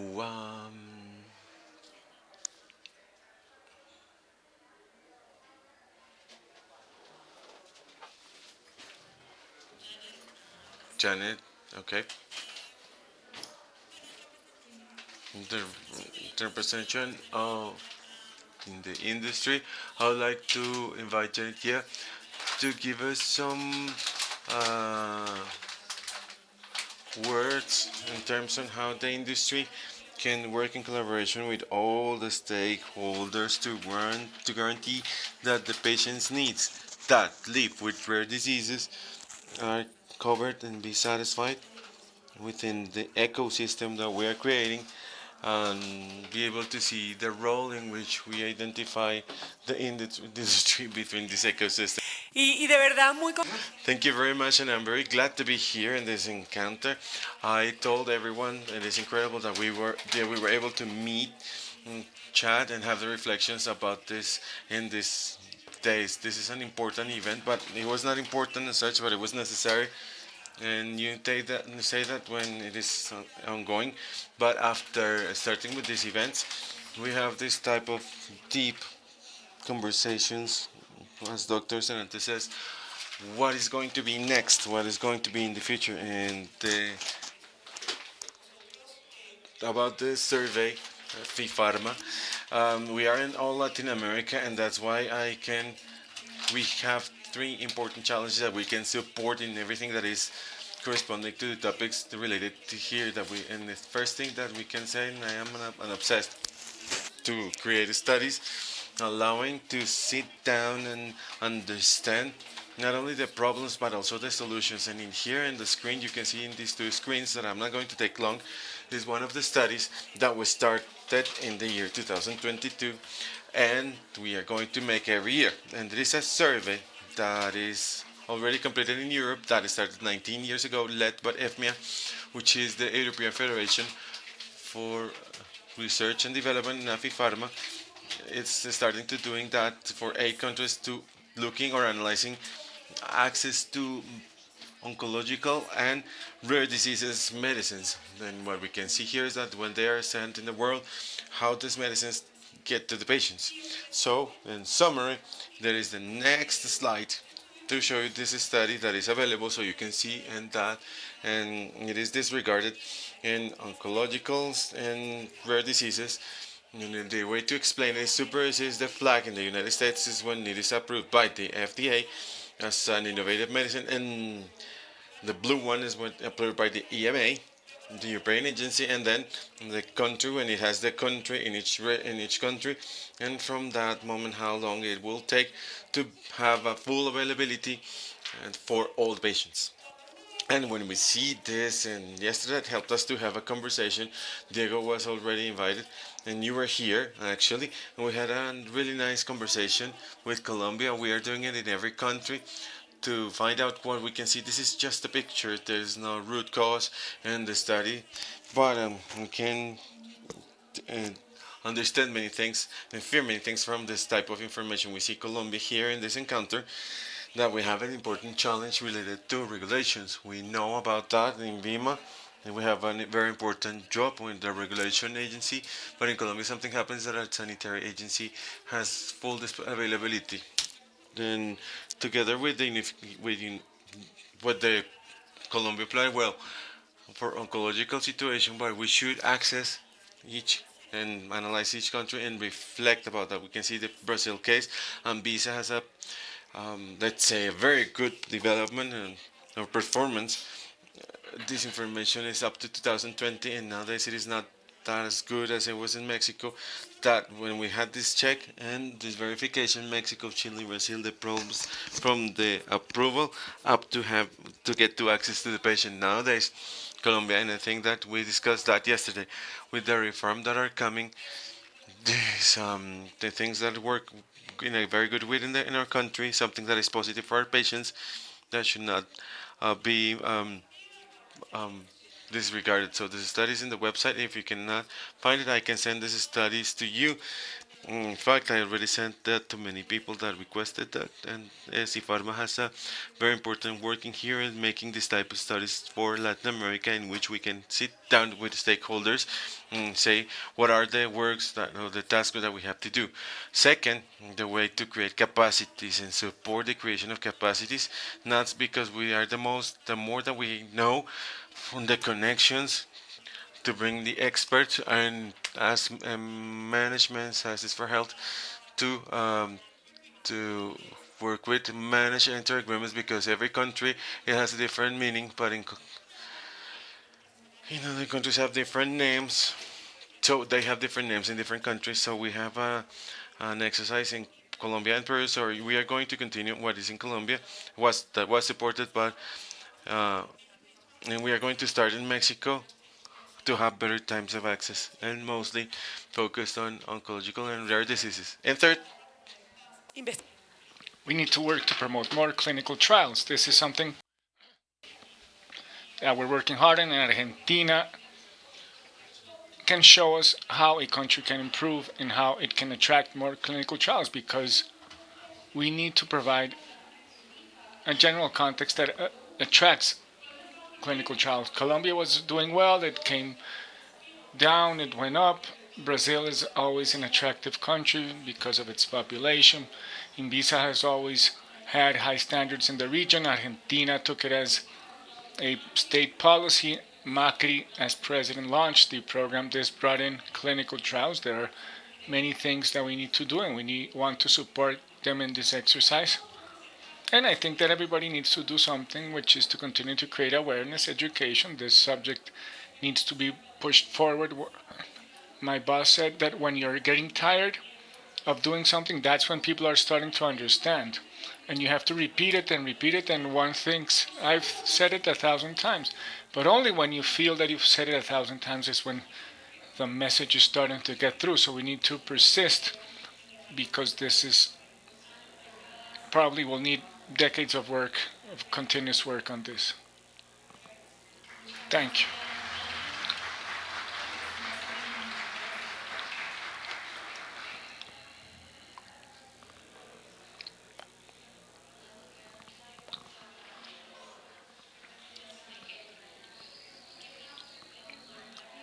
What steps can we take to guarantee that diversity and inclusion are priorities in genetic research and on genomes in Latin America?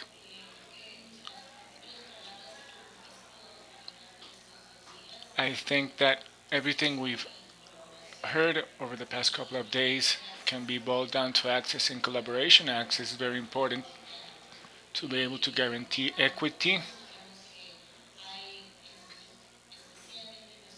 We know that especially in our region, there are several million people, very low income populations, that have less access to health services. And as we mentioned before, for the Hispanic community in the US, who are on average in a lower socioeconomic stratum, there's the issue of access to diagnosis. So ensuring that we reach these people is very important, because we will continue to have the challenges of access to treatment, regulation, timely treatment. But if right now, as we said yesterday, we have new diagnosis technologies are there, but they're not reaching the population, so it's not only making it available to the general population. In some cases, we have to do the effort, the extra effort, to reach these remote communities. marginalized communities with greater needs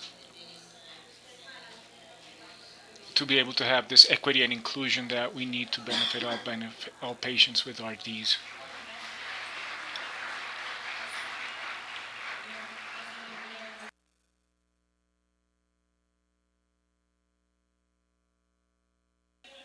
Now, Dick Salvattieri,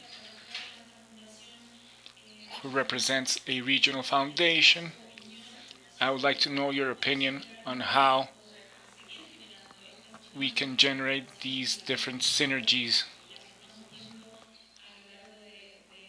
the ones that have been needed throughout the ecosystem. How can we replicate them and continue to maintain this level of engagement among stakeholders? Yes, fortunately, I'm among friends.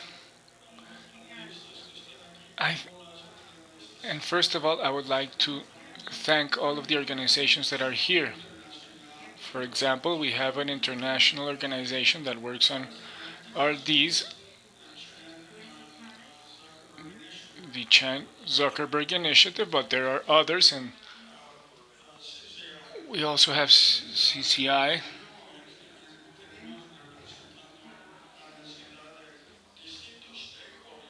We are representing different stakeholders, in this case the government.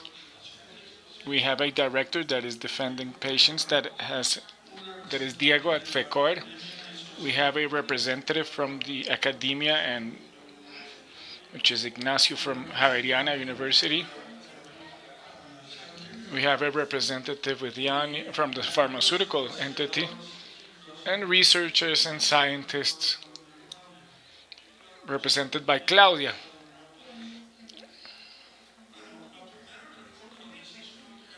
The first decision that we need to make is if we should collaborate with all of these stakeholders, diverse stakeholders. For me, the answer is easy, which is of course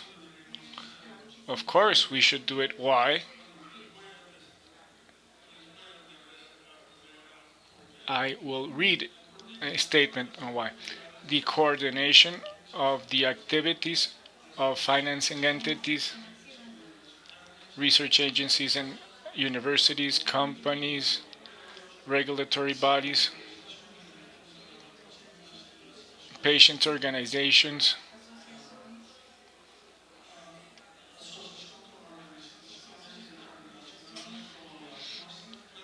like ours can maximize the collective impact of the investment in research on RDs. This can accelerate progress.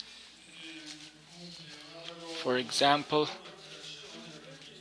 we can create a registry in common databases.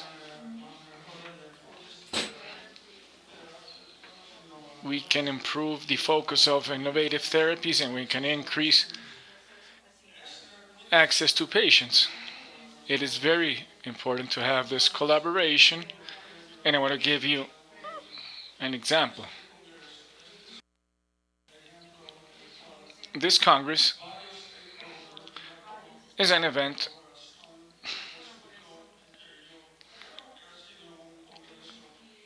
was very beneficial for all stakeholders here. 2 years ago, we started a discussion. The America's Health Foundation was invited to discuss with a group of experts that had the idea of creating ERCAL, a platform that could serve the whole hemisphere. They invited us to be a part of this project, and we felt that we could interest and support this effort.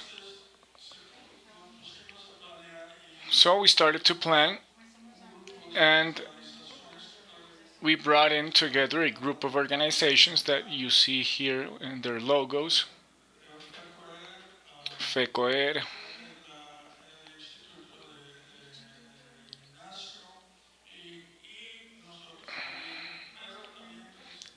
but mainly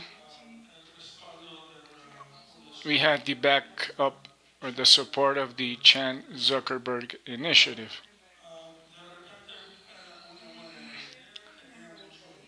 It was a very good idea. There was a lot of interest.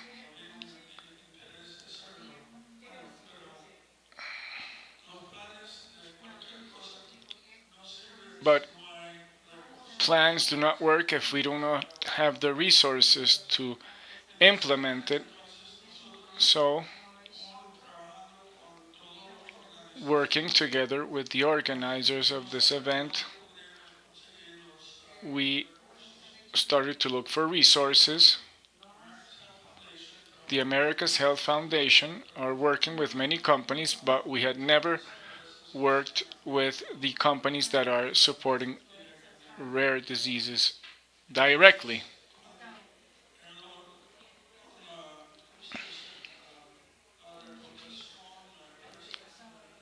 So given the support that we had from the organizers, we started to look for resources, and you can see that the first ones to come to our aid was our allies, which are the different patient advocacy groups. And we started to have dialogues with many companies, and today we have at least 14 companies supporting us. The important thing is that we had never worked with these companies before, and today we have at least 6 or 7 supporters. And importantly, there's a Colombian company, there's a Uruguayan company,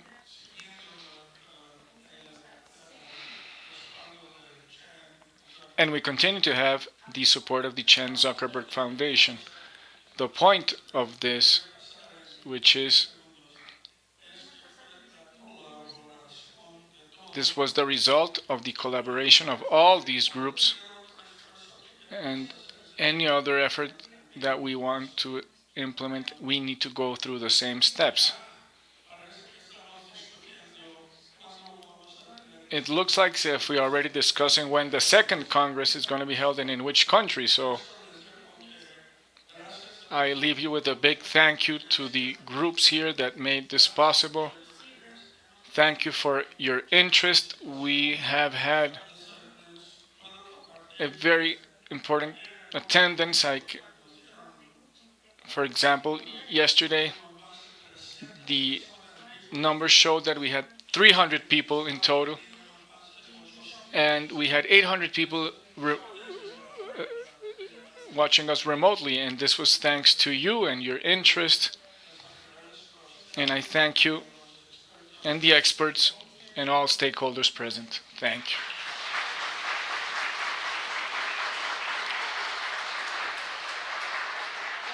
Muchísimas gracias a todos. Thank you, everybody. We hope to see you in the next Congress, wherever it will take place.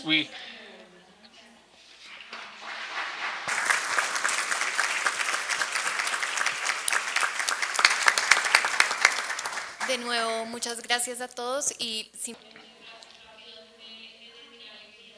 Before we go, I want to wish happy birthday to Claudia Gonzaga.